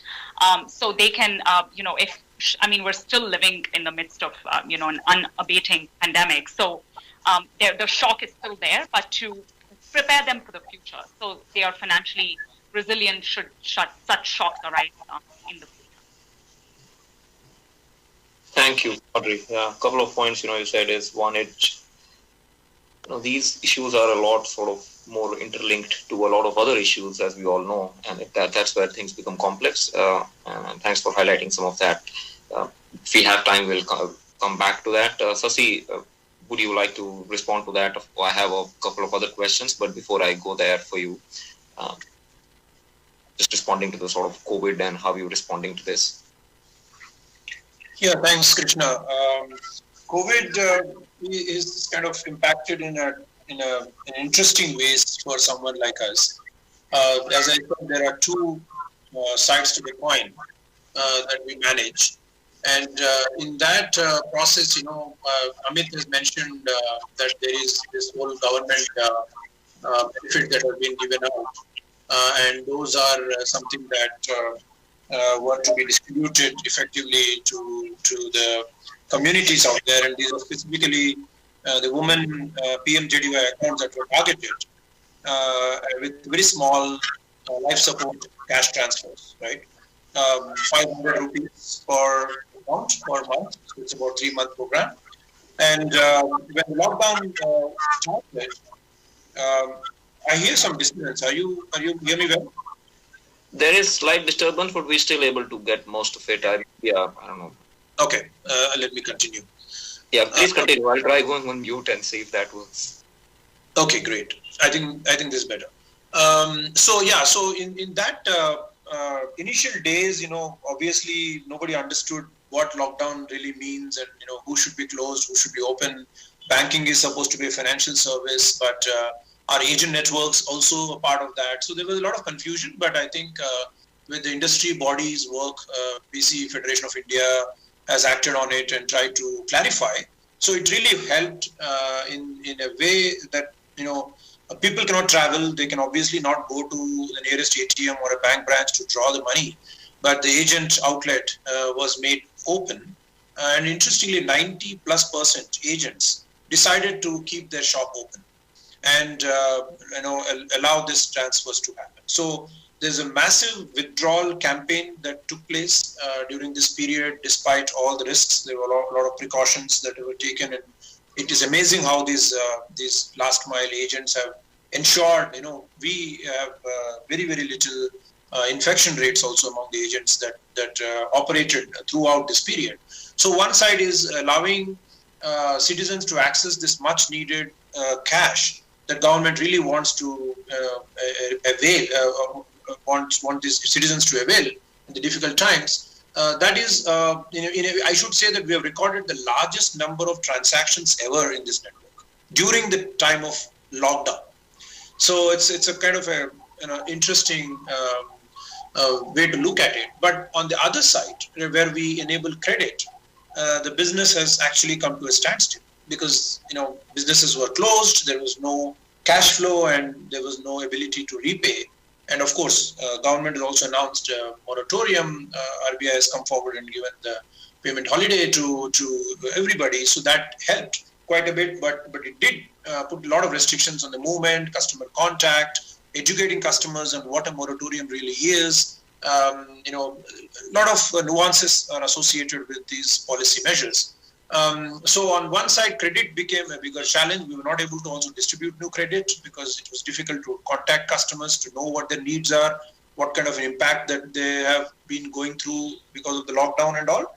So one side, it was difficult for us to either collect or push more credit in the system.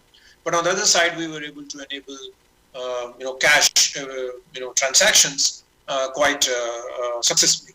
So it's a that way balanced kind of a thing. And in rural especially, this whole availability of agents and decently working technology that is in place. It sounds like pandemic came in the time when people are ready to handle it in some sense, right? So it really helped having technology in place and having everything in place. Infrastructure really came together to manage that situation. Thank you, Sasi. Insightful. I will take a minute or so to unpack some of the really interesting points you've raised, and then we'll move to the next one. But as you said, about 200-300 million low-income families were able to actually get cash in the middle of the sort of, let's call it, lockdown, right? And I really shudder to imagine, in the old days, I don't know how would they have gotten any cash at all, right? Imagine the chaos, ensuing chaos without all the last mile distribution on the payment side. So I don't know what that sort of would look like, but it will be extremely chaotic. So it's amazing, as you said, how this sort of plumbing and wiring that we've been trying to put together for years was ready just in time for this on the payment side. Now on the credit side, of course, you gave us a interesting snapshot of the challenge, but and credit is a key enabler for livelihood, right? We on the foundation side, just a 30-second diversion, is we focus on financial health. So before the pandemic, there was just a lot of impetus on helping people build savings and resilience and stuff, because there was a lot of credit. Not a lot, but the significant people had credit access. Now that has turned on its head, right? Credit is all the more important for people to restart their businesses, to kind of to rekindle the economy. So what is your view on where are you right now? Is it picking back up, and where do you see kind of the next year or so from a credit perspective, both for Sabke and broadly for the sector, but of course from a rural livelihood, low income perspective? Sure, it's really again a conundrum where this is the time when you need to make the credit available because there's a lot of restart that is happening and there's a lot of revival that is also required. At the same time, the customers are also struggling to pay back their existing loans. One is it kind of already the credit histories are a bit impacted because even post-moratorium, it's not that everybody is able to pay. There is still a lot of lag in terms of how much we're able to collect. And then at the same time, we need to go back to help them out in fulfilling their working capital or investment needs. So there is that challenge in terms of, how many customers are able to qualify for additional loans because their lending is a risky business, and from a lender's perspective, the intent is not enough. You have to make sure that the risk is managed effectively. While we are already in a situation where the risk is escalated. The second challenge is how would you ensure there is capital that is available from the lender side to lend when your collection rates are low, right? Because there is this whole challenge of, although of course RBI has done its bit in terms of making a lot of liquidity available in the market, but it is from the financial health of the lender perspective, it becomes a lot challenging. Despite all this, we are today at about, I would say 60-70% of the level of credit that we were doing last year at the same time. In my opinion, that's kind of a good number to have because I think in next 3-4 months, we will be at a full scale credit distribution. And of course, again, technology being where it is today, there is a lot of advantages that we are able to derive because reaching customer is a lot easier and assessing customers' credit records are a lot easier thanks to all the railroads that were built. But still, we are at not the best stage where we should have been. And given all the constraints, I think the industry is doing its part.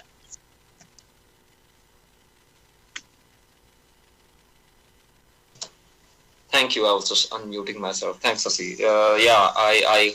I really hope we can of course, you as well as the industry can get back to 100%. I know there is sort of this whole trust deficit right now through the supply chain, as you said. It's a difficult conundrum, but and it could be a long conversation, but I'll sort of give it a pause and move to I think we have about 11 minutes to go, so we'll get to sort of the concluding side of it. Let me go to Amit for a moment. And, Amit, from a forward-looking perspective, again, based on your global, regional, local experience, what challenges do you see in India to grow from here to keep up, as you said, on this path towards economic progress or eradicating poverty. And of course, on the flip side, so India has done a terrific job on reducing extreme poverty, including hundreds of millions of people over the last couple of decades. So what can others learn from from Indian experience, and also what are a couple of opportunities or challenges you see in India to take it to the next level from here?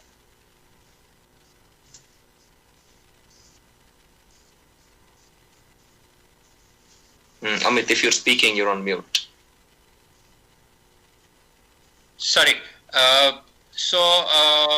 Starting with the challenges, the next level challenges that, as I see it, that we need to address is, I'll take a leaf from what Shashi said, such a huge BC agent network, how well has responded to a situation that we all have been facing. I think the next challenge and opportunity is to try and see how cash out gets minimized, and to the extent possible, especially in the rural context, and enabling ecosystem and incentivized ecosystem is built so that the funds are retained in the bank account, although the fund movement happens. What would take to make that happen? Of course, you need a much more entrenched acquiring network. By itself, that acquiring network put in place, I don't think can solve that problem, because it needs a lot of hand-holding and customization also. Because now the use cases are specific, as already I mentioned in the beginning. As in India, just to give an example, we have about 7,000, 8,000 or up to 10,000 farmer-producer organizations. One FPO would be anywhere between 500 to 5,000 farmers.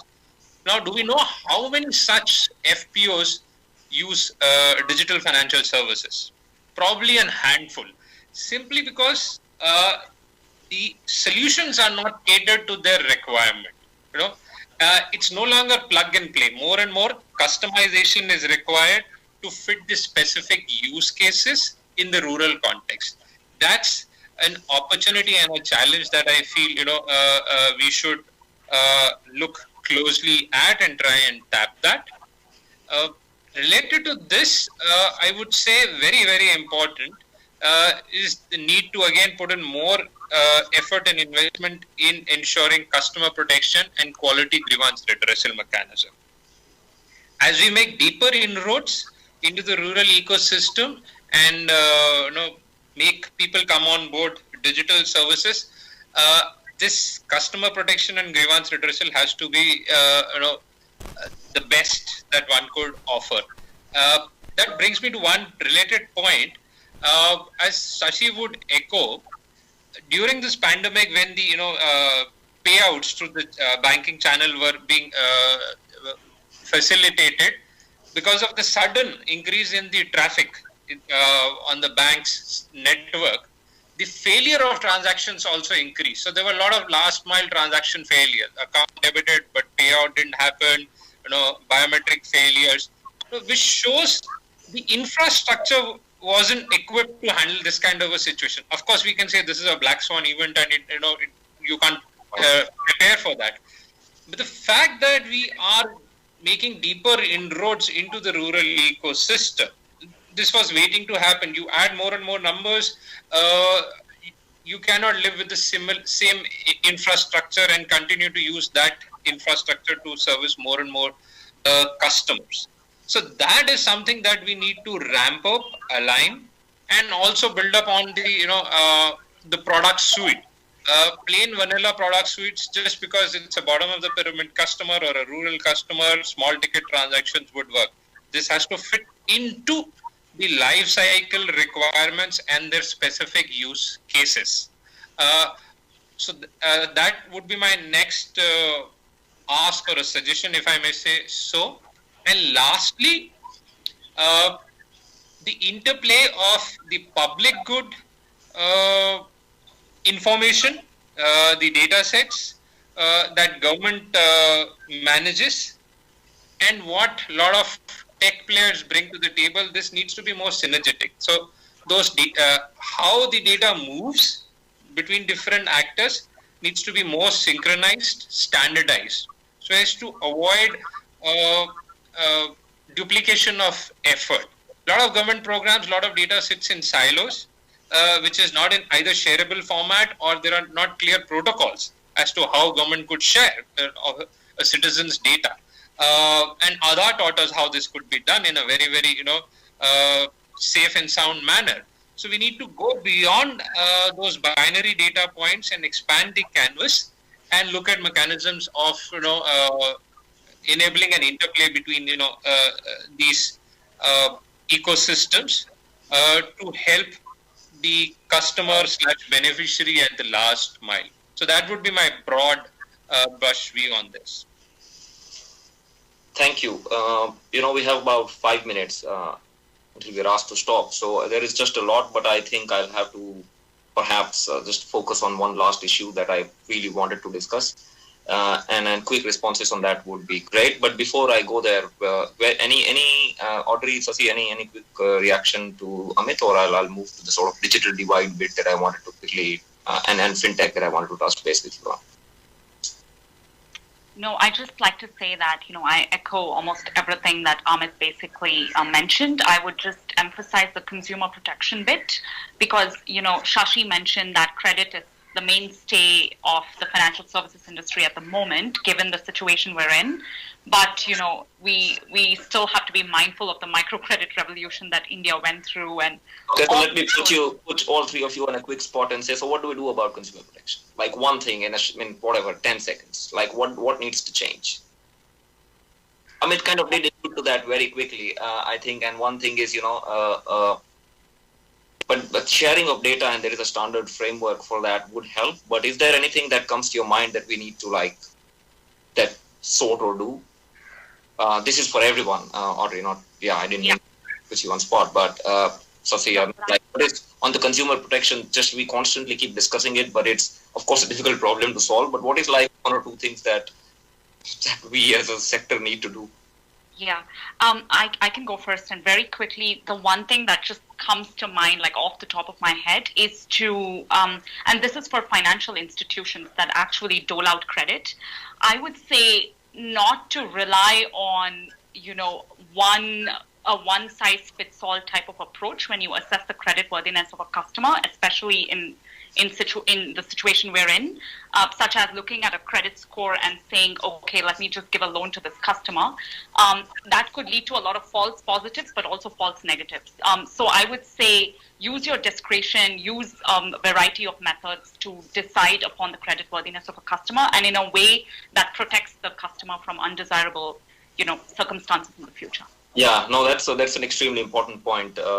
It's happened in China. It's happening in India post-COVID. We all know this. A lot of fintechs are in that sense. They are on the spectrum, so it can easily slip into sort of a very indebtedness, exploitative situation. So yeah, no, I hear you. Extremely important. We have 2 minutes, so I don't know how we'll cover, but very quick responses on the digital divide. We, of course, all of these conversations weirdly assume that we are there in terms of tech, and there is all this awesome tech. But a lot of the times when we visit people, or women or groups and people in rural areas, right? Only I don't know if I don't have a national database on this, but it's usually about 20-30% women have access to smartphone, and there is of course a challenge of usage. Of how well are you able to use it. So for me, a lot of that, what we call rural India, they're just not there yet digitally. So how do you see that? We just don't have a lot of time. This could be a separate topic by itself, but any quick sort of parting thoughts on that would be helpful.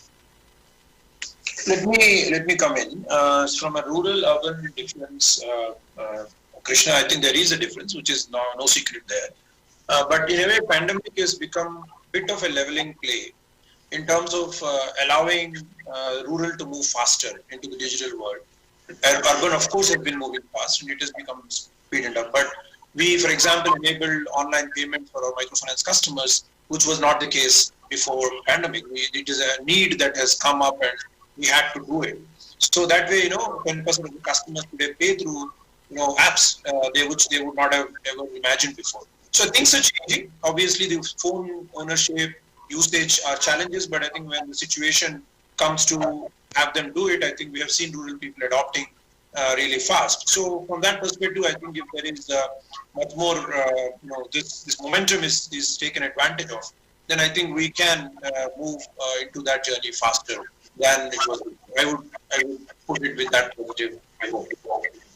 Thanks, Sasi. Amit, any, okay, last really 30 seconds. Any parting thoughts, Amit and Audrey, on this? I'm not sure if I could hear you properly, but to start with, I would suggest that we request the regulator and the policy makers to share more sex disaggregated data on various indicators, parameters, the usage of bank accounts, smartphones, so on and so forth. Currently, this is not available, beyond the number of bank accounts opened by males and females, you don't get next level data. Once that starts coming out and performance indicators are put in place to measure this, I think some progress will be achieved by this itself. Yeah, no, I can't emphasize the whole measurement bit enough. We just, as you said, we really lack the next level data, and it makes a world of difference once you start, going into details, and so can't emphasize that more. Audrey, any parting remarks before they ask before they shut us off? Yeah, no, well, I wanted to also discuss the measurement piece, and I guess Amit has already brought it up, but I would also emphasize digital literacy. I know it sounds very cliche, but it's also very important, and to localize digital literacy is important. Okay, of course, it's a dauntingly complex subject, but it was, we didn't have enough time. Nonetheless, it was really fun interacting with you.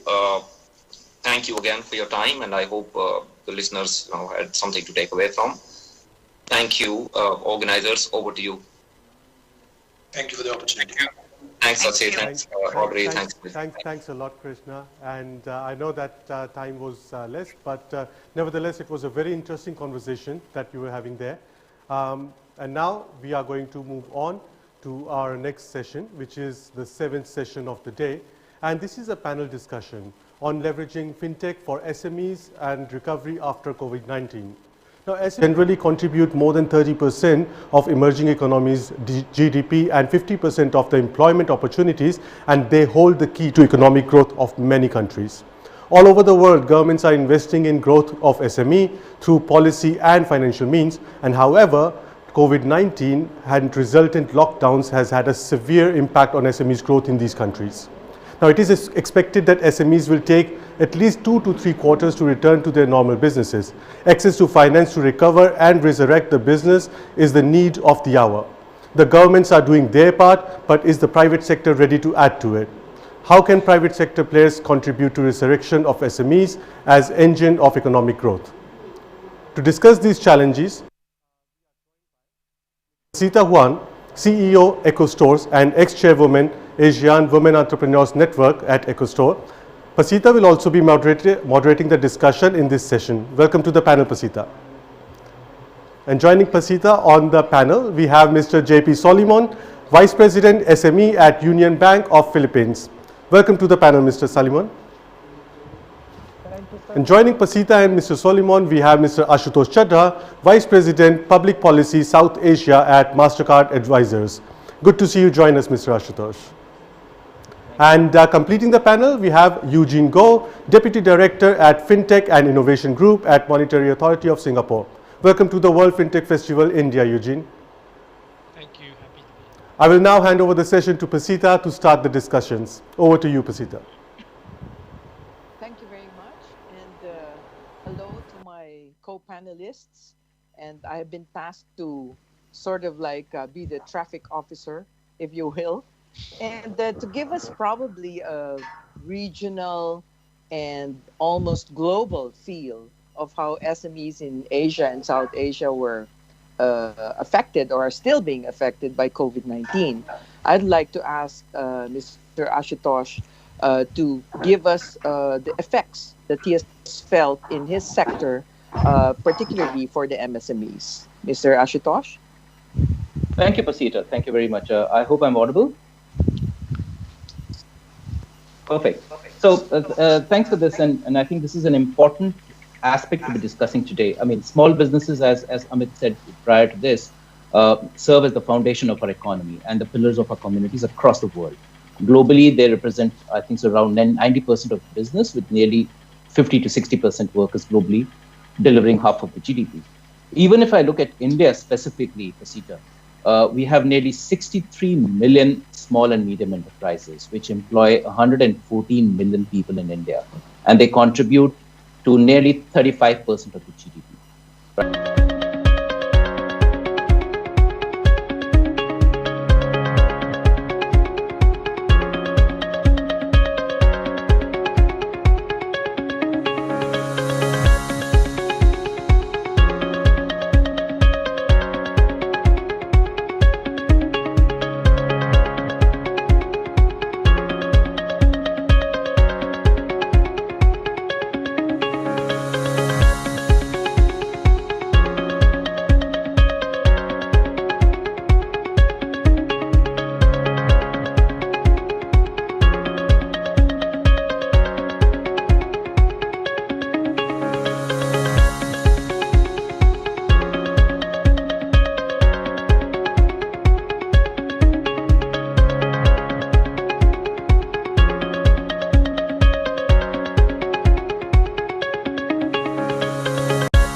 Good evening, good afternoon, good morning, wherever you are. My name is Marcos Nito. I work for the United Nations Development Program. I'm the director of the SDG Finance Sector Hub. It's my pleasure to be the moderator of this excellent panel today, where we are going to be presenting the report of the United Nations Secretary General Digital Finance Task Force, its key findings along with the action agenda, and bringing them to life through moderated discussions among leaders from the finance fintech. I will introduce your panelists in a minute. And on behalf of UNDP and UNCDF, I would like to thank the Singapore FinTech Festival for their support in our partnership. Without further ado, I would like to give the floor to Judith Carr, the Executive Secretary of the United Nations Capital Development Fund, to deliver an open remark. She will address us with a video message, which I hope is just going to come on live now. So over to the video there.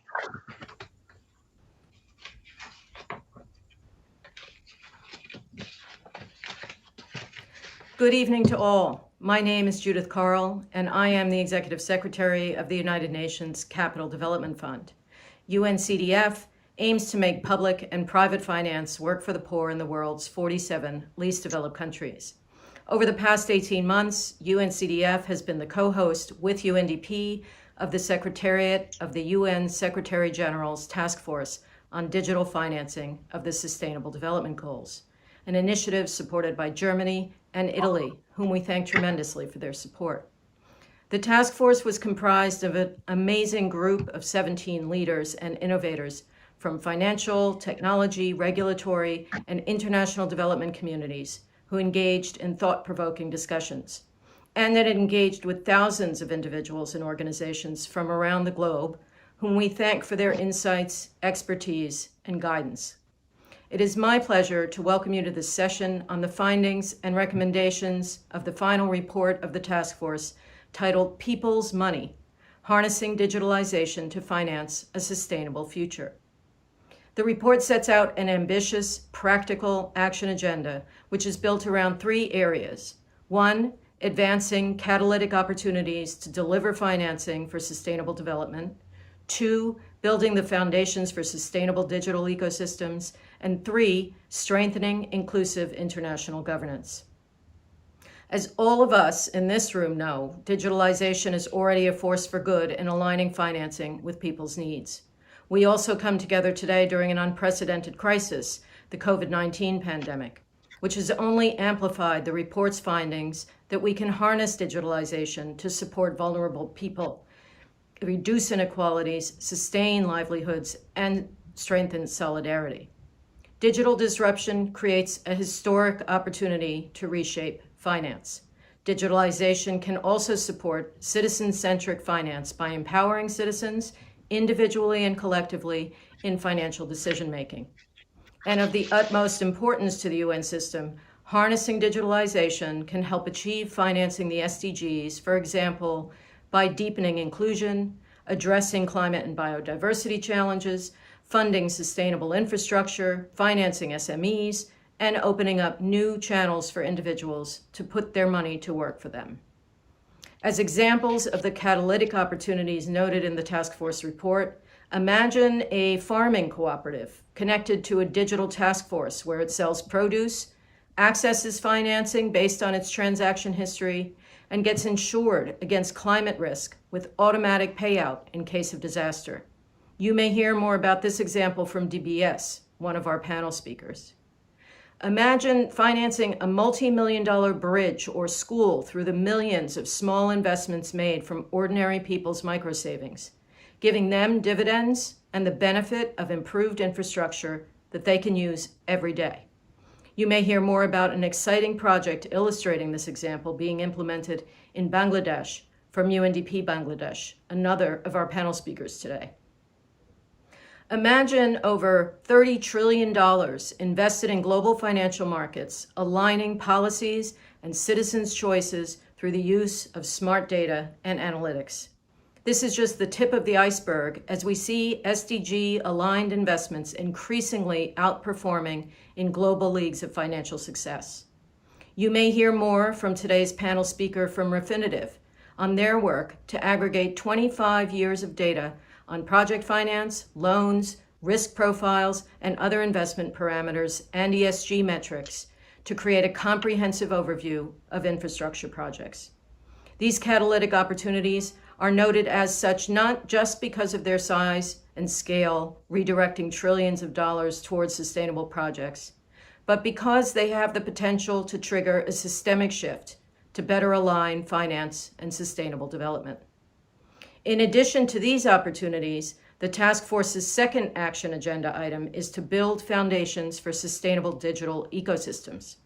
I'm proud to announce that UNCDF, jointly with UNDP, is taking concrete action on this agenda by developing a joint offer for governments to embed digital financing into their national financing frameworks in order to align resources into SDG priority areas.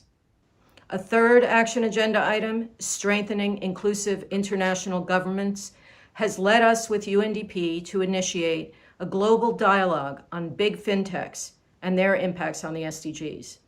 As many of you are aware, big fintechs are playing an increasing role on the global stage, with cross-border spillover effects on many areas of sustainable development across developing economies. Financial regulators dealing with these big fintechs have mostly been concerned with financial risks, gradually opening up to financial inclusion, and perhaps more recently, climate risks. But they are not embracing broader SDG impacts of these platforms, and the voices of developing economies are too often absent. Our new initiative will advance governance innovations that are needed to secure that big fintechs benefit all. We thank Switzerland for their support of this initiative and Kenya for their role as co-chair with Achim Steiner, the administrator of UNDP. You will hear from our digital ambassador during today's panel about this initiative. The task force has also highlighted the barriers and risks that could further divorce digital finance from sustainable development, deepening exclusion and inequality. Some of the barriers identified include inadequate digital infrastructure, access and capabilities, while digital risks include gender biases, increased short-termism, cyber vulnerabilities, and market concentration. Much work needs to be done to address these barriers and risks, and I'm sure many of you in this room are working on these issues. Now imagine all this work not as exotic and exemplary, but as how global finance, public and private, could work everywhere and always, leveraging digital technology, strengthening governments' abilities to deliver SDG impacts, and empowering people in delivering citizen-centric financing of the SDGs. This is the vision of the task force, and what it has concluded is absolutely possible, setting out practical recommendations for how to get the job done.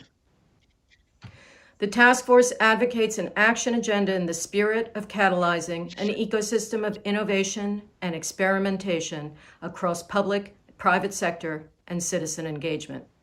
It is guided not only by the intrinsic and opportunistic realm of what could happen, but also by a purpose-led policy, incentives, and regulatory perspective that facilitates a greater alignment between our financial systems and markets and the development imperatives of our time.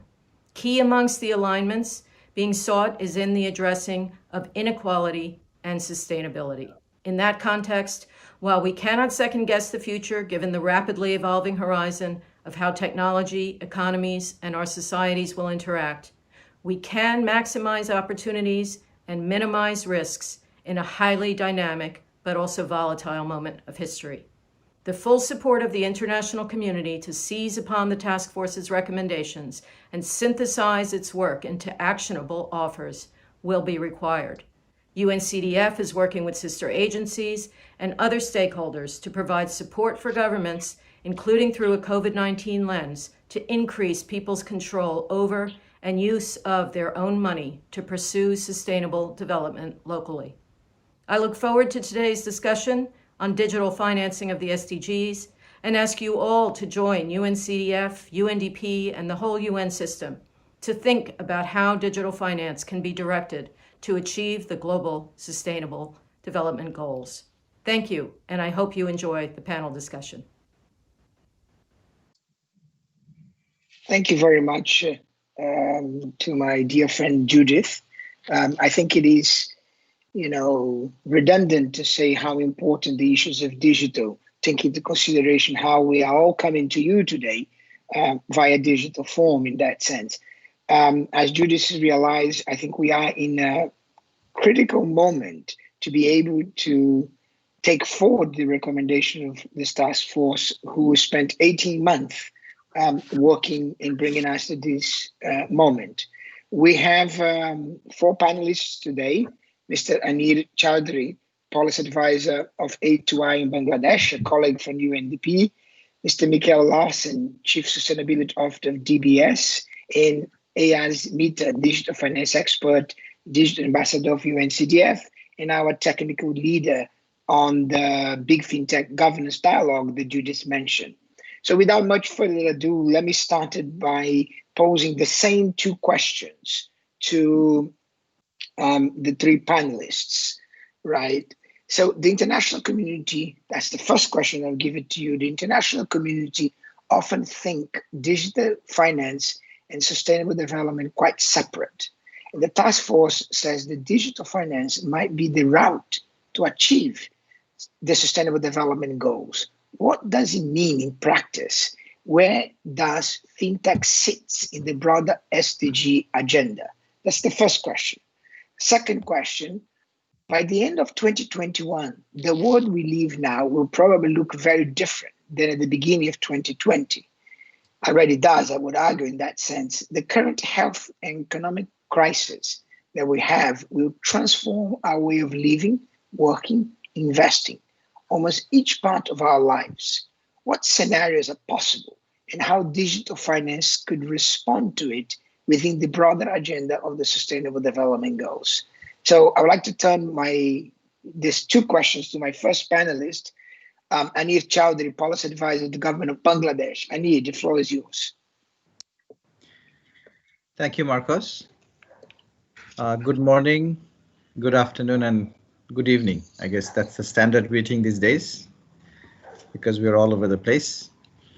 So Judith, in her introductory remarks, talked about some things that are very important, some philosophies. I'll just repeat 3 philosophies that really resonated in the work that I've been doing in Bangladesh. The first, she used the word citizen-centric. So citizen-centric finance and regulation. So that's the number 1.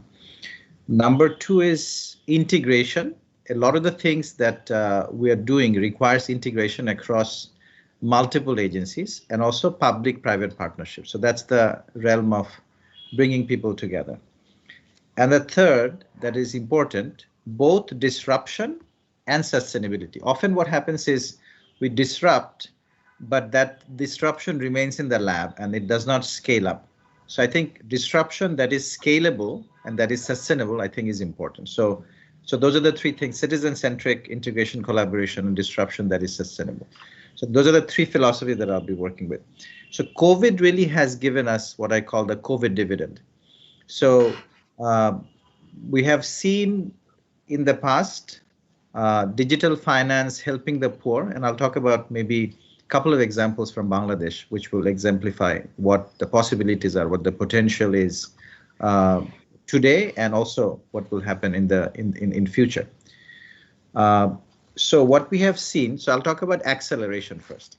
We've been working for the last 3 years to digitize our social safety net programs. That's about 14% of our entire national budget, and it's been increasing in the last few years from 12% to 14% in the last 2 years. And this was very critical because this was one of the ways that we were able to reduce poverty in the last 30 years by half, 25 to 30 years by half, and extreme poverty also by half in the same time. Digitizing the social safety nets was a way to reduce time, cost, and visit. This is a metric that we use for any government service delivery. So how much time it requires to access a service, how much does it cost, and how many visits do you have to do to get social safety nets? Sometimes it's actually costly because it's far away. You have to go stand in line, maybe sometimes stay overnight in a place just to get your monthly social safety net benefit. And you actually spend a generous portion of the benefit in their travel and they may be staying over. So what can we do to get that benefit in the hands of the poor, in the hands of the beneficiary? So that was the initiative that we started about 3 years ago. We were able to launch that initiative by the Honorable Prime Minister about 2 years ago. And before COVID happened, we had about 1.5 million of our citizens, beneficiaries, across many different ministries. So again, the issue of integration came together. So many different ministries had to be integrated with a national ID. So all these beneficiary disbursement was done against the national ID, biometrically verified national ID. So that was another integration point that we had to do. So we went from 0 to 1.5 million in a matter of maybe 1.5 years. COVID almost doubled it in a matter of months because we saw huge acceleration there. We also saw similar things in the garment sector. We have about 4 million garment workers, mostly women, who used to get most of their salaries and benefits in cash. And we've been trying to work with the government industry, about 4,000 different factories, to move from cash to cashless payments. And again, out of the 4 million, about 1.5 million registered. During COVID, because many of the factories closed down, the workers moved away, so they needed to be paid, and cash was also unsafe and problem-ridden, and there was a lot of leakage that could happen because if you're paying with cash. So again, cashless payments, digital finance actually provided a way out, and we saw about 2.5 million new entrants coming in. So we saw huge acceleration there. Then let me come to the second point of adoption. We also saw new adoption. 5 million households were going to be paid about $30 in a very critical time frame, April and May time frame, when they lost jobs. So they became the new poor. So again, we employed digital finance, mobile financial services, agent banking, which is the traditional banking done in a digital way, using about 7,000 locations across the country, where you could actually do digital money withdrawals in cash, then you could actually spend it. So we used digital finance, again tied to our national ID, national identification scheme, and sent money to about 5 million households who were not in any kind of database before, any kind of social safety net database. So these were the new poor. So what we saw with the electronic know your customer, EKYC as we call it, EKYC regulation that we adopted very quickly just before COVID, and that was used during COVID in a massive way. So we could create bulk accounts, millions of them, and we were able to help these 5 million poor households in a matter of weeks. So this was done in a matter of 4 weeks or so. So that was the new adoption that we saw. Then let me talk about the disruption innovation. And Judith talked in her introductory speech about a crowdfunding model, so for SDGs. So SDG financing is a critical issue in Bangladesh. We are looking at about $20 billion in SDG financing this year, and this number will actually increase over time. By 2030, we're looking at $150 billion for SDG financing. So the needs are going to increase, but availability of finance, 50% of which actually comes from overseas, will actually decrease because the countries that finance us, they're having their own problems with COVID. So that finance will be less. Also, the cost of finance will increase. We're seeing that local finance is about 15 to 20% cheaper than overseas finance. So we want to look at local finance, and we have been looking at exactly where that would come from. And we realized that there is about $120 billion of idle savings or unproductive investments that are made, about $60 billion in terms of formal savings that are not directed to SDG financing, about $40 billion, over $40 billion in informal savings that go under mattresses and don't even make it to the formal system at all, and about $15 to $20 billion of remittances that are coming in, and that can be diverted into productive investment, and about $2.4 billion in zakat, so Islamic donations. So we started working on this last year with UNCDF and UNDP, obviously, to develop a scheme and the right infrastructure, the right market mechanisms, the right money managers to get small funders, small savers. So we're talking about a person saving maybe $5 $10, maybe $1 even a day into this scheme. So this is like a mobile top-up that they do that goes into a pool to create mega savings. So we're looking at micro savers creating a mega saving, and then this mega saving becoming a mega investment for many types of SDGs. So be it bridges, be it schools, diagnostic centers, which is critical right now, water sanitation programs. So small investments turning into small savings turning into mega investments. So this was the scheme that we worked on, developed the technology. Then COVID came. So we tested this scheme during COVID as donations, not as investments. So we basically launched this product in May timeframe, and wanted to attract donations because a lot of people wanted to donate small amount of money, and we saw tens of thousands of donations coming in the range of $10 to $12, which you could not do with traditional instruments. You could not donate $10 to $12. There is no mechanism to donate at the national level for COVID recovery. And we employed money managers, a number of them, who actually took this money and used this money for local projects, for food delivery, for medicines and all of that. So we saw how digital finance really has accelerated before, has created new adoptions, and has disrupted many different markets. And we're looking at this scheme in 2021 in a scale-up mode. So, I mean, should I answer the second question also, Marcos? That's okay. Let me go and give the floor to Mikhail now. What 2021 will look like? Sure. Your examples have been really exciting in terms of seeing in the middle of a pandemic, in the middle of an emergence of unprecedented nature, how digital finance serves the purpose of facilitating government services, mobilization resources, and everything else. So thank you, Anil. Mikhail, same questions to you from the DBS point of view. The floor is yours. Thank you very much. Obviously, as a bank who believes that digitalization is one of its fortes, we were very excited about being part of the drafting of this report, and we very much lend our support to its recommendation. What I'm going to try and do is I'm going to try and explain to you first how I generically see the value of digital finance as an enabler. And then I'm going to give you a couple of examples of things that we as DBS has been excited about being part of. So I think one of the key things that we have to realize is when we talk about financing the SDGs, we have to be mindful that not everything which is economically viable for a country is a commercially viable venture for a private entity. And sadly, we see that show up again and again with many of the SDGs. We know that more finance is needed in parts of Sub-Sahara.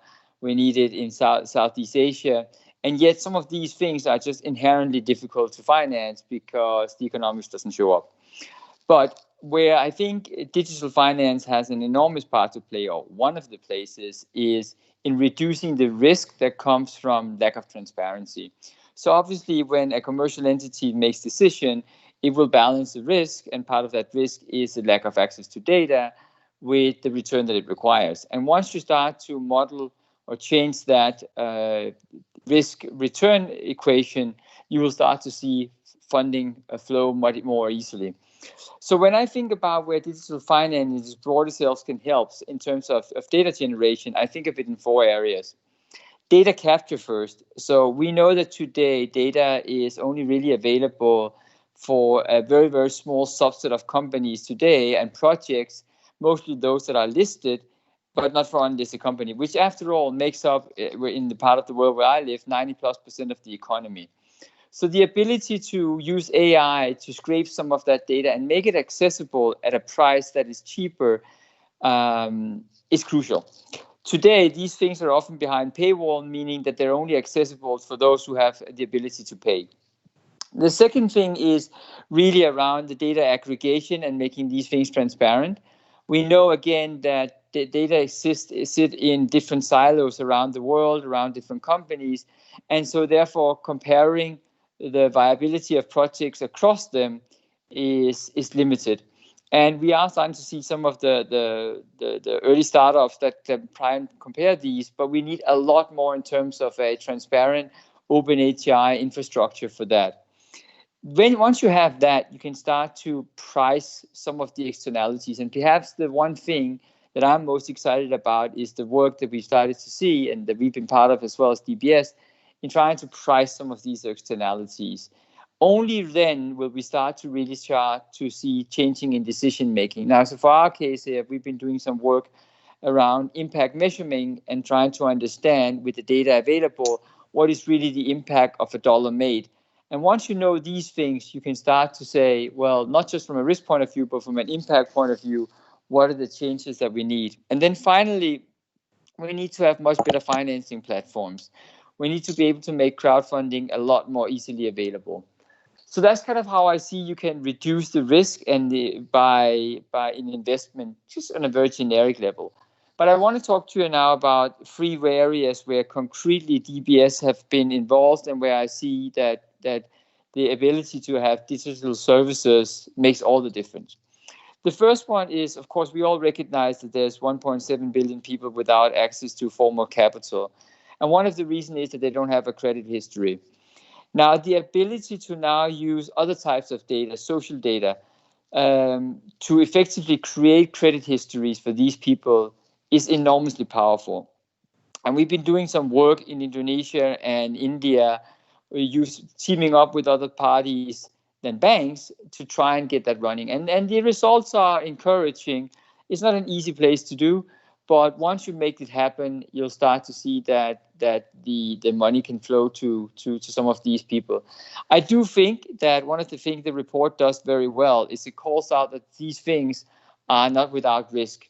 And especially once you deal with such an amount of personal data, we got to be careful that we don't end up creating more negative externalities to those people. We have to be careful that when we do choose to use this type of data, that we remember the situation when they're offering up this type of data.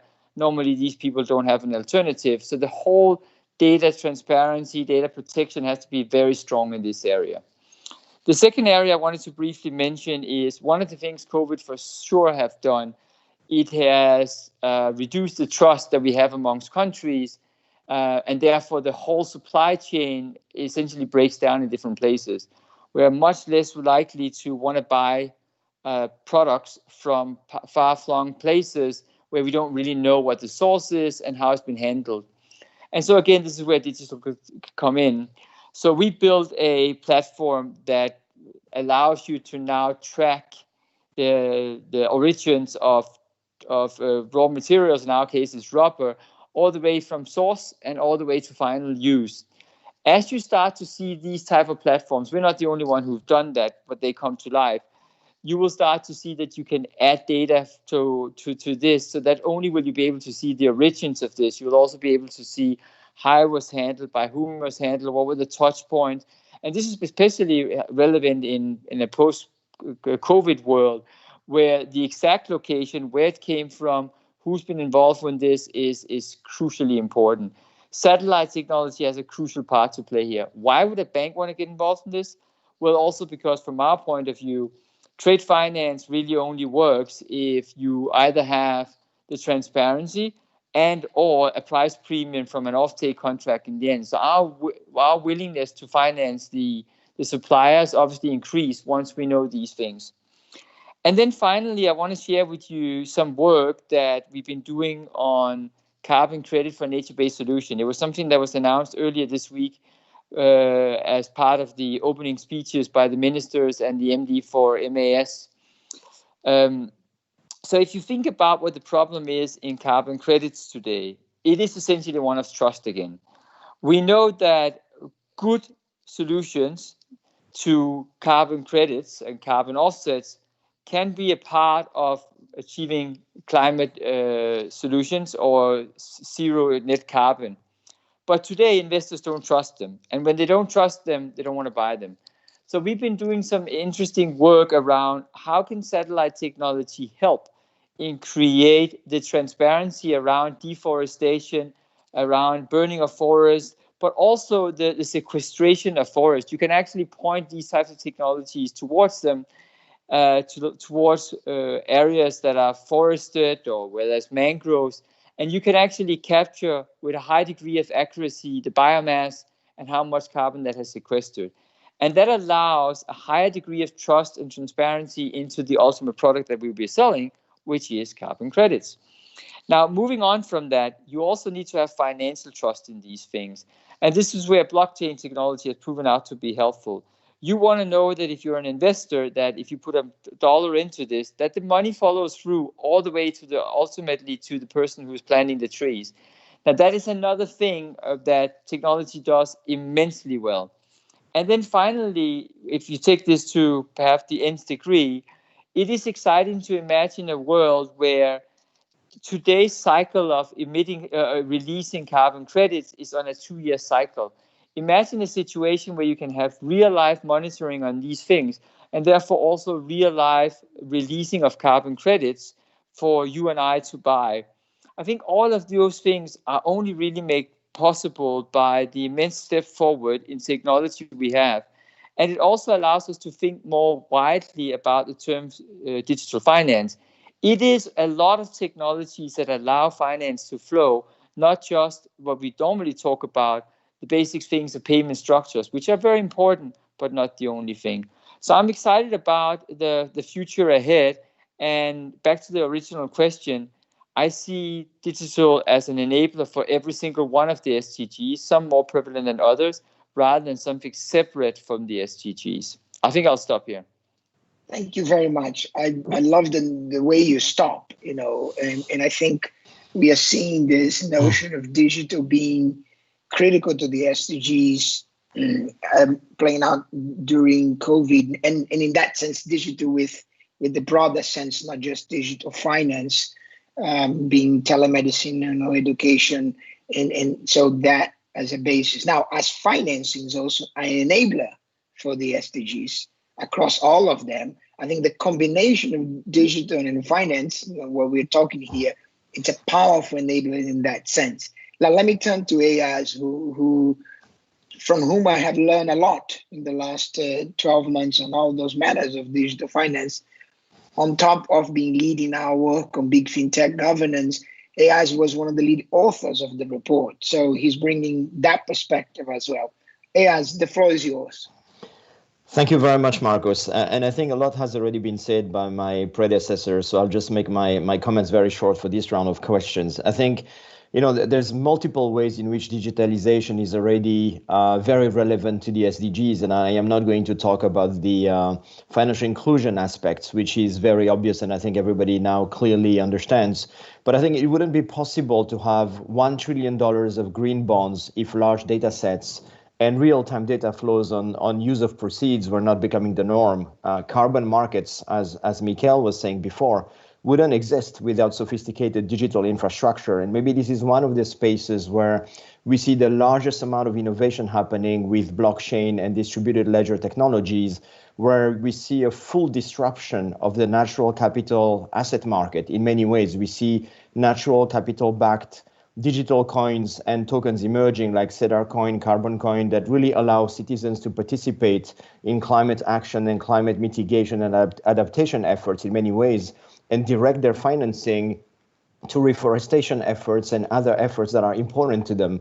And so this is a space where digitalization is playing a key role in the natural capital asset market.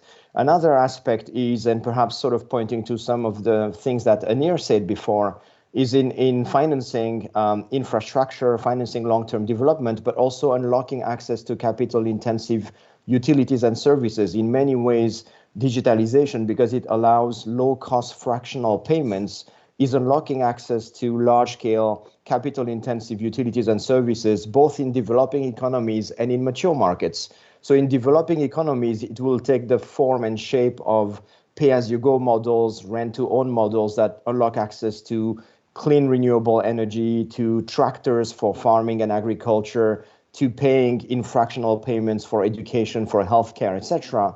In more mature markets and more developed economies, it will take the form of circular economy models, if you would like, that allows us the co-use of cars, the co-use of bikes, the co-use of office spaces, etc.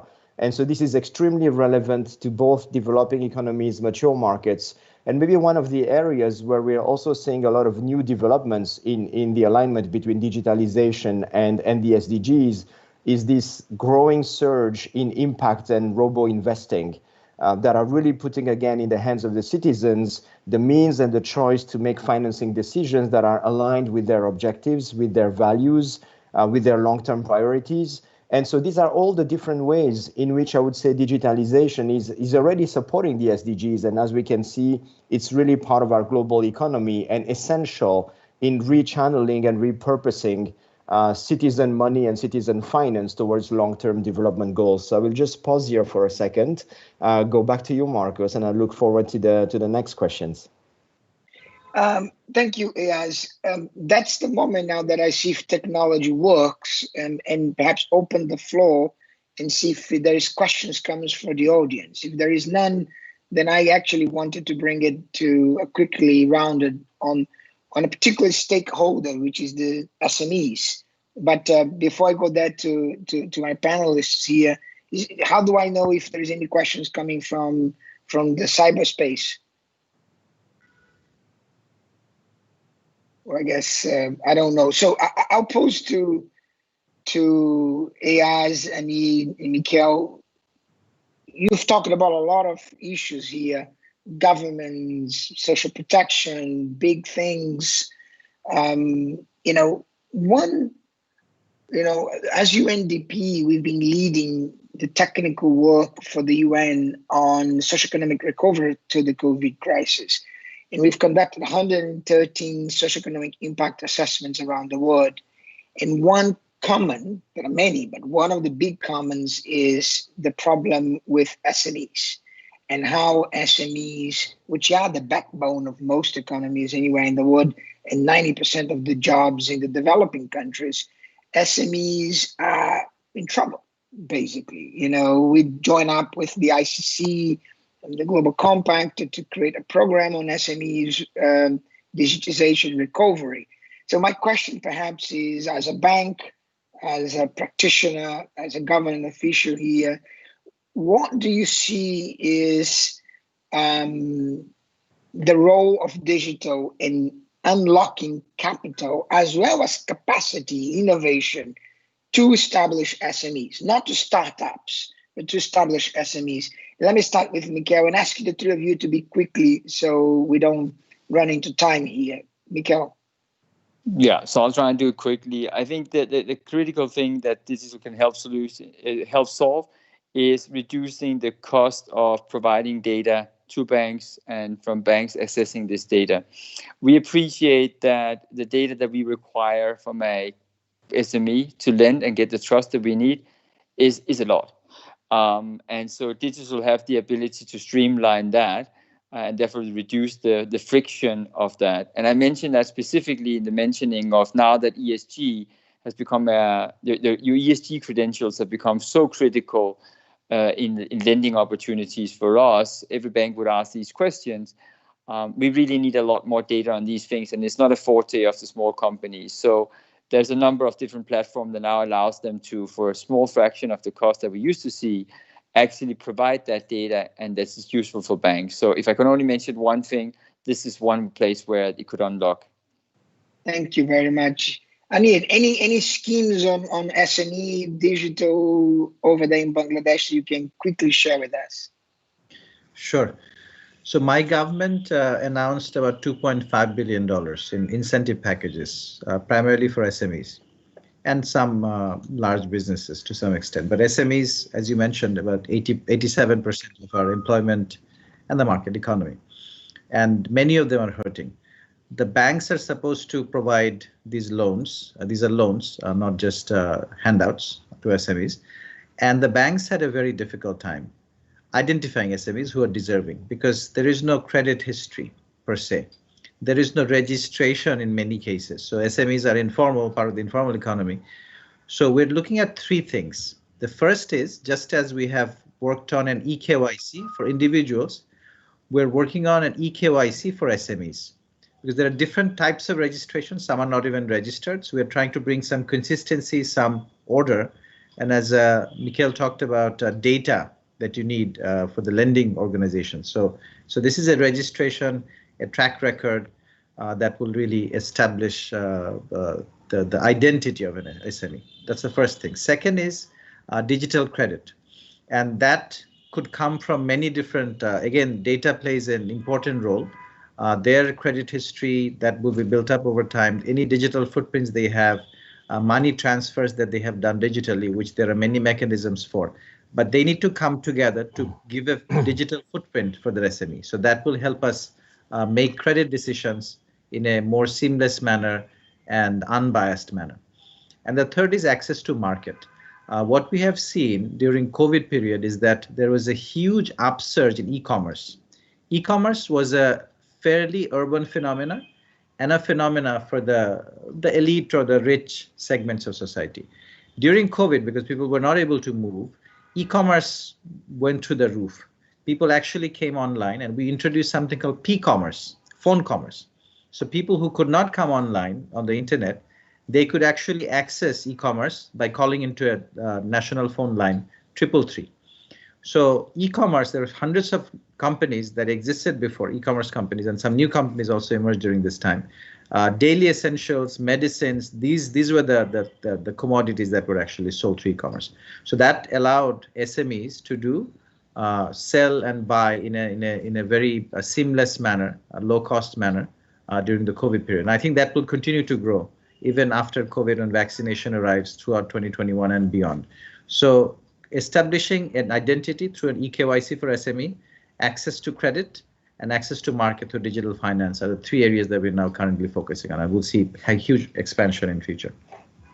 Thank you, Anil. Ayaz, final words here on your side before we move to closing on the SME.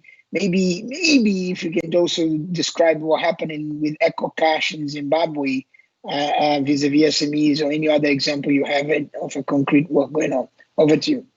Thank you, Marcus. So I think, yes, there's a lot of interesting things to say about the SMEs and the $5 trillion of credit gap on an annual basis that we need to provide for. And I think, as Mikhail was mentioning, in many ways, digitalization allows us to solve the data asymmetry problem in being able to more cost effectively do the due diligence and make credit decisions on SMEs. And there's multiple examples of innovations that are happening, for instance, in Zimbabwe, where the largest payment platform, EcoCash, has actually leveraged and harnessed all the transaction data and payments data that they have about SMEs in partnership with the IEX stock exchange to actually build an online stock exchange for fast growth SMEs to secure financing from domestic markets. And they're rebuilding the book value of these SMEs using transaction data, and they're performing due diligence on these SMEs using all that information that's available digitally to be able to actually list them on that stock exchange for local investment. I think the other thing I would like to mention is what we're starting to see now, and looking a bit forward to the future, is the rise of global digital finance platforms. And these big platforms emerging from e-commerce, from social media, are also playing a key role in solving the SME financing problem in very positive ways, because and a lot of SMEs and micro SMEs and individual entrepreneurs are also doing social commerce on social media. And so social media and e-commerce platforms are unlocking access to financing, are unlocking access to online markets for SMEs in a very big way. And this is very important in terms of tools that we can harness to accelerate financial inclusion and credit servicing to SMEs. But it's not just all upside, and I will just end with that comment. There's also a lot of downside to this. With these globally dominant e-commerce and social media platforms involved in payments and financial services, one could imagine that if a decision is made to streamline household essentials, for instance, in one particular market, say the US, for example, that can impact hundreds of thousands of SMEs sitting in that supply chain in developing economies. And in many ways, as an SME on these platforms, because you get credit against the assets that you trade, and because that history is not exportable from one e-commerce platform to another one, you're locked on that platform, and then that makes you more vulnerable to higher commissions, to pressure on your product prices, etc. And so one of the things that we are trying to advance with UNDP and UNCDF as a result of the work of the task force is really advancing governance innovations for these global platforms in ways that maximize the positive impacts that they're having on SMEs, but also mitigate the negative effects they might have on the SMEs and make sure that they can actually have a very positive impact, including across developing economies. So this is sort of some of the trends that we are seeing in response to your question, Marcos. Thank you very much. Thank you for my three panelists. Let me start to bring this rich conversation together, and to help me do that, my partner in crime on advancing jointly between UNDP and UNCDF the recommendations of the Digital Task Force, which you just got a little bit of a glimpse, and I really recommend that anybody that's listening to us to go online and to look for People's Money Report. In the end of the day, it's your money. You know, it's your money that we give to Mikhail, and digital finance should help us tell him how we want our money to be used, and governments and everything else as well. So go in and look at the report. It's really important. But to help bring this to a close, let me and to make sense of all of this, let me ask Henri Demel from UNCDF, my partner in this process, to say a few closing words, and I'll come back at the end. Henri, the floor is yours. Thank you so much, Marcos, and I hope you can hear me well. Yes? Yeah, yes, please, go ahead. So thank you so much. I think we heard a really fascinating and inspiring conversation with our panelists. And I also wanted to thank, in these concluding remarks, the hundreds of individuals and organizations that has been actively engaged in shaping the task force research and agenda and the final reports. I think we heard really inspiring example of how the digital revolution and digital financing can really open new possibilities for the financing of the SDGs. If anything, the COVID-19 pandemic has really accelerated that transition and digitalization of the economies around the world, and that change is there to stay. At the same time, we heard from you, Ayaz, right now how digital technology can also lead to greater exclusion and more inequalities, and it's really up to us to make sure that this transformation is deployed in a way that is truly inclusive, especially of the most vulnerable population. And I think if the report says the very strong message at the heart of the report is really to show that digitalization, when deployed with a strong intent on inclusion, makes it possible to really put the citizens back at the center of the global financial system and ensure the full social inclusion and economic participation as consumers, as savers, as borrowers, as investors. And the action agenda, which is developed in the task force, provide, I think, a really exciting and inspiring blueprint on how to realize, this potential of harnessing digitalization for the financing of the SDGs. Judith mentioned in her opening remarks the three interconnected areas of action, and let me repeat them very quickly here. First one is advancing catalytic digital finance solution with large scaling up potential. The second one is supporting the development of sustainable domestic digital financing ecosystem. And the last one is strengthening the governance of international digital finance. So I just wanted to share with you that at UNCDF, whose mandate is to make public and private finance work for the poor in the 47 LDCs, we are fully committed to support the action agenda embedded into the Digital Finance Task Force. And actually, this action agenda is very much aligned to UNCDF's own strategy, leaving no one behind in the digital era. Under this strategy, UNCDF is leveraging digital finance for the SDGs with a vision to promote digital economies that leave no one behind. And to achieve that vision, we are committed at CDF to use a market development approach that really seeks to address the underlying market dysfunction that excludes people at the last mile. So again, after, as mentioned by Judith briefly in her introduction, after co-hosting the Secretary of the Task Force, and as the report was getting finalized, UNCDF joined forces with UNDP, and we work very closely with you, Marcus, to develop this joint offer to take the recommendation forward. And in doing so, we are leveraging the comparative advantage and strengths of our respective institutions. And for UNCDF, our expertise in digital finance and our experience in a market development approach to promote digital finance ecosystem.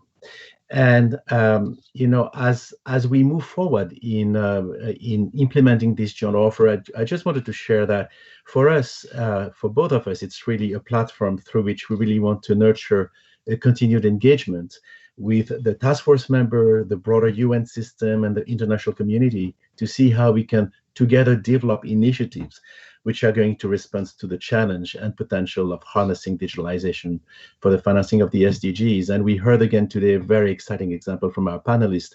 And I think we are all committed to really embark on that journey and really contribute to that very important agenda. So thank you very much, Marcos, and back to you.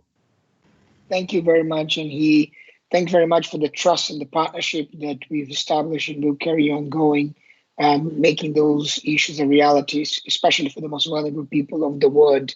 As he said, we have come together, UNDP and UNCDF, to provide the government with a comprehensive joint offer that builds on all the experience in digital financial ecosystems and all aspects of UNCDF, with UNDP, large work on planning on public finance and financial strategies to create an integrated ecosystem. We are piloting some of their work right now in Uganda, and we're coming to work with Anil in Bangladesh and in other countries going forward. I think the other big joint offer element that we have it with the support of Switzerland and in involvement of the government of Kenya, IAS has already mentioned, has to do with its governance dialogue on big fintech. It is very, very important that developing countries have a voice in the governance of these big fintech platforms, and that those platforms themselves realize the tremendous potential they have to deliver the SDGs and some of the risks they have, and internalize the SDGs in their operation. That's what we're trying to do with this dialogue, which we just had a high-level roundtable in the margins of the Singapore FinTech Festival yesterday. So now what comes next? We can see, and I think we've seen a huge demand from developing countries for those issues that we talked about here. In 2020, we experienced a significant uptake in requests from governments to support the various aspects of digital finance. We are therefore looking to accelerate our joint work in 2021 to better support address the specific needs of developing countries. This will include the scaling of our current work on digital financing strategy, expanding the dialogue into new directions, including the convening of working groups of big fintechs, and support implementation of a new large-scale citizen-centric digital financial solution. On a global level, we are also aiming to create a global online convening platform to help facilitate the sharing of tools, case studies, guides, and regional relevant expertise from how to utilize digital financing for the SDGs. For this, we need the global community to come together and to help support such a platform and all of the work done in this area.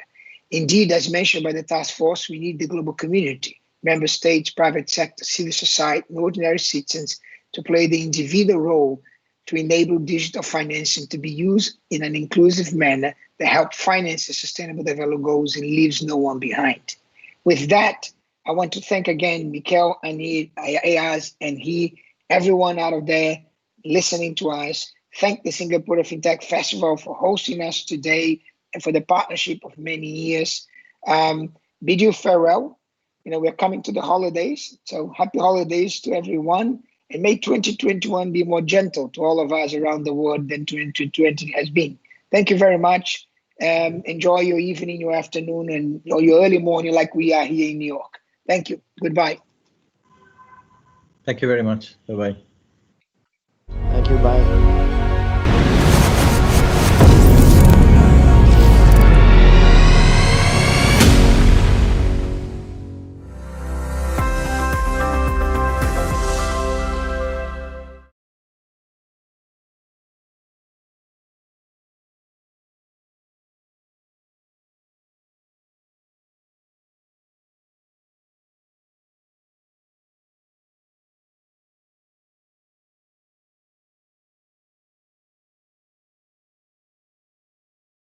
That's a very enticing figure. I'm just thinking that with small and medium-sized enterprises being such a large component of GDP, there's a huge opportunity here, isn't there? Oh, absolutely. For example, if you look at the account aggregator data empowerment architecture that India has announced, it is fundamentally meant for individuals and small businesses to get better access to credit. India has a GDP, has only a 50% debt to GDP ratio. So it has a long way to go in terms of giving credit. But at the same time, many small businesses don't get access because they're not able to supply the information to let the banks make an assessment of their credit worthiness.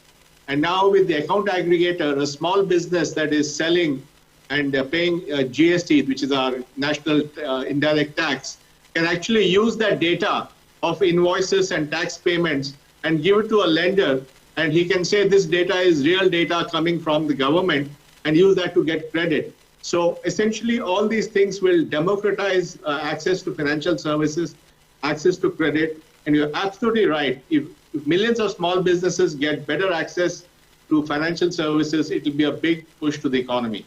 Certainly, and here in Singapore, we had this announcement earlier this week from Deputy Prime Minister Heng Swee Keat about the new system here in Singapore, which will involve a number of banks. But that's part of it, isn't it? You've got to make sure that you get all of those different elements of the financial services industry and all the different agencies involved in it. You've got to get them all on board. So there is that element there, isn't there, that has to be done, the coordination.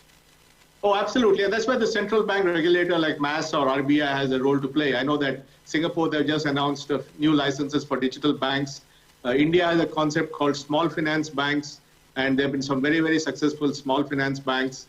Recently, a Singapore bank, DBS, took over an Indian bank, which was in had financial issues. So I think in both places, we have very proactive regulators who want to create a diverse set of actors in the financial space.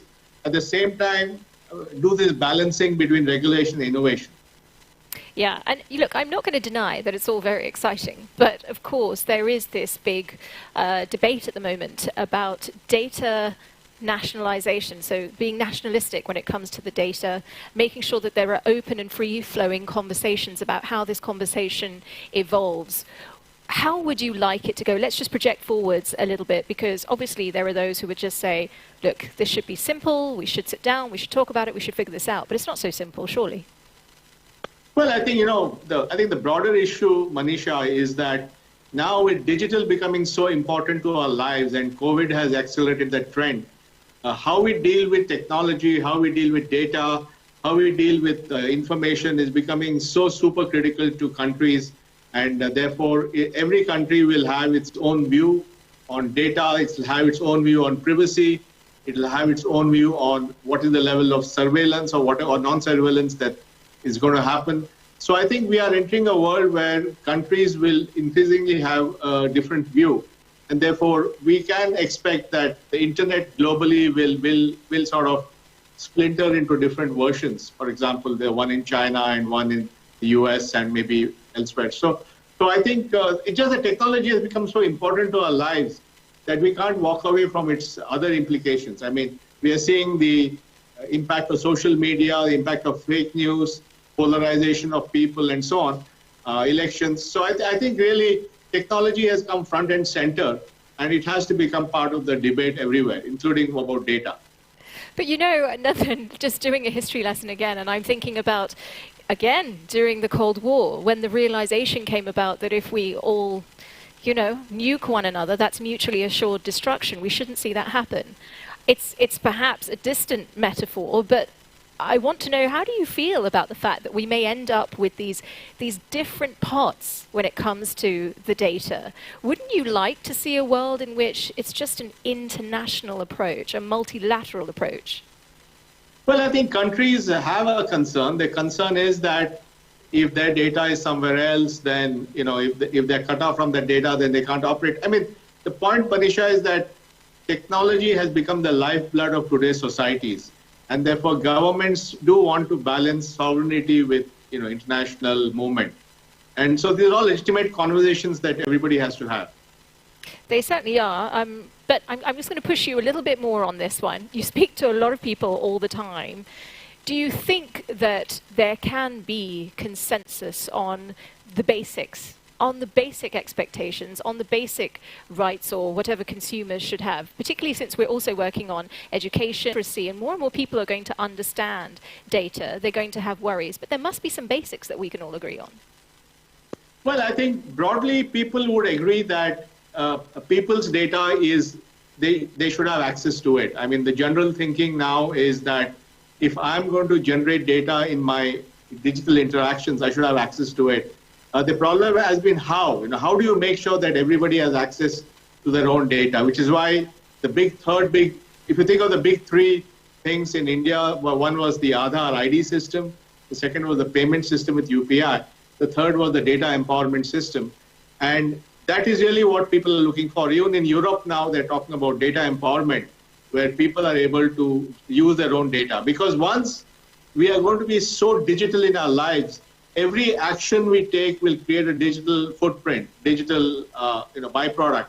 And therefore, how that is, where it is, how it's put to use, how do I benefit from it, all that, those are very, very, how data is handled is really one of the profound questions of this century. It really is. And there are Netflix documentaries out there, for example, which deal with data. Who's got data on you and how much of it do they have? So this is a conversation that's very much in the public domain, as you say. You say it's going to be the conversation of this century. Earlier, you spoke about education and literacy. How do we encourage education and literacy around this particular subject? Well, I think we need to do more on this. I think people, when you think about the big challenges in the world today, one is clearly the immediate one is the pandemic, dealing with COVID, getting vaccinated, and coming out of it. So that's one big challenge. And while we may get out of it in the next year or two, there could be another pandemic which comes a few years down the road. So we need to think about. So health has become a very fundamental strategic issue for the world. The second is climate change. How do we deal with climate change and carbon and so on. The third big issue is how do we deal with social media and its consequences. So I think that's something which all of us have to work on right now, and I think all of us have to figure out ways to deal with it, which allow us to continue to do well. Yeah, definitely. You mentioned social media there, and I find that quite interesting because we never thought that we would see WeChat, for example, become a system where you could pay for your lunch. And then, I wonder, are we going to see more fusion of all of these sorts of services, all into one domain? Is that on the horizon? Well, I mean, one option is the super app, as you said, and WeChat is a great example of a super app. But the other option is that you sort of bundle different things together. For example, in the Indian model, UPI is the payment system, and UPI is available in Google Pay, it's available in WhatsApp Pay, it's available in Phone Pay, Amazon Pay, Apple Pay, whatever. So there are 6-7 applications, all of which allow you to do seamless payments, but below the hood, they use a common payment rail. So one way to think about it is that the state, the regulator allows this payment rail to evolve and then allows innovation to happen by different distribution platforms. So that's also, in fact, that creates more competition and more innovation. Yeah, and I suppose, more innovation, more competition is good for all of us. On that note, where we need to see a lot of innovation, of course, is in green finance, in the sustainability, in meeting those SDG goals by 2030. What's your vision for achieving those goals? No, I think we actually have to double down now because in some sense, the COVID and its implications on the poor has actually put us backward because it has put a lot more people into poverty and all that. So what we had a 10-year horizon of what we had to do, but now we have to do whatever we lost, which may be 2, 3, 4 years of loss. So we actually have to do 14 years of work in the next 10 years. And so I think that's super important, which is why one of the ideas that we have been talking about is what we call as societal platforms, which is using the power of digital and platforms to tackle large social challenges like education, health, and so on, and designing them in a way that we get scale, speed, and sustainability. So absolutely, we have to use digital to solve this too. Can you share any more information about some of those platforms and how they might work? Yeah, sure. One example is, what we do in education. We have a foundation which my wife and I have set up called EkStep along with Shankar Marwada. And that has built an open source platform called Sunbird. And many of the components of that are used inside a government program called Diksha. And that is now reaching millions of teachers across India during the pandemic. So this is a good example of leveraging technology, but to work on social issues of literacy and numeracy and so on. And we can do the same in health. The government in India has a national health stack, which is going to create an electronic health record system for everybody. And the vaccination record will also be, a digital record. So I think, we're going to see in education, health, skills, jobs, we'll see technology being used much more apart just from financial services. Yeah, actually, I have checked out the website. It's fantastic. The work is just excellent, and I encourage everyone who might be watching this right now to go and have a look at the work that your wife has been doing and also that you have been doing as well. Let's talk now, just pivot to the wider world, and I really just want to get an idea of some of the things that you're excited about. I was reading an article recently, and I think you did a presentation on this, about how you felt that the future of fintech was French. What was that all about? Well, I told you, there was an event in Bangalore with the French government. And France has always been a leader. I mean, sometimes we forget that before the internet was there, the French had a system called Minitel, which was the internet before the internet. And they actually popularized the idea of people using these devices, sending emails and so on. So the French also have been very advanced in areas like smart cards and biometrics and so on. So I was just pointing out that, the future is about every country's strengths being put to work. For the future of society. I know that some time ago you set up a fund and you set up a investment fund in startups. But extrapolated, let's just jump out of India now. Where are you seeing the most exciting, onboarding of startups in the world? Well, I think it's quite fascinating. Obviously, the Silicon Valley is there, India is there, but Israel is there. Infosys has a startup that we purchased in Israel, which is doing very well. Singapore has become a big hub for the region, and we're seeing a lot of exciting things happening there. So I think the good news is that startups are now not limited to one region, but they're happening all over the world. And I think we are very excited by the possibilities around the world. At Infosys, we actually invest and keep in touch with startups around the world, because we have global clients who also want to get a window into what's happening in the startup world. And we facilitate them getting a chance to see what's coming up. And what's particularly notable, actually, is that it isn't just people who are IIT grads or something like that. These are people in their own communities who've wanted to address a problem or a challenge. But now, thanks to digital infrastructure, they've been able to achieve great things. And it's all from a very low base, even a low cost base. I guess that's very encouraging. Yeah, so what has happened is, one is, of course, distribution has become easy as more and more people have smartphones. The cloud has made it easy for you to buy computing capacity and storage capacity with your credit card. Software tools have become simple to develop applications very quickly. Digital advertising allows you to advertise on the web. So I think fundamentally we have reduced barrier of entry to many of the things that you normally had to start a business. Therefore, starting a business is becoming much easier. However, because it's easier for everyone, the competition is also much more. And therefore, how do you break out of the pack and become a unique player? That's really the challenge for most startups. It certainly is, but it's always been challenging. Business has been challenging in previous years, for women in particular. Let's talk about inclusivity and how digital infrastructure helps us get past some of the barriers that restricted us before. What are the most exciting things for you that you see on the horizon on that front? No, I think we're seeing a lot of women now in technology. Certainly in all the companies, a significant part of the employees now are women. In many of the engineering colleges, the majority of students now are women. So I think there's a big shift there. I think the challenge is that it thins out as we go up in the organizational ladder, and there are less women at senior levels. So I think certainly one of the things we need to do is to make sure that we create pathways for women to rise to senior levels in corporations.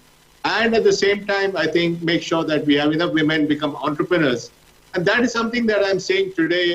Today in India, I do see a lot of very good young women entrepreneurs who have enormous zeal and zest to be successful. So, but we all have to be conscious of this, and we have to become much more diverse and much more inclusive in creating entrepreneurs around the world. I love that you raised this point about them not getting to the more senior managerial roles. Obviously, you were at the helm of Infosys for a long time, and I'm sure that you have lots of ideas on leadership and management when it comes to these sorts of things. But I wonder, over the last year with the pandemic, we've all had to work in a much more flexible way, many of us working from home. I'm assuming that you're working from home at the moment. That's where you are. Okay, there you go. Last 8 months. Well, there you go. And that has been the experience of many across the world. But for women in particular, suddenly it has been a complete shift in working. You don't have to be outside the home where, you know, there might be demands on your time at home, but many have welcomed the more flexible working. Has there been a shift change, do you feel, over this pandemic? Oh, absolutely. I think, now with working from home, we believe that even when things get back to normal, maybe even a third of our people on any given day will be working from home. And it's much more flexible. People can choose their own time. In fact, when you're working with clients around the world, somebody sitting in San Francisco or in Sydney or Tokyo, you can actually choose the times when you talk to them. So I think this added flexibility will actually allow women to be in the workforce. They can work part-time, they can work from home.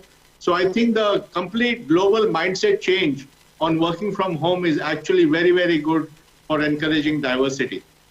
So Nandan, now I need you to do some crystal ball gazing, and I want you to tell us, what are the big things that you're thinking about? We know we've dealt with climate change, we've talked about the environment, but you're non-stop. I don't think you ever stop. I'm sure you're always thinking about what is the next big challenge, what is the next problem you can solve. What is it? Well, I think, the big challenge on the business side is we have thousands of companies that are now trying to completely reinvent themselves digitally, go from their legacy systems to become agile and use the cloud. So to me, that's a big thing that's going to drive on the business side. And on the social side, it's really leveraging the power of societal platforms to make a big dent and move the needle on the big goals that we have in the next 10 years. So I think both on the business side and on the social side, I see technology as a very important and strategic lever to achieve the goals that we want of a better society. I heard during our leadership series here at the Singapore FinTech Festival today, someone say that he sensed, and this was a CEO, he said, I sense that there's going to be more partnership, there's going to be more collaboration. Isn't this really at the heart of what needs to happen now? Oh, absolutely. I think we are seeing amazing partnerships. We have, Glaxo and Sanofi coming together to make the vaccine, and we have Apple and Google working together to do the contact tracing app. So suddenly we find partners are coming around, and people whom we thought as competitors are now working together. So what I think this crisis has shown is that, if we really have to solve things at speed and scale, it has to be collaboration. I mean, governments around the world are taking huge risks and pre-ordering vaccines even before they are approved. And these are all things we have not seen before, which is why a normal process of vaccine that takes years will happen in less than 1 year. So I think this shows that if we are willing to collaborate, we are willing to trust each other, we are willing to work in the spirit of partnership, we can move the needle in many, many ways. So I think that's a big lesson from the pandemic. Yeah, you used the word trust. That has also come up in conversations today. The fact that trust is going to be a big part of the conversations between regulators and banks, for example, but trust is also going to be a big part of the rollout of this infrastructure that we've been talking about. You had to surmount some of that. There were plenty of articles, there were plenty of criticisms with Aadhaar when it first came out, because not everybody understood it at the beginning. Are we going to have to go through that in other countries and as we scale up these initiatives? Sure. Look, I think, we are seeing that technology, while technology is neutral, the use of it can be, either abused or used. Social media is one example of the challenges we find. I think privacy is a legitimate concern. Cybersecurity is a huge concern because the more we rely on technology, the more we are vulnerable to a cyber attack. AI is a very powerful thing, but AI also can lead to bias and lack of explainability. So I think we have to navigate through all this. But overall, I'm still a big believer that if we're going to solve the big challenges of the world today, and we have seen this in the last 12 years, it's because of the efforts of technologists and scientists that we have moved so fast. So clearly, these are the instruments we have to make the world a better place. So Nandan, I'm not suggesting that we should clone you and make sure there are more of you, but we definitely need more of the people that you have worked with and more of the people who can actually roll out and execute many of these great ideas that you've had. Talent's been a big problem, hasn't it? And the world's got quite a bit of catching up to do. Again, you know, you must have experienced this at Infosys. How are we going to get there, particularly when it comes to cybersecurity? Because we need more people who can be the good guys. No, I think definitely, and a lot of work which we do at Infosys, for example, is about leadership development. We have a very, very progressive leadership planning and make sure that everyone gets opportunities to grow, to do new roles, and so on. So leadership coaching, leadership development is something which I take very, very seriously. But on cyber, it's partly, of course, having more people. It's also about building better platforms, maybe using AI where the risks are coming, and staying one step ahead of the guys who are trying to break it down. So I think cyber is a combination of technology, AI, and great people. Speaking of people, I want to talk about someone who's often in the headlines, Elon Musk. And of course, he has this big plan for this satellite-driven global Wi-Fi network. I was really keen, and we just have a couple of minutes left, to get your views on these sorts of innovations. Is that the kind of thing that's going to just change the world? No, I think Elon Musk is an extraordinary entrepreneur. He's revolutionized the electric car business. He's built a private space company, which is extraordinary. And now he's talking about these. My only concern with this is that then we can't see the sky. We're only going to see is satellites. But I think it is definitely broadband internet is something which he is planning to do with satellites. It's been tried before, right from Iridium and so on. But this time, I think the economics will be right. And it will have a big impact on the global broadband internet. Just finally, any last word really on, how you're feeling about 2021? I hope the word is going to be optimistic. It's been a tough 2020. What are you hoping for in the coming year? Well, I feel that, we have managed this for the last 8 months, and now the vaccine has come, the cavalry has arrived, and I'm hopeful that in the next few months we'll be much better. I have got an invitation from Thurman to come to Singapore in June, and I hope to do that physically. So I'm really looking forward to getting out in 2021. Well, what a great place to end our conversation, to know that hopefully you'll be coming to visit us all in Singapore sometime very soon. It's been an absolute honor and a pleasure, and wonderful to reconnect with you after many, many years. Mr. Nandan. Thank you, Manisha. It's wonderful. Thank you from all of us.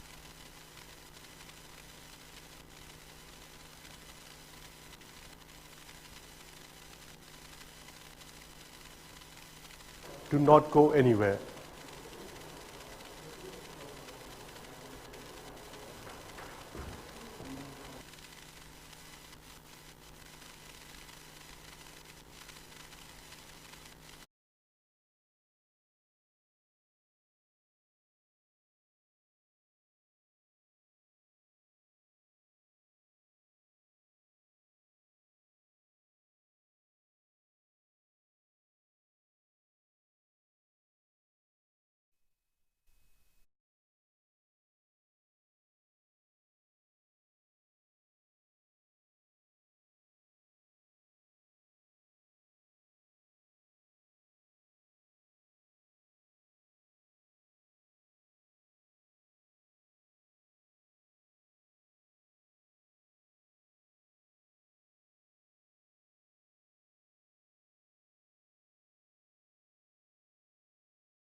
Final session of the day. This is a panel discussion on combating climate change and food security with agri-tech.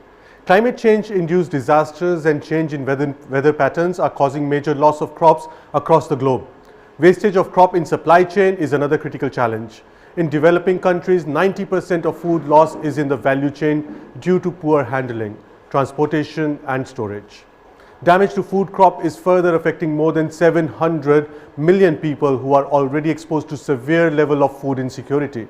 In this scenario, the growth of agri-tech innovation acts as a tool in fighting food insecurity.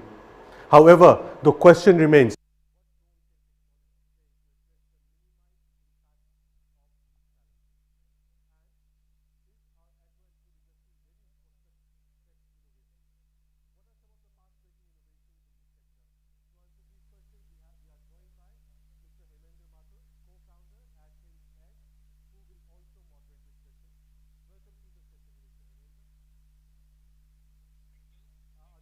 panelist is Mr. Vivek Vyas, Lead Project Manager, Knowledge Management at Ministry of Food Processing Industry, Government of India.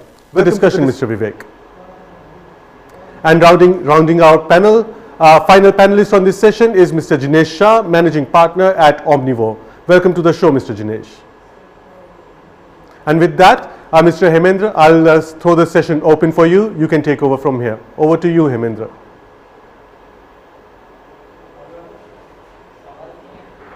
Talk about this important topic. We all know climate change and food security, very, very important topics. And when it comes to its impact on agriculture, they become even more important, I would say. So, of course, we have got a great panel. I have Jinesh, who manages a very active portfolio of agri-tech companies in India, and Mr. Vivek from Ministry of Food Processing Industry. So we have both investor perspective and policy perspective on these two important issues. Let me just set the context for a couple of minutes before I go to my panelist. Climate change, I think we have enough evidences. It's happening for real. And when you look at from agriculture perspective, I think that it even assumes a much larger dimension, right? We are seeing impact of extreme temperature. We are seeing impact of flash floods, cyclones. In this year, we also saw a series of locust attacks, which kind of never happened, but and part of it was attributed to climate change. We are seeing reducing population of honeybees because of high temperatures, and which is causing a serious issue in terms of particularly for cross-pollinated crops, which need a lot of bees. And of course, from an India perspective, which is one of the most water-stressed countries, 80% of the water that we use in the country goes into agriculture. It's actually becoming a little scary now. There's a statistics which says that 50% of our bore wells are going to go dry in next 10 years. That's a large number when we are so much dependent on groundwater for irrigation. So I think all these are some data points from here and there, but the message is loud and clear that climate change is here. And if we don't act now, I don't know whether we'll have time to act in the future is a question mark. And on the other hand is, of course, food security. Of course, we all know that the population is growing. It's going to grow from 7 billion to 10 billion in next 30 years. We'll need 70% more food. 70% more food. That's a very large number. And given the fact that the productivity improvements are very limited, a lot of it happened during Green Revolution. But if you look at last 10, 15 years, barring a few crops, it's not that the productivity is changing significantly, right? And the area under agriculture is kind of stagnant or going down. So I think these poses some serious challenges. I think the positive part is the innovations and the technological intervention that we have seen in the recent past, I would say last 5 to 10 years, what we call as agri-tech. And fortunately, a panelist on the here have seen this journey, and they can definitely bring in much more perspective on how agri-tech can potentially address the challenges both from the climate perspective and food security perspective. So I'll probably pause here and I'll start with both the panelists, maybe Jinesh first and then Mr. Vivek.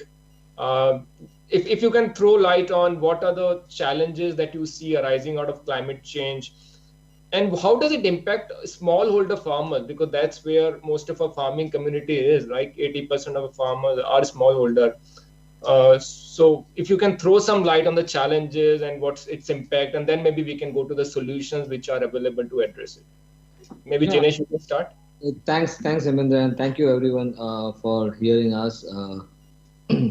I mean, the biggest challenge for any climate change, right? I mean, agriculture for the agriculture sector is that we are getting into uncertain zones, right? I mean, historically, we had weather and we had information what happened when sometimes the temperature went up or went down, and we had the data point. But now we are reaching to a stage where the temperature is going into a completely different zone, and we don't know what the repercussions will be, right? There's a lot of estimates being done, but we are seeing that it's getting some negative impact on the productivity, impact on the how the quality of food is, and also how the farmers need to react, right? I mean, what we have seen in the last few years in India, that we're getting good rains on an overall basis, but we have seen spurts of rains happening with few wet days, but with lots of rains on that day. Then an extended dry spell, again lots of rain for few spurts. And I don't know how farmers will react to that. I don't know how things will be looking at that point, right? So, and that means that there is a lot of uncertainty around it.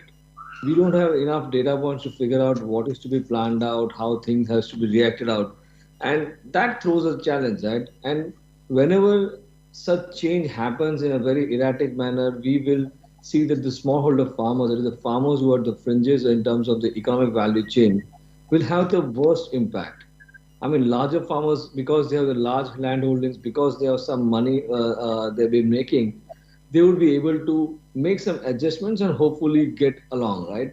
But for the smaller farmers, might be the worst impact, and we could see them getting wiped out completely if things go bad, right? Also, I mean, in a country like India, where what you rightly mentioned, that it's a water-stressed country, if the rains get impacted, or if it shifts in terms of geography or it shifts in terms of timeline, it could have repercussions which we don't have a clue today right now. I think overall we think climate is now going to be the biggest challenge for anyone working in the agri sector. We used to all talk about the productivity or putting fertilizers, the availability of urea. I don't think that's going to be really matter, because I think we've been able to solve that problem to some extent. Climate, I think, is something which is the biggest challenge is going to come, right? And unfortunately, neither the government nor the private sector are having any knowledge what to react on that, and that's the biggest challenge from my perspective. Right, Jinesh. No, absolutely. I totally agree with your viewpoint. I think it's the urgency and the gravity of problem which need to be understood.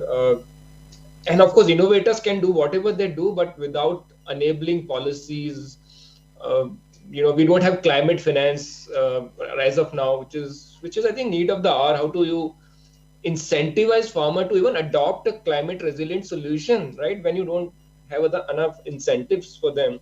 So yeah, I think it needs a much broader vision, much long-term strategy, and all said and done, policy and public sector has to work with the private sector, and of course innovators. I believe they are doing a great job in building this solution. There are at least enough use cases where they've demonstrated measuring soil moisture, measuring soil nutrition, detecting pest in time so the crop loss is not there, and even in post-harvest side, reducing the food loss, etc.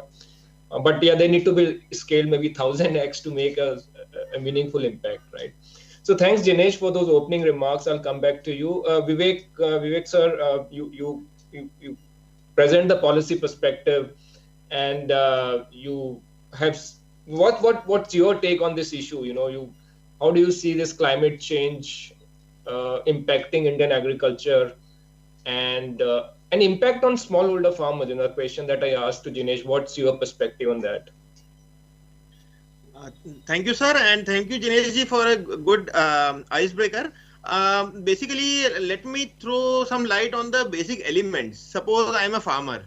So what would I need as a factor of production for doing farming? Basically land and water. So if we look at, so I'll just give you a small background. A couple of years ago, I was national consultant for UNCCD. Now UNCCD is one of the 3 Rio conventions. So one is of climate change, UNFCCC, and the second one is on biodiversity, and the third one is on desertification and land degradation. So basically now they have adopted this concept of land degradation neutrality, that land quality shouldn't go down further. And then they have these proxies called land cover, land productivity dynamics, and soil organic carbon. So just to give you a small idea, in India also we are one of the few very progressive countries where space technology has gone very far ahead of other countries. And there are 9 bodies of ISRO. And one of the bodies is called the Space Application Center, and one is called the National Remote Sensing Center. So they have come out with land degradation atlases of the country. And I'll give you some very startling and interesting facts. What they have come to find out is that what they have done is that just to make it very simpler, they go to the field and find out that okay, here there is a lot of water erosion has happened, or a lot of water logging has happened. So they mark that area. And then they go to the space images which are captured from the space, and then they find out that okay, what areas in the country have those kind of signatures. So they have come to a conclusion that there are 29.32% of the whole country, that is 96.4 million hectares, are under currently land degradation. That means 30% of your country is degraded. Now how degraded? There is a process of vegetation degradation. There is a process of water erosion, which we all call that watershed jahan zarurat hota hai. And then there is a water logging, then alkalinity, frost shattering, things like these. So there are these 6 or 7 major processes. Major one of them is water, which is related to agriculture, is water erosion and water logging. So somewhere, and now the problem with India is, India is a monsoon country, and here the water flows in one go. From the cloud to the surface, it comes in just one chunk. And then if we do not have a green cover over there, then the water flows also. And along with it goes that very thin, the thin layer, maybe hardly like 50 centimeter of soil, over which all of our India's 130 crore people are dependent. So if that layer is insecure, if that layer is being washed away every year, basically what you are doing is you are taking away that factor of production for agriculture. So number one, if there are flash floods, if there is a drought, or if there is over irrigation, because of which is of course a function of climate change, your soil quality goes down. Number two, if there is too much of water into the soil because of water, so capillary action, the salts rise up, and so there is water logging. So there, then the soil quality goes down, and again it is rendered degraded and infertile. So these things have led to a situation where in our country the productivity has taken a real beating. I used to work in Udaipur. I'll just give you a small example. Every farmer would have, let's say, 4 to 5 quintals per hectare of rice or wheat. If you go to look at international standards, there are 2.5 times of that, 3 times of that. So basically what is happening is that whatever resources are there, we are not using them, and then we are overusing some other resources. Just to give you 2 more interesting statistics, India is one of the biggest users of groundwater. 50% of, in fact, 85% of India's total water use is basically agriculture. And out of that also, 50 to 60% is basically drawn from the groundwater. So your water is coming quickly, it is not going inside the aquifers, and then you are quickly drawing it out. So what you are doing is you had a bank, and every year you are depositing hardly 5 rupees, 10 rupees, and you are taking out 100 rupees. So someday it is going to collapse. So soil is going down, water is going down, and that green cover which was retaining this. So out of this 95 million hectares, 45% is basically water erosion area. So out of this 50 million, 95 million, 50 million hectares of the country, that is 5 crore hectares or 5 lakh square kilometers, that is degraded because of water erosion. So your soil is not having a good health, water is being extracted quickly, And apart from that, 20 million hectares is vegetation degradation. So your forests, your pastures, they are going down. So if all your factors of production are going down, you cannot expect agriculture to survive or progress. So that is where I think lies the root of the problem. Now climate change brings another one, that you are also fluctuating. Whatever was happening, now that is also fluctuating. Now the cycles, there is a very interesting flow chart, I mean a graph released by Center for Science and Environment, that it is a spiral which is going out of control, the temperature spiral. So every last 100 years, it has seen the temperature going up by 1 or 2 degree on an average. So now temperature has gone up, precipitations have become more and more erratic, and so that is where your agriculture is bound to suffer. Crops are plants basically. They need something to, sustain them. So that's my 2 pences. No, Vivekji, that's a very, very interesting view. And I'm so happy to hear that there's a mechanism to monitor soil health quality and to make sure that it doesn't degrade for any further. I think that's very important. And from my experience, I can tell you there are innovations available. For example, you talked about drawing excess water from aquifers. There is a company called Bore Charger, which has developed a very low cost, affordable technique to recharge aquifers. I think, but these are very grassroots innovation. This is frankly not something VCs look at it. So I think someone has to invest in it.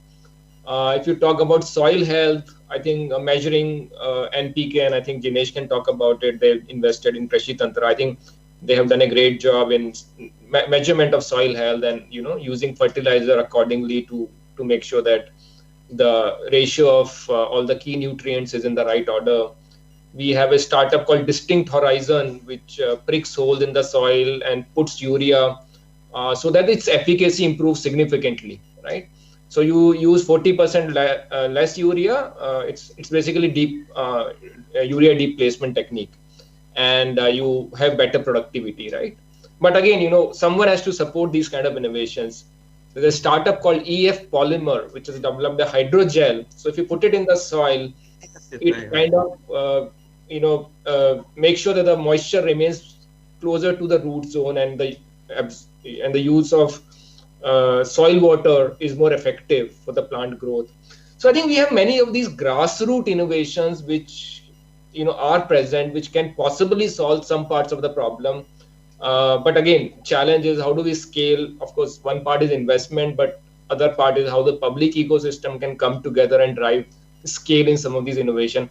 Jinesh, I'll come to you, from your portfolio or from so many agri-tech startup that you meet and converge. How do you see agri-tech catching up in terms of solving some of the problems that we discussed in terms of soil conservation, water conservation, or climate risk issues? I think agri-tech startups, have two, if I classify into two, right? One are really focused on solving the farmers' basic needs, right? Saying how can the farmers make more money? How can we produce more food at using the less resources? That's what one kind of agri-tech startups. And others are really saying, okay, we have seen a significant change happening. They are focused on future, saying climate is going to change, right? So how can we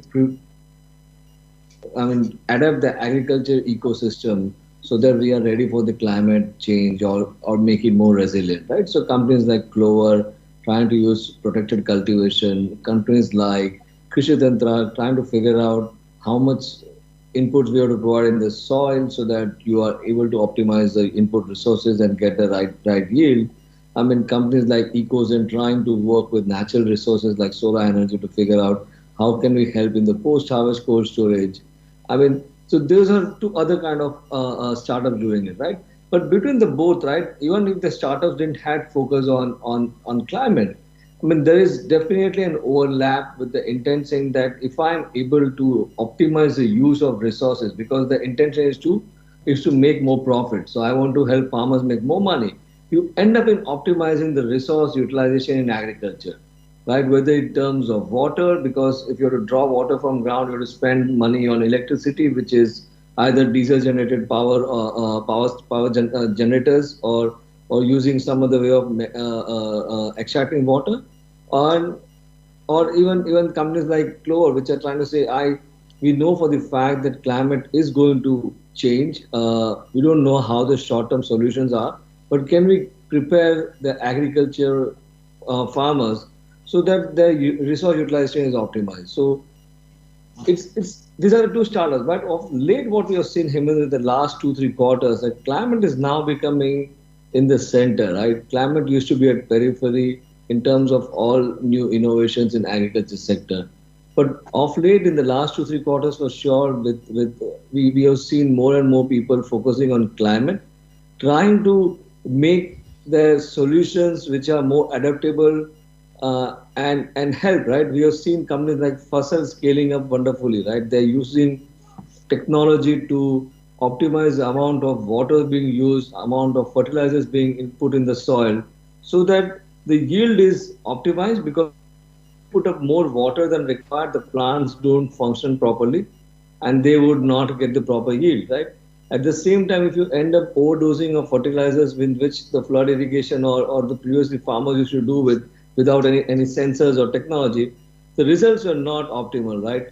And we have seen farmers in the horticulture sector, I mean, they are more willing to change as compared to farmers in the grains, that is wheat and rice or kind of farmers, because the cost of doing business into horticulture is higher than doing into rice and wheat, and farmers are wanting to optimize the cost what that is going around it. And so we are seeing that climate is becoming, I mean, farmers in some geographies which we saw that the water is becoming scarce because their bore wells are getting emptied, they have started realizing the value of water optimization, right?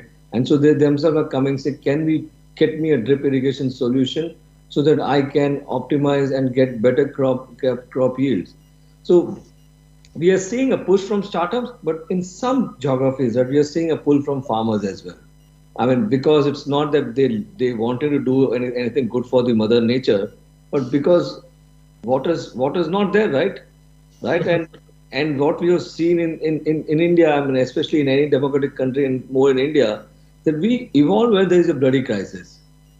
I mean, we think water is becoming a crisis right now, whether we like it or not. I mean, Punjab farmers can keep on saying wheat and rice, but boss, I mean, you destroying the water table in that state, right? You can, even if you're going to get MSPs at some point, you will have no water to grow any wheat or rice. I mean, so I think some farmers have started seeing that they are now even willing to move away from crops like rice, because it just sucks too much of water. One kg of rice requires some 400 liters of water, and what you're getting is 20 rupees a kg. It doesn't really make sense, right? So I think a combination of push in terms of the entrepreneurs bringing more technology available, and some pull factor because farmers are getting desperate because they want to find a solution. That we believe that in the last 3-4 quarters we are seeing more focus on pro-climate solutions. That's what we call it. Right. No, Dinesh, very good points, and I really like your view that this whole climate issue, which was at periphery, is becoming more central. I think that's good news, and also the push and pull perspective. I think that's also important. And we always think that farm economics and climate are sort of two distinct things, but if you are improving farm economics, essentially you're helping the climate, because it's a whole resource optimization game. So I think we should see that these philosophies converge at some level. And I think another important point you mentioned about capturing data, I think I clearly see that as a major driver to measure sort of all of these parameters that you talked about, and kind of build an action plan on it. And whether it's IoT, the sensor, the satellite imagery, or a combination of it, I think there's enough tech available to measure the extent of natural resources at a given point of time in a given field, and how do you build interesting or accurate advisory models on the basis of that for farmers so that the resources get optimized. I think that tech is there, but clearly I think we need a policy level push. I think another point that you mentioned is sort of movement from wheat and rice to other crops. I think all we need is a crop diversification plan at a national level. We can't as you rightly said, for farmer, I think he's always thinking about the season, about whether he'll be able to sell the crop, whether he'll get the right price. It's very difficult to expect from a farmer owning 1 hectare of land to think about climate issues. But if you drive the strategy from the top and build incentive for farmers for crop diversification, I think that could be one way to look at it. And I'm sure there's a huge role of tech for that to happen. So with that, I'll go back to Vivek. Vivek, another very important dimension in this whole climate issue is food loss. The multiple estimates, but we all know that significant part of what we produce get lost in the post-harvest supply chain between the farm and the end consumer, and that's because of multiple handling points and multiple intermediaries and lack of storage, lack of cold chain, etc. How do you see we solve for that? I think it's criminal in a country like India where we have more than 1 billion people to feed. Such a large volume of food get wasted. How do we build? How do you see from a policy perspective? And I'm sure the Ministry of Food has a lot of schemes around it. If you can talk about some of the schemes or solutions that you think are appropriate to potentially reduce loss, add value to the food that we produce. Thank you, Hemendraji. I'm glad you brought about this question about economics, because in fact, there is an organization called National Bureau of Soil Sciences and Land Use Planning. So if you ask a theoretician, he would say you should do land use planning, you should try and choose crops which are suitable to that land, etc. But what they keep forgetting is about the market. What happens to the market? If somebody is getting a very good price for soybean or sugarcane, he will do sugarcane no matter how much water guzzling it is, no matter how much damaging it is to the crop, to the soil, etc., or to the water aquifer. So then coming to this market question, I'm glad you brought out this question. If you look at any theory about agriculture marketing, they would talk about these 3 functions. One is the exchange functions, buying, selling, Then there are these physical functions, storage. If you have excess, you keep it for some time and then you sell it later on. Transportation. If you have more here, you take it to somewhere else. If you have excess and it is having a less shelf life, you convert milk into milk powder and sell it on later on. So these are these principles of value addition, that store, transport or process. So those are okay. Those things are known since times immemorial. But what are we doing about it? To bring about that change, you have to bring economies of scale, economies of scope. You have to combine things so that they are feasible to be stored or transported. Now that is where the issues start. In India, there are smallholders. I'll just give you a very small and very pertinent example. I was working in Bundelkhand a few years ago. So each of these farmers we were working with had 1 to 2 liters of surplus milk. And there were 100 households. So it was like 100 liters of milk every day, which they were forcibly drinking on their own because they had no place to sell it. And the village was very, very remote. So then they thought that, okay, but who will do all that, transaction to bring all those 100 people together for 1 liter of milk? And that is where we came in, and that we started doing some institution building, consolidating, etc. Now just imagine for the whole country, if you have so many smallholders with little bit of incremental produce, little bit of surplus produce, which they would like to sell apart from their own. So after the food security needs are met, there would be like 10-20% of the needs which would have to be. So there comes the facilitating function. That how can you facilitate? You are making an organization, then you will have to think about standardization, about financing, about risk bearing, about linkage with the market. So as soon as you move across the value chain, right from production into processing and marketing, that is where things start getting tricky. So now government does know that, okay, production is easy, but processing, marketing, those are the difficult things. And of course, you know that government's business is not to govern. Governance, not to do business. The governance business is to have minimum governance and minimum government and maximum governance. But that hardly happens. They start going to the market, and usually all the cooperatives, etc., which actually should be functioning in the market domain, they actually tend to get politicized, and therefore all these aggregation functions, aggregation of SHGs, of cooperatives, of farmer producer organizations, they fail because either the market decisions are not made in time. Just imagine if you are a single trader or a farmer, you have to make a decision about when to buy and when to sell. Now, if you replace that one person with those 100 people, now you have to make all those 100 people sit together, and decide when to buy, when to sell. Now those 100 people, it is difficult to get them into one place, then to organize them, then to have somebody to decide for them. So you will have to have a governance structure, then you will have to have an operating structure, that who will do these decisions, who will carry over that produce, etc. So most of the, just to give you a small statistic, today there are 1 crore SHGs in India. 60 lakh are actually promoted by NRLM. 1 crore SHGs. Can you imagine? 1 out of 100, every 100 Indians is part of actually an SHG. Similarly, 65 lakh people, 65 lakh SHGs are promoted by NRLM. So what are they doing? They are into food processing, they are into agriculture processing, but somehow they are not able to market. I have seen many SHGs who have tried once and then failed because they were not able to connect to the market, they were not able to aggregate their produce, a good bargain, and then they failed in that business cycle and then they stopped. So government has, like you asked, government has tried to float a various different kind of, there is one mega food park scheme for the large entrepreneurs.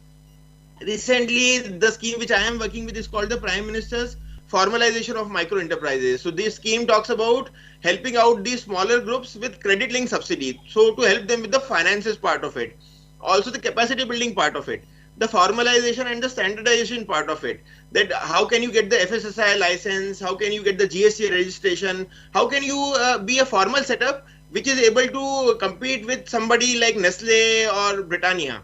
So for that there is this scheme. Then there is a scheme called Operation Greens. So it is basically helping people to transport, so that transportation cost is lessened. But my point always is, what happens to all those institutions which we have created, but which are not able to do well because of their delinkage or disjoint nature with the markets. They are not able to interact properly with the markets. They do not have competence in terms of branding and marketing. And that is where, so if you say, I want to be a rich farmer, in India, the farmer is always considered to be poor. Somebody was saying farmers from Punjab are rich. Rest of the country, the image of a farmer is somebody with soiled clothes. A guy is poor because he is not able to, get proper returns for his, and therefore he has to do something else, and therefore he is not able to cope up, and therefore the vulnerability increases. So my point is that unless you do proper value addition, you are always vulnerable to climate change. You are always vulnerable to fluctuations in the prices, fluctuation in the quantity you produce, and fluctuation in the in your own habits of, I sow onion this year, next year it becomes 1 rupee per kilo, so I stop doing onion. Then I move into something else. So in times of Corona, you must have heard that people in Madhya Pradesh, they were dumping all their produce into the ponds. Tomatoes and potatoes were dumped into the ponds, they couldn't sell. Imagine if they had some kind of a puree making plant, maybe that would not have suffered that much. And that story is true across the world. Even in the US it happened. So these are my small suggestions. No, thank you, Vivek. This is very important point that you mentioned. And I think what I really wonder, we have so many schemes. You mentioned 1 crore SHG. That's a very large number. No? And then we have few thousand FPOs. And then we have about 600 plus agri-tech startup who are trying to build demand-driven models. But somehow I feel that all this is working in silos, and at there are so many synergies. Because most startups are essentially trying to develop demand-driven, tech-enabled supply chain to make it efficient, and they need support from the villages. Challenge for them is to create that village-level infrastructure or ecosystem which can help them scale adoption among farmers, and that's where SSG, FPOs, NGOs, or any village-level body for that matter becomes extremely important. So I don't know. I think probably that's something for all of us to think about. How do we bring these polarized worlds together so that we extract maximum out of it and bring synergies. I think there's huge investment which government is making in all these thing. And another important point which I believe is farm level value addition. I think it's not really processing, but even simple grading, sorting, packaging right at the farm, or let's say dehydration, that can add enough value for farmer. I think farmer is leaving too much on the table, and his share in the consumer price, that's why always between 30 to 40%. How do we get farmers to add more value right at the farm so that they can generate more income, right? So I think these are very relevant issues from farmer income perspective as well as from a long-term farm sustainability perspective. Jinesh, your views on the ecosystem. How do we connect the dots, and you've been investing in the sector for more than 10 years, any ideas you have? How do we build an enabling ecosystem so that, we solve these big challenges that we have on hand, be it climate issue or be it food security? I think on the enabling factors, Hemendra, over the last 10 years, we have seen a significant improvement in the enabling factors in the ecosystem as well, right? I mean, whether it's the state government, first initially we're looking at all startups are like in a complete different suspicious mode. I mean, today every state government would want to work with startup because they acknowledge that the states cannot do everything, right? Farmers in the first year of when initially when we started investing and doing when you were in your previous fund, I mean, farmers used to look at all the urban and young entrepreneurs saying, "Was what does this young kid know about agriculture?" Right? And today that's the case, right? Things are looking better, right? I mean, we are seeing the entrepreneurs now reaching out to market players and say, "Guys, what do you want? I can connect you the best potential quality." And try to optimize the price what the farmer gets it and what the buyer has to pay, right? It's very different role from what Adatya used to do, right? Adatya says I will get the cheapest and try to get maximum deal away from the farmer, right? And he will go and try to sell the highest, right? There was no quality standardization. There is a lot of attempt which is being done by startups today, right? Even government acknowledges that. I mean that. Startups are creating good benchmarks. They are able to create some platforms and they are creating sustainability, right? They are not trying to say, okay, I got a good deal this year, next year I might not get the good deal. Startups are trying to figure out, can we do a long-term buying arrangement with some companies? Can I work with hundreds and thousands of farmers via FPOs or via Viretha entrepreneurs? Can I help them to bring a specific change in the package of practice or the farming practice, so that the quality what they produce is available or is apt for the buyer? And then there is the entrepreneurs are bringing traceability. They're trying to bring transparency, which was not present in the previous system or the existing government system right now or the APMC markets. I think that is something which is improving. I think we have seen that in the last 3-4 years there is a significant amount of investments have happened.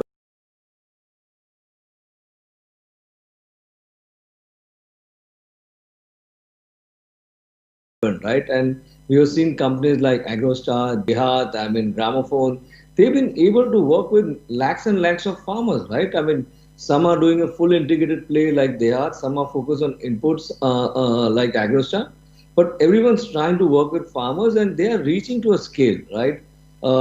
Few states would do a better job than the others, but overall we have seen everyone trying to see an improved ecosystem across various states, right? I mean, we have seen some startups in even Northeast and some in Kashmir as well doing that job. I think that is improving for sure. I think in a matter of 5-7 years with digitization happening, with COVID push because to digitization, I mean, it's in the next 5-7 years, I don't see that the discrepancies between what the markets are wanting and what farmers are supplying, at least from production perspective, would get resolved to a large extent. I'm very hopeful on that. And I think the best thing is that the central government tried to do with this farm laws is to give farmers an option and remove away the criminality or the illegal aspect of doing business outside of the mandis. I mean, but some farmers just want to go back and stick to the age-old system. I don't understand the rules which were made in 19th century, how it is really bloody going to work in 21st century. And we need to move forward. I mean, it's a disaster if the government has to go back to the old systems and go via APMCs. I think it's going to hurt farmers.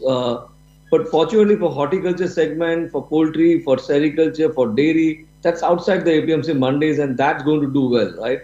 If government is forced to go back and redact the farm laws, I think the people who are currently getting benefit of MSPs on rice and wheats are going to be left high and dry with no support. I mean, they will lose agriculture income, which they would not even dream about that. Right. No, thanks, Dinesh. Very important perspective. And I totally with you. Last 10 years, we have seen a significant improvement in the enabling ecosystem. And I think both central government and a lot of state governments have recognized the role of innovation. I think that itself is a big victory. And yes, I think all of us have the responsibility to connect the dots, which I think we should keep doing. On the agri reforms also, yeah, I think I think we need to recognize that these are new business models. The agri-tech word didn't exist when these policies were formed. I think a lot of agri-input e-commerce platforms find it very difficult to store, distribute, and sell their seeds and fertilizers because they are controlled by those laws, which didn't even recognize that such models exist or will exist.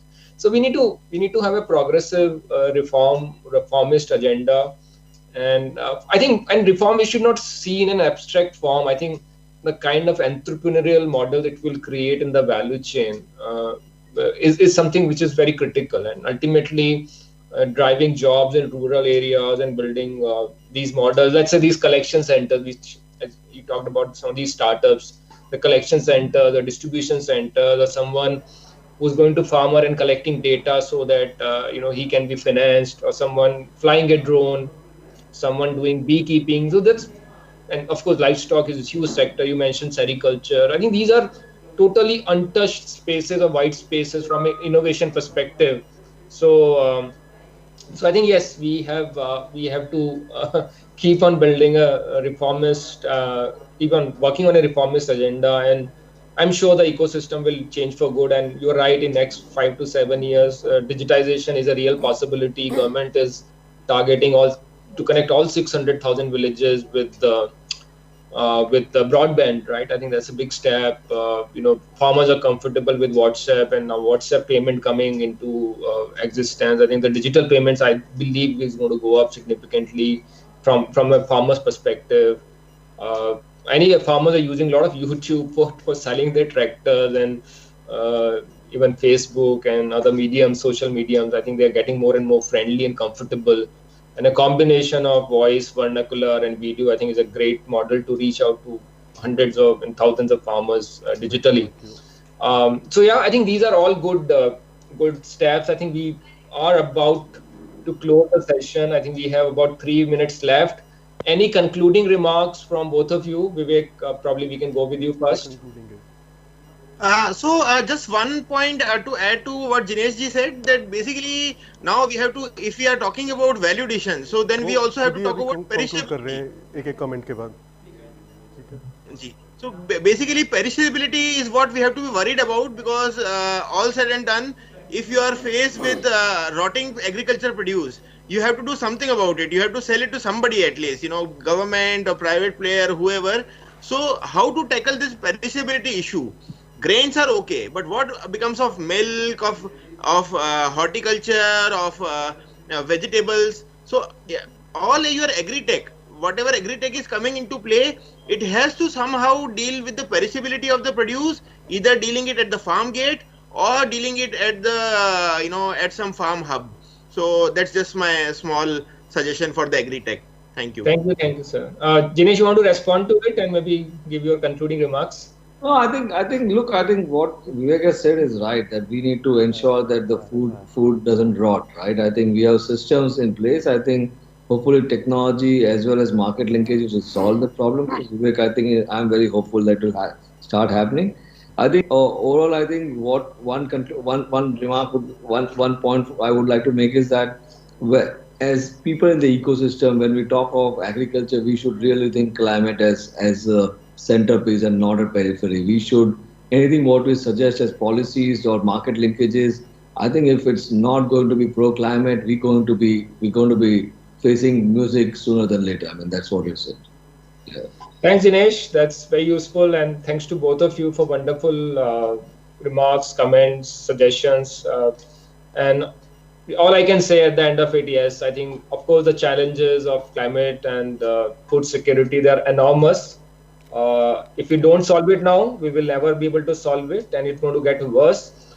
The positive part or the optimistic part is the innovation. I think the technology which is available, the ecosystem which is evolving, I think if we can work together, we can solve it. We can solve it sooner. We can solve it very efficiently. So let's hope. With that optimism, I will conclude here and hand it over back to the organizers. So thanks to both of you, and thanks to all the audience who were listening to this. Pleasure. Thank you so much. Thank you very much. Thank you. Over to you, So a organizers. huge thank you to all of our panelists for this wonderful conversation. And with that, we have come to the end of day 3 of World FinTech Festival India 2020.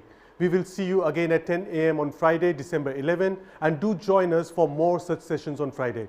Till then, we have many global sessions running on other channels. Do not forget that we are live 24 hours, bringing you the best of FinTech conversations from across the globe.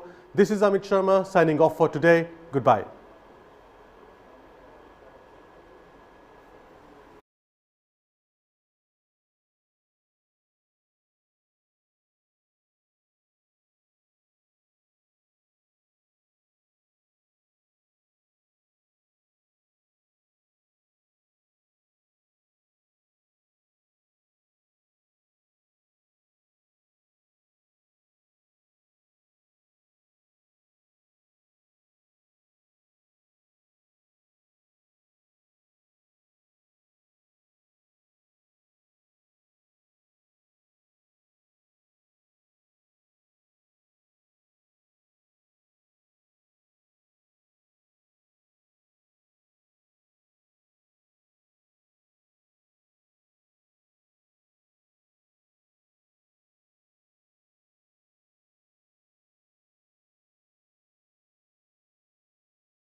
make sure that everybody has their chat show conversation on the right hand side. You can see the meeting chat.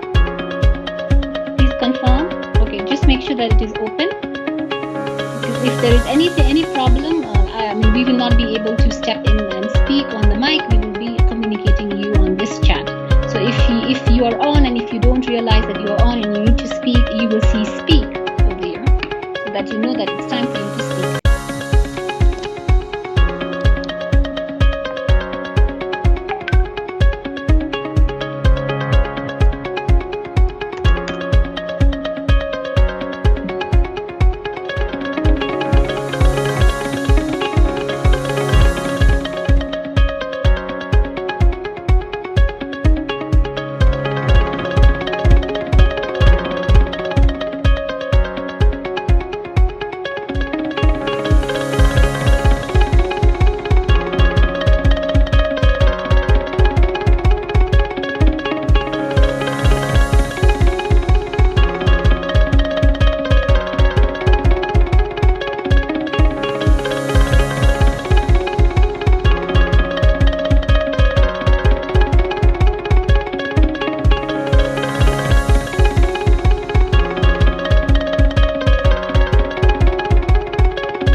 Welcome to the Singapore FinTech Festival.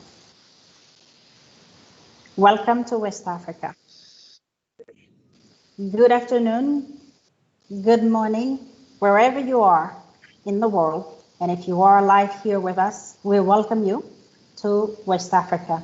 My name is Sabine Mensah from UNCDF, and it is an honor for me to be here with all of our partners and facilitate the discussion and bring the fintech ecosystem from West Africa to be on this illustrious platform of Singapore FinTech Festival. I was saying to somebody earlier today, this afternoon I am in Singapore. Isn't that amazing? Technology makes this available. Digital is enabling this, and we are all connected on a platform wherever we are, despite the geographical distances between us, but despite the physical barriers between us. I think we are very fortunate, and in an era where technology is no longer the barrier.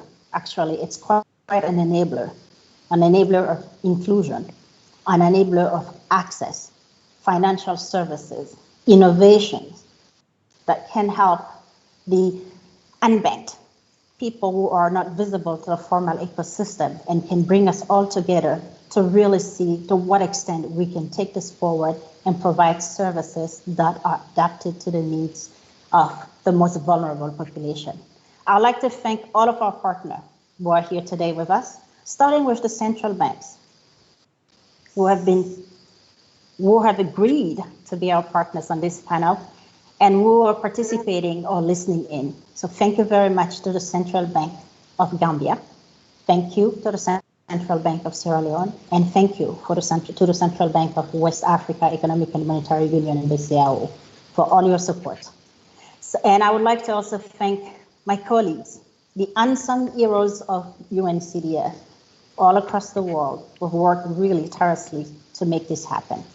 So I would like to welcome Dr. Sekou Jabi, First Deputy Governor of the Central Bank of Gambia, for his opening remarks for this session. Dr. Sekou, to you. Thank you, Sabina. Thank you for that introductory remarks. I go straight to my opening address. Governors of the Central Bank of West Africa, the Sierra Leone BCAO, and all other central banks present, senior government officials of UNCDF, you have Hagar, Nyanya, Sabine, Clara, and other officials present, other senior central bank officials, key stakeholders present, the distinguished fintech companies present, all other protocols observed. It is indeed an honor for me to deliver the opening remarks at this all-important Singapore FinTech Festival of West Africa region on the theme Building Inclusive Economies in Digital Era. I wish to thank the United Nations Capital Development Fund, UNCDF, for facilitating such a session. Also, its continuous support since the coming of the new dispensation in this country.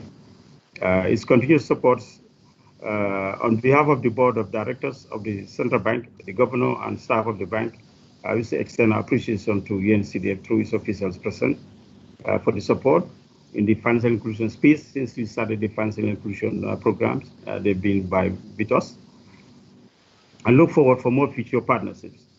This FinTech session could not have come at a better time when stakeholders in the Gambia, in collaboration with the UNCDF Alliance for Financial Inclusion, IMF, and the World Bank, are formulating and implementing the National Financial Inclusion Strategy in the Gambia to address all facets of promoting digital finance in the country.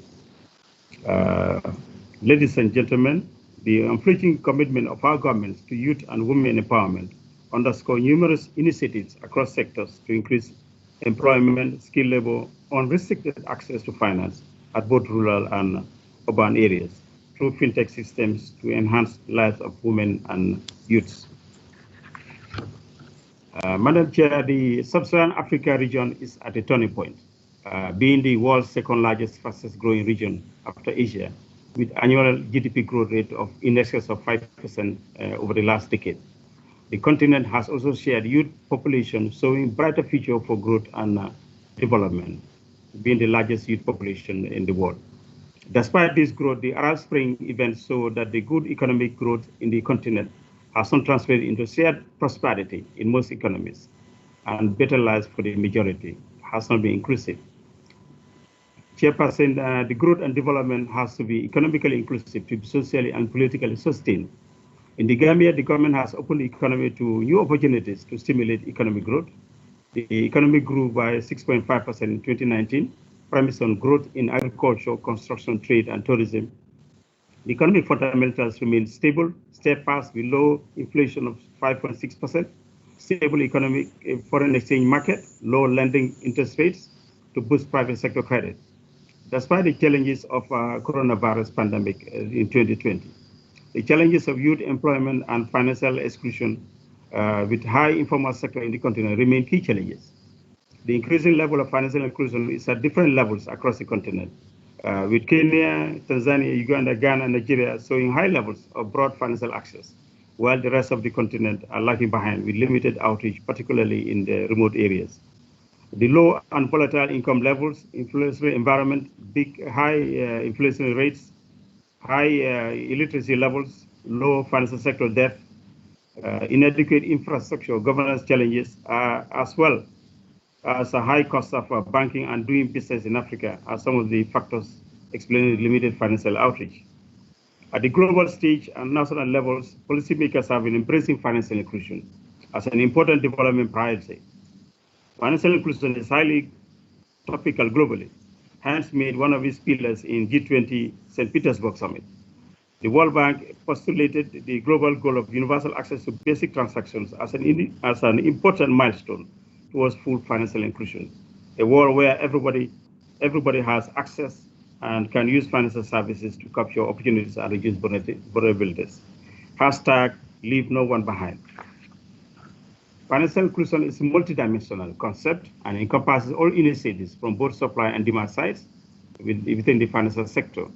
They include provision of appropriate and quality financing that is available, accessible, and affordable to low-income and other vulnerable households, notably youth and women that traditionally excluded from the formal financial sector in our part of the world. FinTech is the main driver of financial inclusion.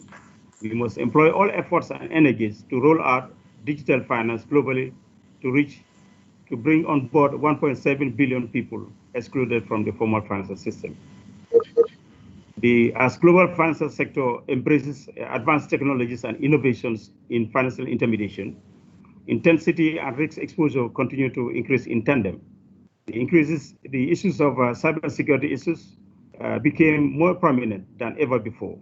In recent years, regulators and financial sector supervisors have become increasingly aware that financial services aimed at addressing financial inclusion challenges around the world are becoming vulnerable to cyber threats, primarily due to the increasing role of digital finance in the delivery of financial services. According to Global Application and Network Security Report, an average global cybercrime is around $800 billion a year, growing to 10.4 trillion by 2025 to 2030. Cybercrime costs organizations $24.7 million a year on year. This would increase to $2 per minute, $2 million per minute, Risk report reveals. It also has a per minute global cost of 11.4 million by 2021, a 100% increase from 2025 levels. Overall, its impact is greater, with a potential to destabilize the global financial and payment systems, global de-risking, and its consequences, considerable loss to the banks, among others. As financial services become increasingly digitalized, the volume of sensitive digital data grows exponentially, and with it, the potential of personal and system impacts of data breaches continue to be key challenges. As such, the need to safeguard from illicit access to this data becomes increasingly important. In the course of implementing and facilitating and coordinating role to enhance financial inclusion through leveraging on digital financial services, targeting the unbanked and unsophisticated customers, it is realized that stakeholders need specific guidance on addressing cybersecurity risk through demand side as well as supply side perspectives. focusing on the peculiarity of financial service provisions targeting the bottom segment of the pyramid. It is welcome to recognize the setting up of a digital financial services working group on cybersecurity by Alliance for Financial Inclusion to ascertain cybersecurity risk in the light of digital fintech innovations. Further, the subgroup will also provide policy recommendations to monitor, identify, manage, and mitigate cybersecurity risk, including development of cybersecurity risk guide. It is my hope and belief that the knowledge shared in this FinTech Festival and the subsequent recommendations that will be born out of this prominent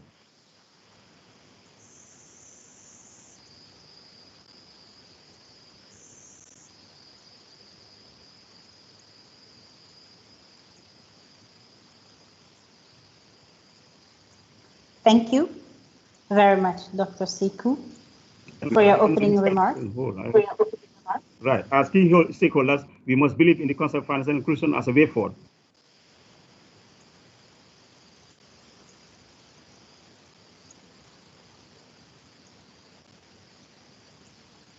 My apologies. It seems like we're having technical difficulties with Dr. Siku and the end of his opening remarks.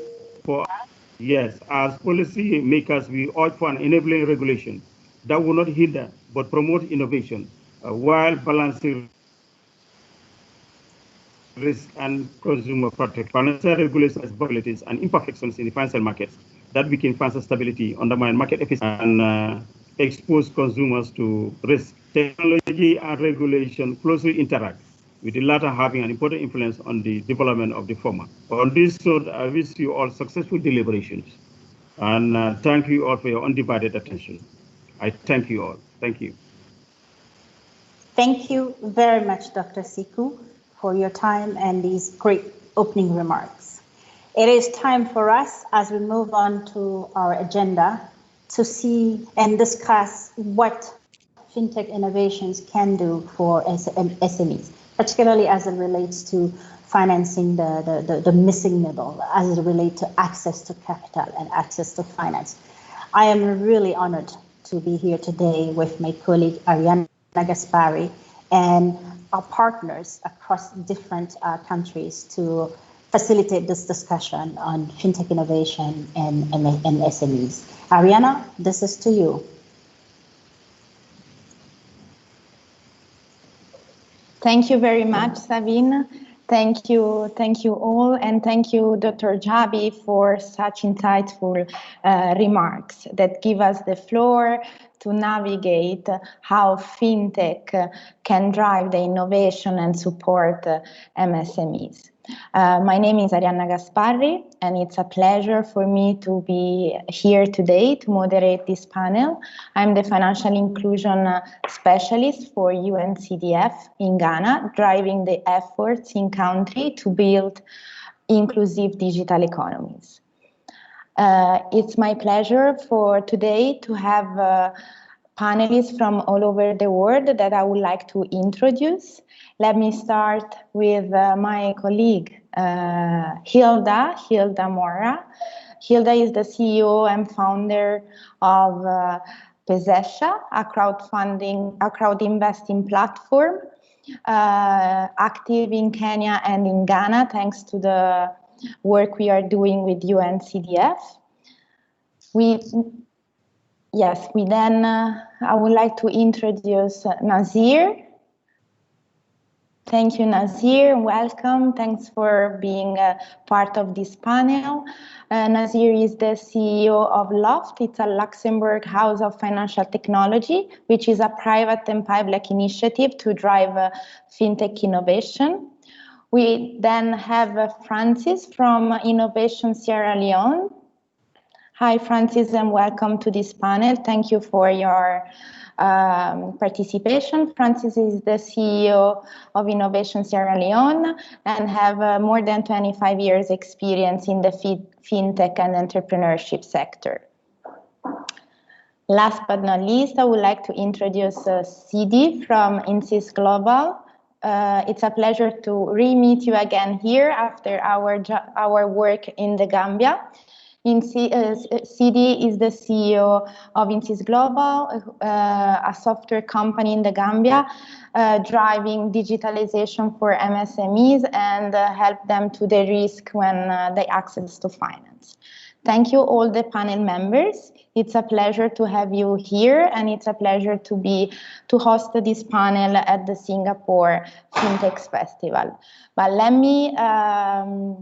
let's start the conversation.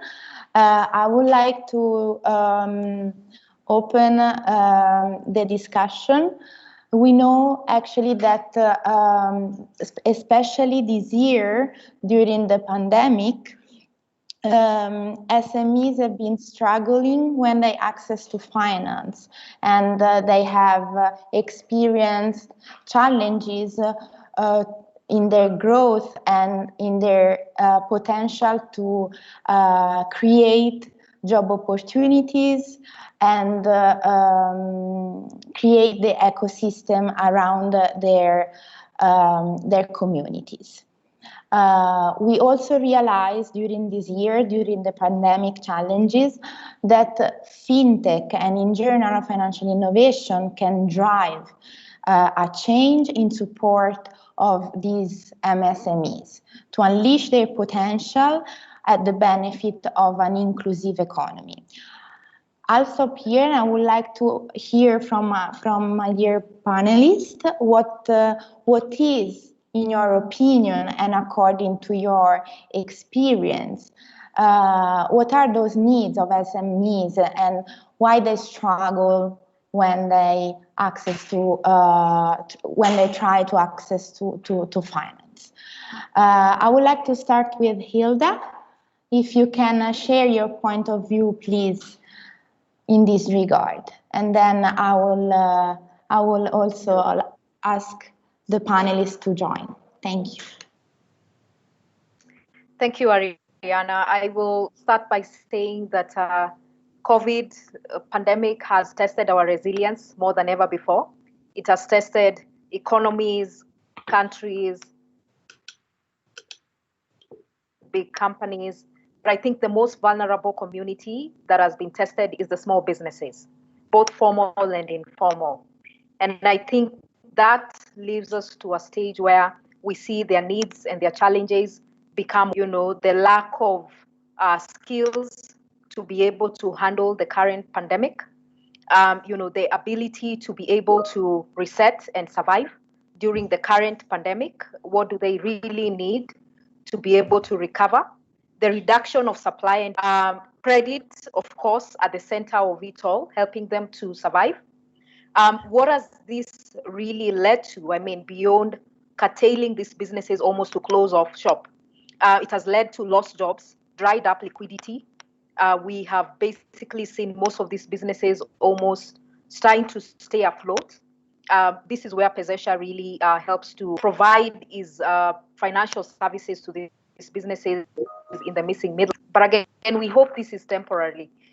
It's not going to be a long-term problem. And so for us, we've seen those needs of lack of skills, credit, and reduction of supply and demand become very, very paramount to helping these businesses to recover. And so for us, as Pesesha, we take a collaborative approach to tackle the $328 billion financing gap across sub-Saharan Africa. And we are currently in Kenya and Ghana. In Ghana, we're working with UNCDF to really help us. We are working with the informal sector. This is businesses that have no structures. They are basically very few employees. They don't have a very huge turnover, less than $10,000. And so we are saying as Pesesha, how can we help these businesses to meet these needs? Maybe just to go back a bit, a recent study by the BFA stated that 52% of these businesses are closed and has reduced. What are we doing? So we have made it as part of our fiduciary duty as Pesesha to create resilience to these businesses by helping them to access affordable and, of course, helping them to continue to contribute to the economy because they matter. They are part of the reason why post-COVID, the economy will be able to strengthen and go back to what it is. And so for us, we believe we're sitting at the center of the needs of these SMEs more than ever before, and at the same time, really helping them to be able to reset and thrive post the COVID period. Thank you. Thank you, Hilda. Very, very insightful inputs.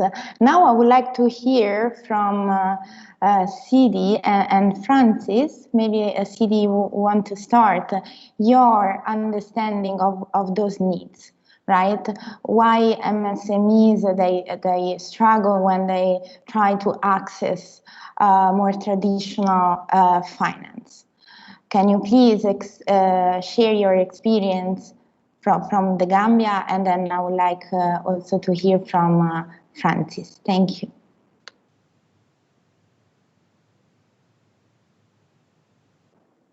We can't hear you, Sidi. Sorry. Thank you for having me, and thank you, Ariana. I think that from Gambia, one of the biggest challenges that we see, and I think this is something that's reflected across West Africa, is that a lot of the businesses are not structured. And as a result, they're impacted both on the supply side as well as on the retail side and access to market.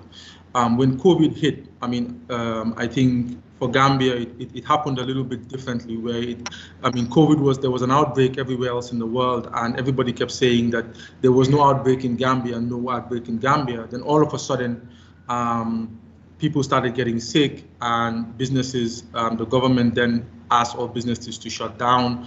And this created a real problem because, for small and medium-sized businesses, this really meant that they had no income. Those that had perishable goods started seeing their goods spoil. For those that had goods or had existing loans, of course, they did not have that bandwidth to be able to sustain their businesses because they had to, again, repay the little debt that they already had taken on board. But then, of course, as well, because of the lack of structure, they really did not understand how much do you actually have in stock. Well, where were you exactly in terms of your business? What was your stock? What was your cost, and so on? So this presented a challenge.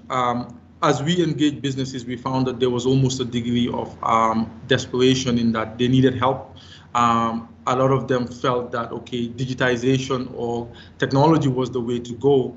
But then the other challenge was really understanding how can technology actually help you. It does require a change in mindset, a change in approach to how you conventionally run your business. And literacy became also another big factor in that, while especially among some of the more vulnerable groups, such as women, there was a huge enthusiasm in terms of we want to participate in this digital space, but the technical capacity, the literacy was, of course, another big challenge that we need to help them overcome. So what we've been doing with Afrojulla platform has been not only what has been interesting as we scale out is that we find that it's one thing giving a platform that they could use to be able to organize themselves, and another thing entirely to actually help them to get that to train them in terms of not only how to use a tool, but also how to develop basic skill sets in ICT to be able to navigate, how to be able to restructure your business, basic financial management skills to be able to really appreciate what the benefits are and how to move forward in a digital marketplace.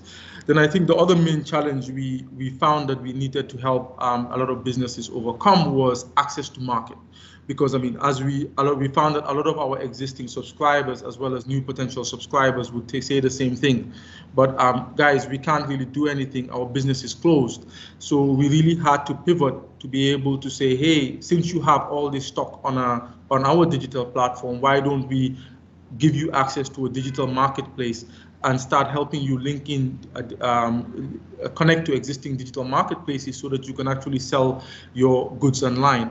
And I think ultimately that is the new frontier for us, where wherever you are in Gambia, you could sell to anyone else. And I think that is really what the digital revolution will be for us. Thank you very much, Sidi. Thank you very much. I would like to hear from Francis now. Francis, you are an entrepreneur also. So what is your point of view when it comes to the needs of these MSMEs? Thank you very much. It's a pleasure to be on this platform. So from my approach, I would prefer to answer the question from a sectorial perspective because it's a very broad brush, MSMEs, but we can also just start with the current discussion, COVID. For me, it's a mixed blessing. It's a mixed blessing because it has really exposed the need to have, as CD says, structure. One of the needs that you find here is that most of the SMEs, irrespective of sector now, are not registered. They are not a legal entity. And so we need to look at what are the carrots and the stick, because they know there are benefits to them being in the formal sector. As an example, there were a number of financial solutions or aid to MSMEs, but accessing those funding meant you need to show registration, you need to show taxation, and they didn't have it. So there you now have that they realize that they need to be in the formal sector. When we recently took part in the FinTech Challenge, we did a deep analysis, a business model canvas, etc. And of course, you all know the supply and the demand side. So what becomes very clear, very fundamental, is that the whole process for MSMEs to get into the financial sector is very complicated. You know, even for those of us who you can say are well versed in this, the amount of forms you have to fill to open a bank account, all these processes makes it discourages people. And I also think that the banking system is not very responsive. There is the new predictive banking. So there is a need for both from the supply and the demand side to address this issue. And I also believe that we need to have a look at how we can converge non-financial data with financial data so that these MSMEs can be able to be visible in the system.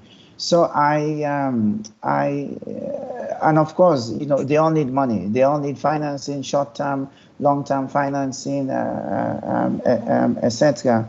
But their needs must be looked at from a supply and a demand side perspective. And on a sectoral side, which is a bit more interesting for me in the agri sector, the lack of traceability there means that you're not really able to have any good insight into the input and the output of these entities. So this is from the perspective of what from Sierra Leone. Thank you very much, Francis. Thank you for your contribution. And now I would like to hear also from Nazir, from your perspective, if you would like to complement and add. Thank you. Sure. Thank you very much for inviting me to be part of this panel. I think a lot of the key points have been said. You know, there is an issue generally around the access to the banking system and access specifically, firstly, boiling down to creating an identity, so registering, being part of the formal economy, and also then access to credit, as has been pointed out. I think if we're talking specifically about the COVID-19 situation, the problems I think you are seeing in the MSME sector in developing markets are amplifications of the problems that you see in Western markets. Firms, due to the confinements, due to the risks that are presented from COVID-19, have basically are being squeezed, as has been said previously by Sidi, on both sides, from the supply side and the demand side. And that's creating liquidity issues for firms. Now, the word credit has been used here. I would argue that in this kind of situation, credit is not the right tool for an MSME to access to shore up its business and continue to function. Credit is a capital injection into a business that should be utilized for growth, because then through that growth and increase in profitability and revenues, they can use the increase to be able to pay off the debt, because there is a maybe not immediate impact to cash flow, but there is a prolonged impact to cash flow from the refinancing requirement, or from the repayment side of things for the debt. We have to look at capital here as to how we can distribute capital more effectively to MSMEs in the developing markets, in the same way that capital has been made available in, say, the EU via various forms of subsidies, various sort of taking over, say, salaries, etc., which is sort of an introverted or inverted way of providing capital to MSMEs. Other forms of capital, be it some sort of equity, quasi-equity, or subsidy base, and grant base, has to be delivered to MSMEs on a large scale, rather than providing them access to credit, be it guaranteed or not.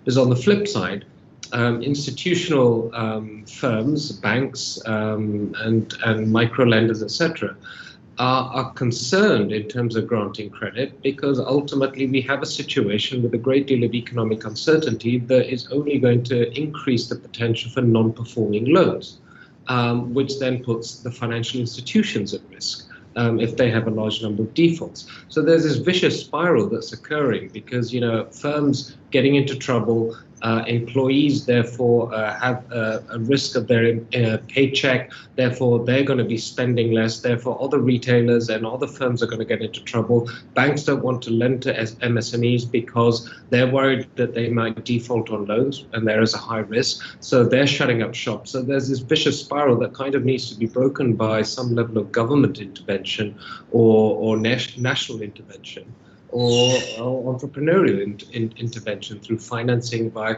equity or grants. I think that otherwise we are going to see significant problems. As I said, this isn't just unique to developing markets. This is a problem that the US, that Europe, everyone is facing. But it's a difficult spiral to break. But in terms of distributing capital to the broad sector of MSMEs in developing markets, I think therein we have to look at fintech solutions, we have to look at localized solutions and digital, as that is the most effective and efficient way of distributing capital to the firms that most need it. Thank you, Nazir. Thank you very much. And actually, I'm glad that you mentioned the last sentence, which actually helps me to ask you my next question for you. So especially this year, we have seen that the fintech revolution and its potential to help MSMEs, because I hear you saying that in terms of needs, SMEs, lack of skills, access to market, capital, informality, and especially this year we have seen the fintech industry coming to help and to cover and to address these challenges. And I'm glad to be here with you today, as you are providing concrete solution for such ecosystem. So I would like to hear from you, and I would like to start this time with Nazir, about the solutions that the fintech industry is providing and your organization is helped to achieve. Thank you. Okay, thank you again. I mean, we ourselves as the Loft don't develop solutions for markets and to solve challenges. What we do is we act as a force of support for institutions and startups that are looking to develop challenges, and we put a particular focus on financial inclusion. We run a boot camp every year called Catapult Financial Inclusion Africa. Hilda has been an esteemed alumni of that program. Maybe she can say a few words about going through it with us. I mean, we don't profess, we are sitting here quite comfortably in Luxembourg. We don't profess to be deep down on the ground, understanding the actual on the ground situations of various SMEs and their customer bases out in Africa. But what we can do is understand on a general scale how businesses, be it in Africa and specifically in Africa, can manage their business risks. So to help with an education foundation around managing your business risks, to help these businesses that are trying to solve the problems in Africa to increase the likelihood of their success, right? As well as providing them with connectivity to potential stakeholders, to partners, and to other areas of the EU's financial services system, so that they can work with these institutions, work with maybe more experienced entrepreneurs to be able to ensure that they continue to strive to develop and be successful in Africa, whichever country they may be in delivering their solutions that can enhance the situation and provide more inclusivity for financial services. I mean, I will defer mostly to Hilda, who is a solution provider in this case, but we have worked with a multitude of fintech firms and are always so highly impressed the incredible ways and solutions and drive that these firms have to be able to solve the problems around inclusion, financial services inclusion within their respective markets. I mean, I think from a business side of things, and where COVID-19 potentially may make the situation harder for fintech a little bit in terms of growing and scaling and ensuring their survivability, is this element of skills and resources. I mean, people are scared right now. We're going into an economic downturn on a massive scale across the globe that's going to affect all of us individually and as businesses. When that happens, people tend to behave slightly differently.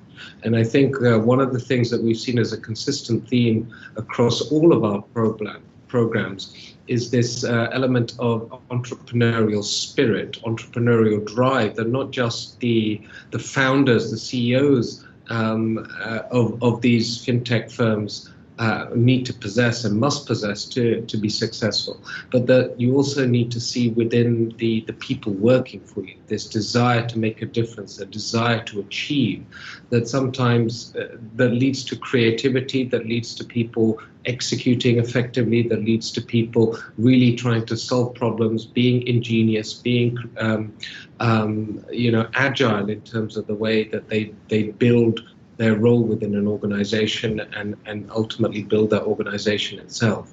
In a situation like this where people may be fearing for their jobs, they may close up, they may not want to take as much risk as they used to.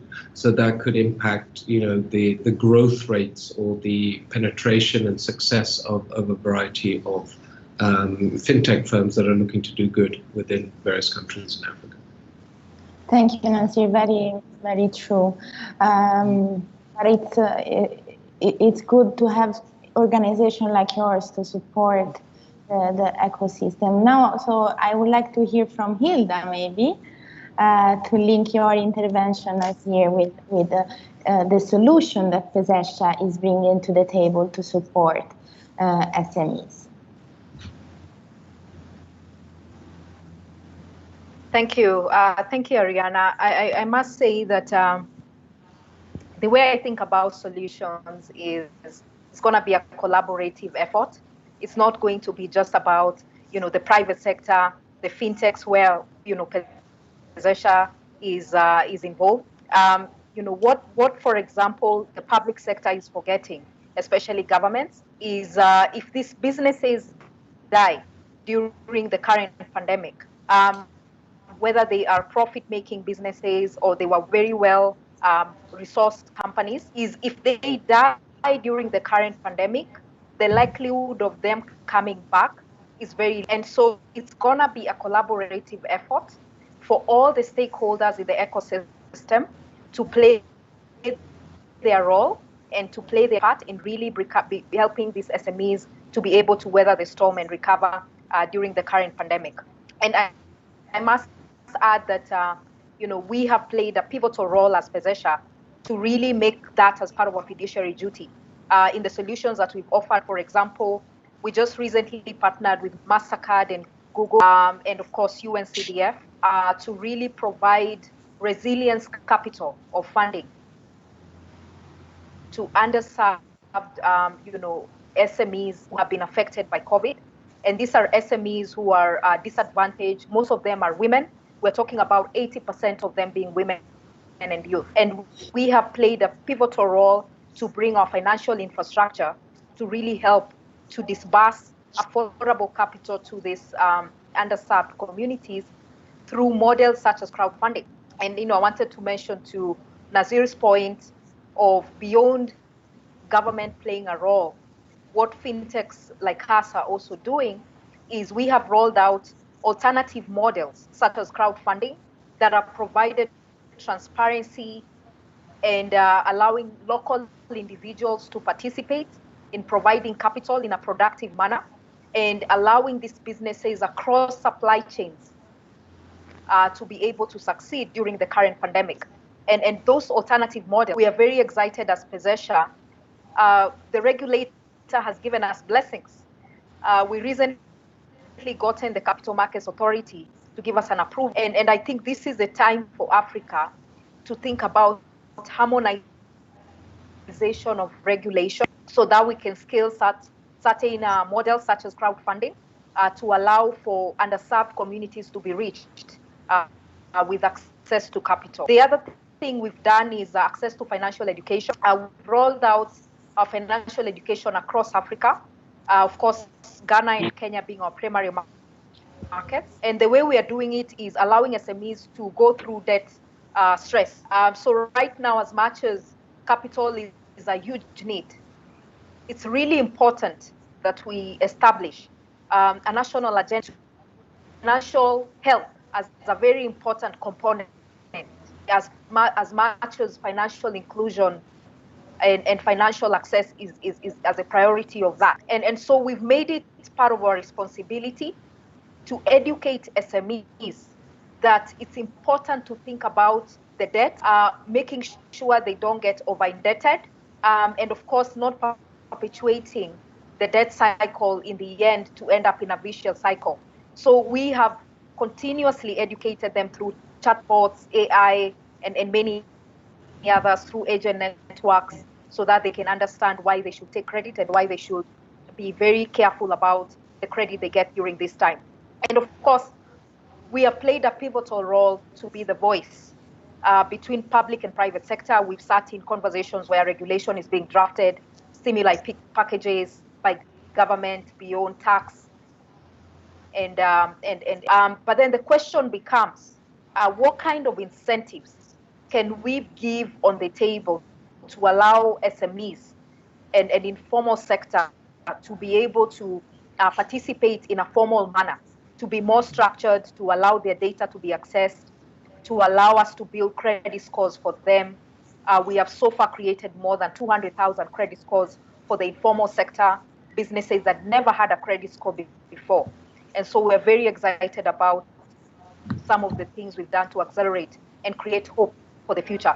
I want to finish by saying that a lot of these solutions, as much as collaboration is going to be at the stem of it, we are saying as PESESHA, can we be able to collaborate even with banks and other regulated entities to bring brightness into this pandemic, because that's going to be the only way that these businesses are going to survive.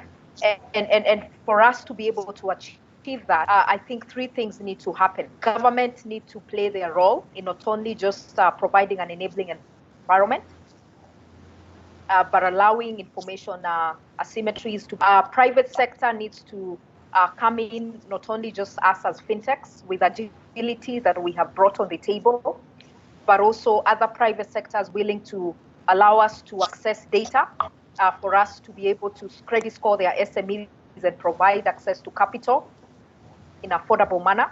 And of course, lastly, it's really the aspect of allowing these economies to survive by ensuring that we think beyond, COVID and having forward-thinking mindset.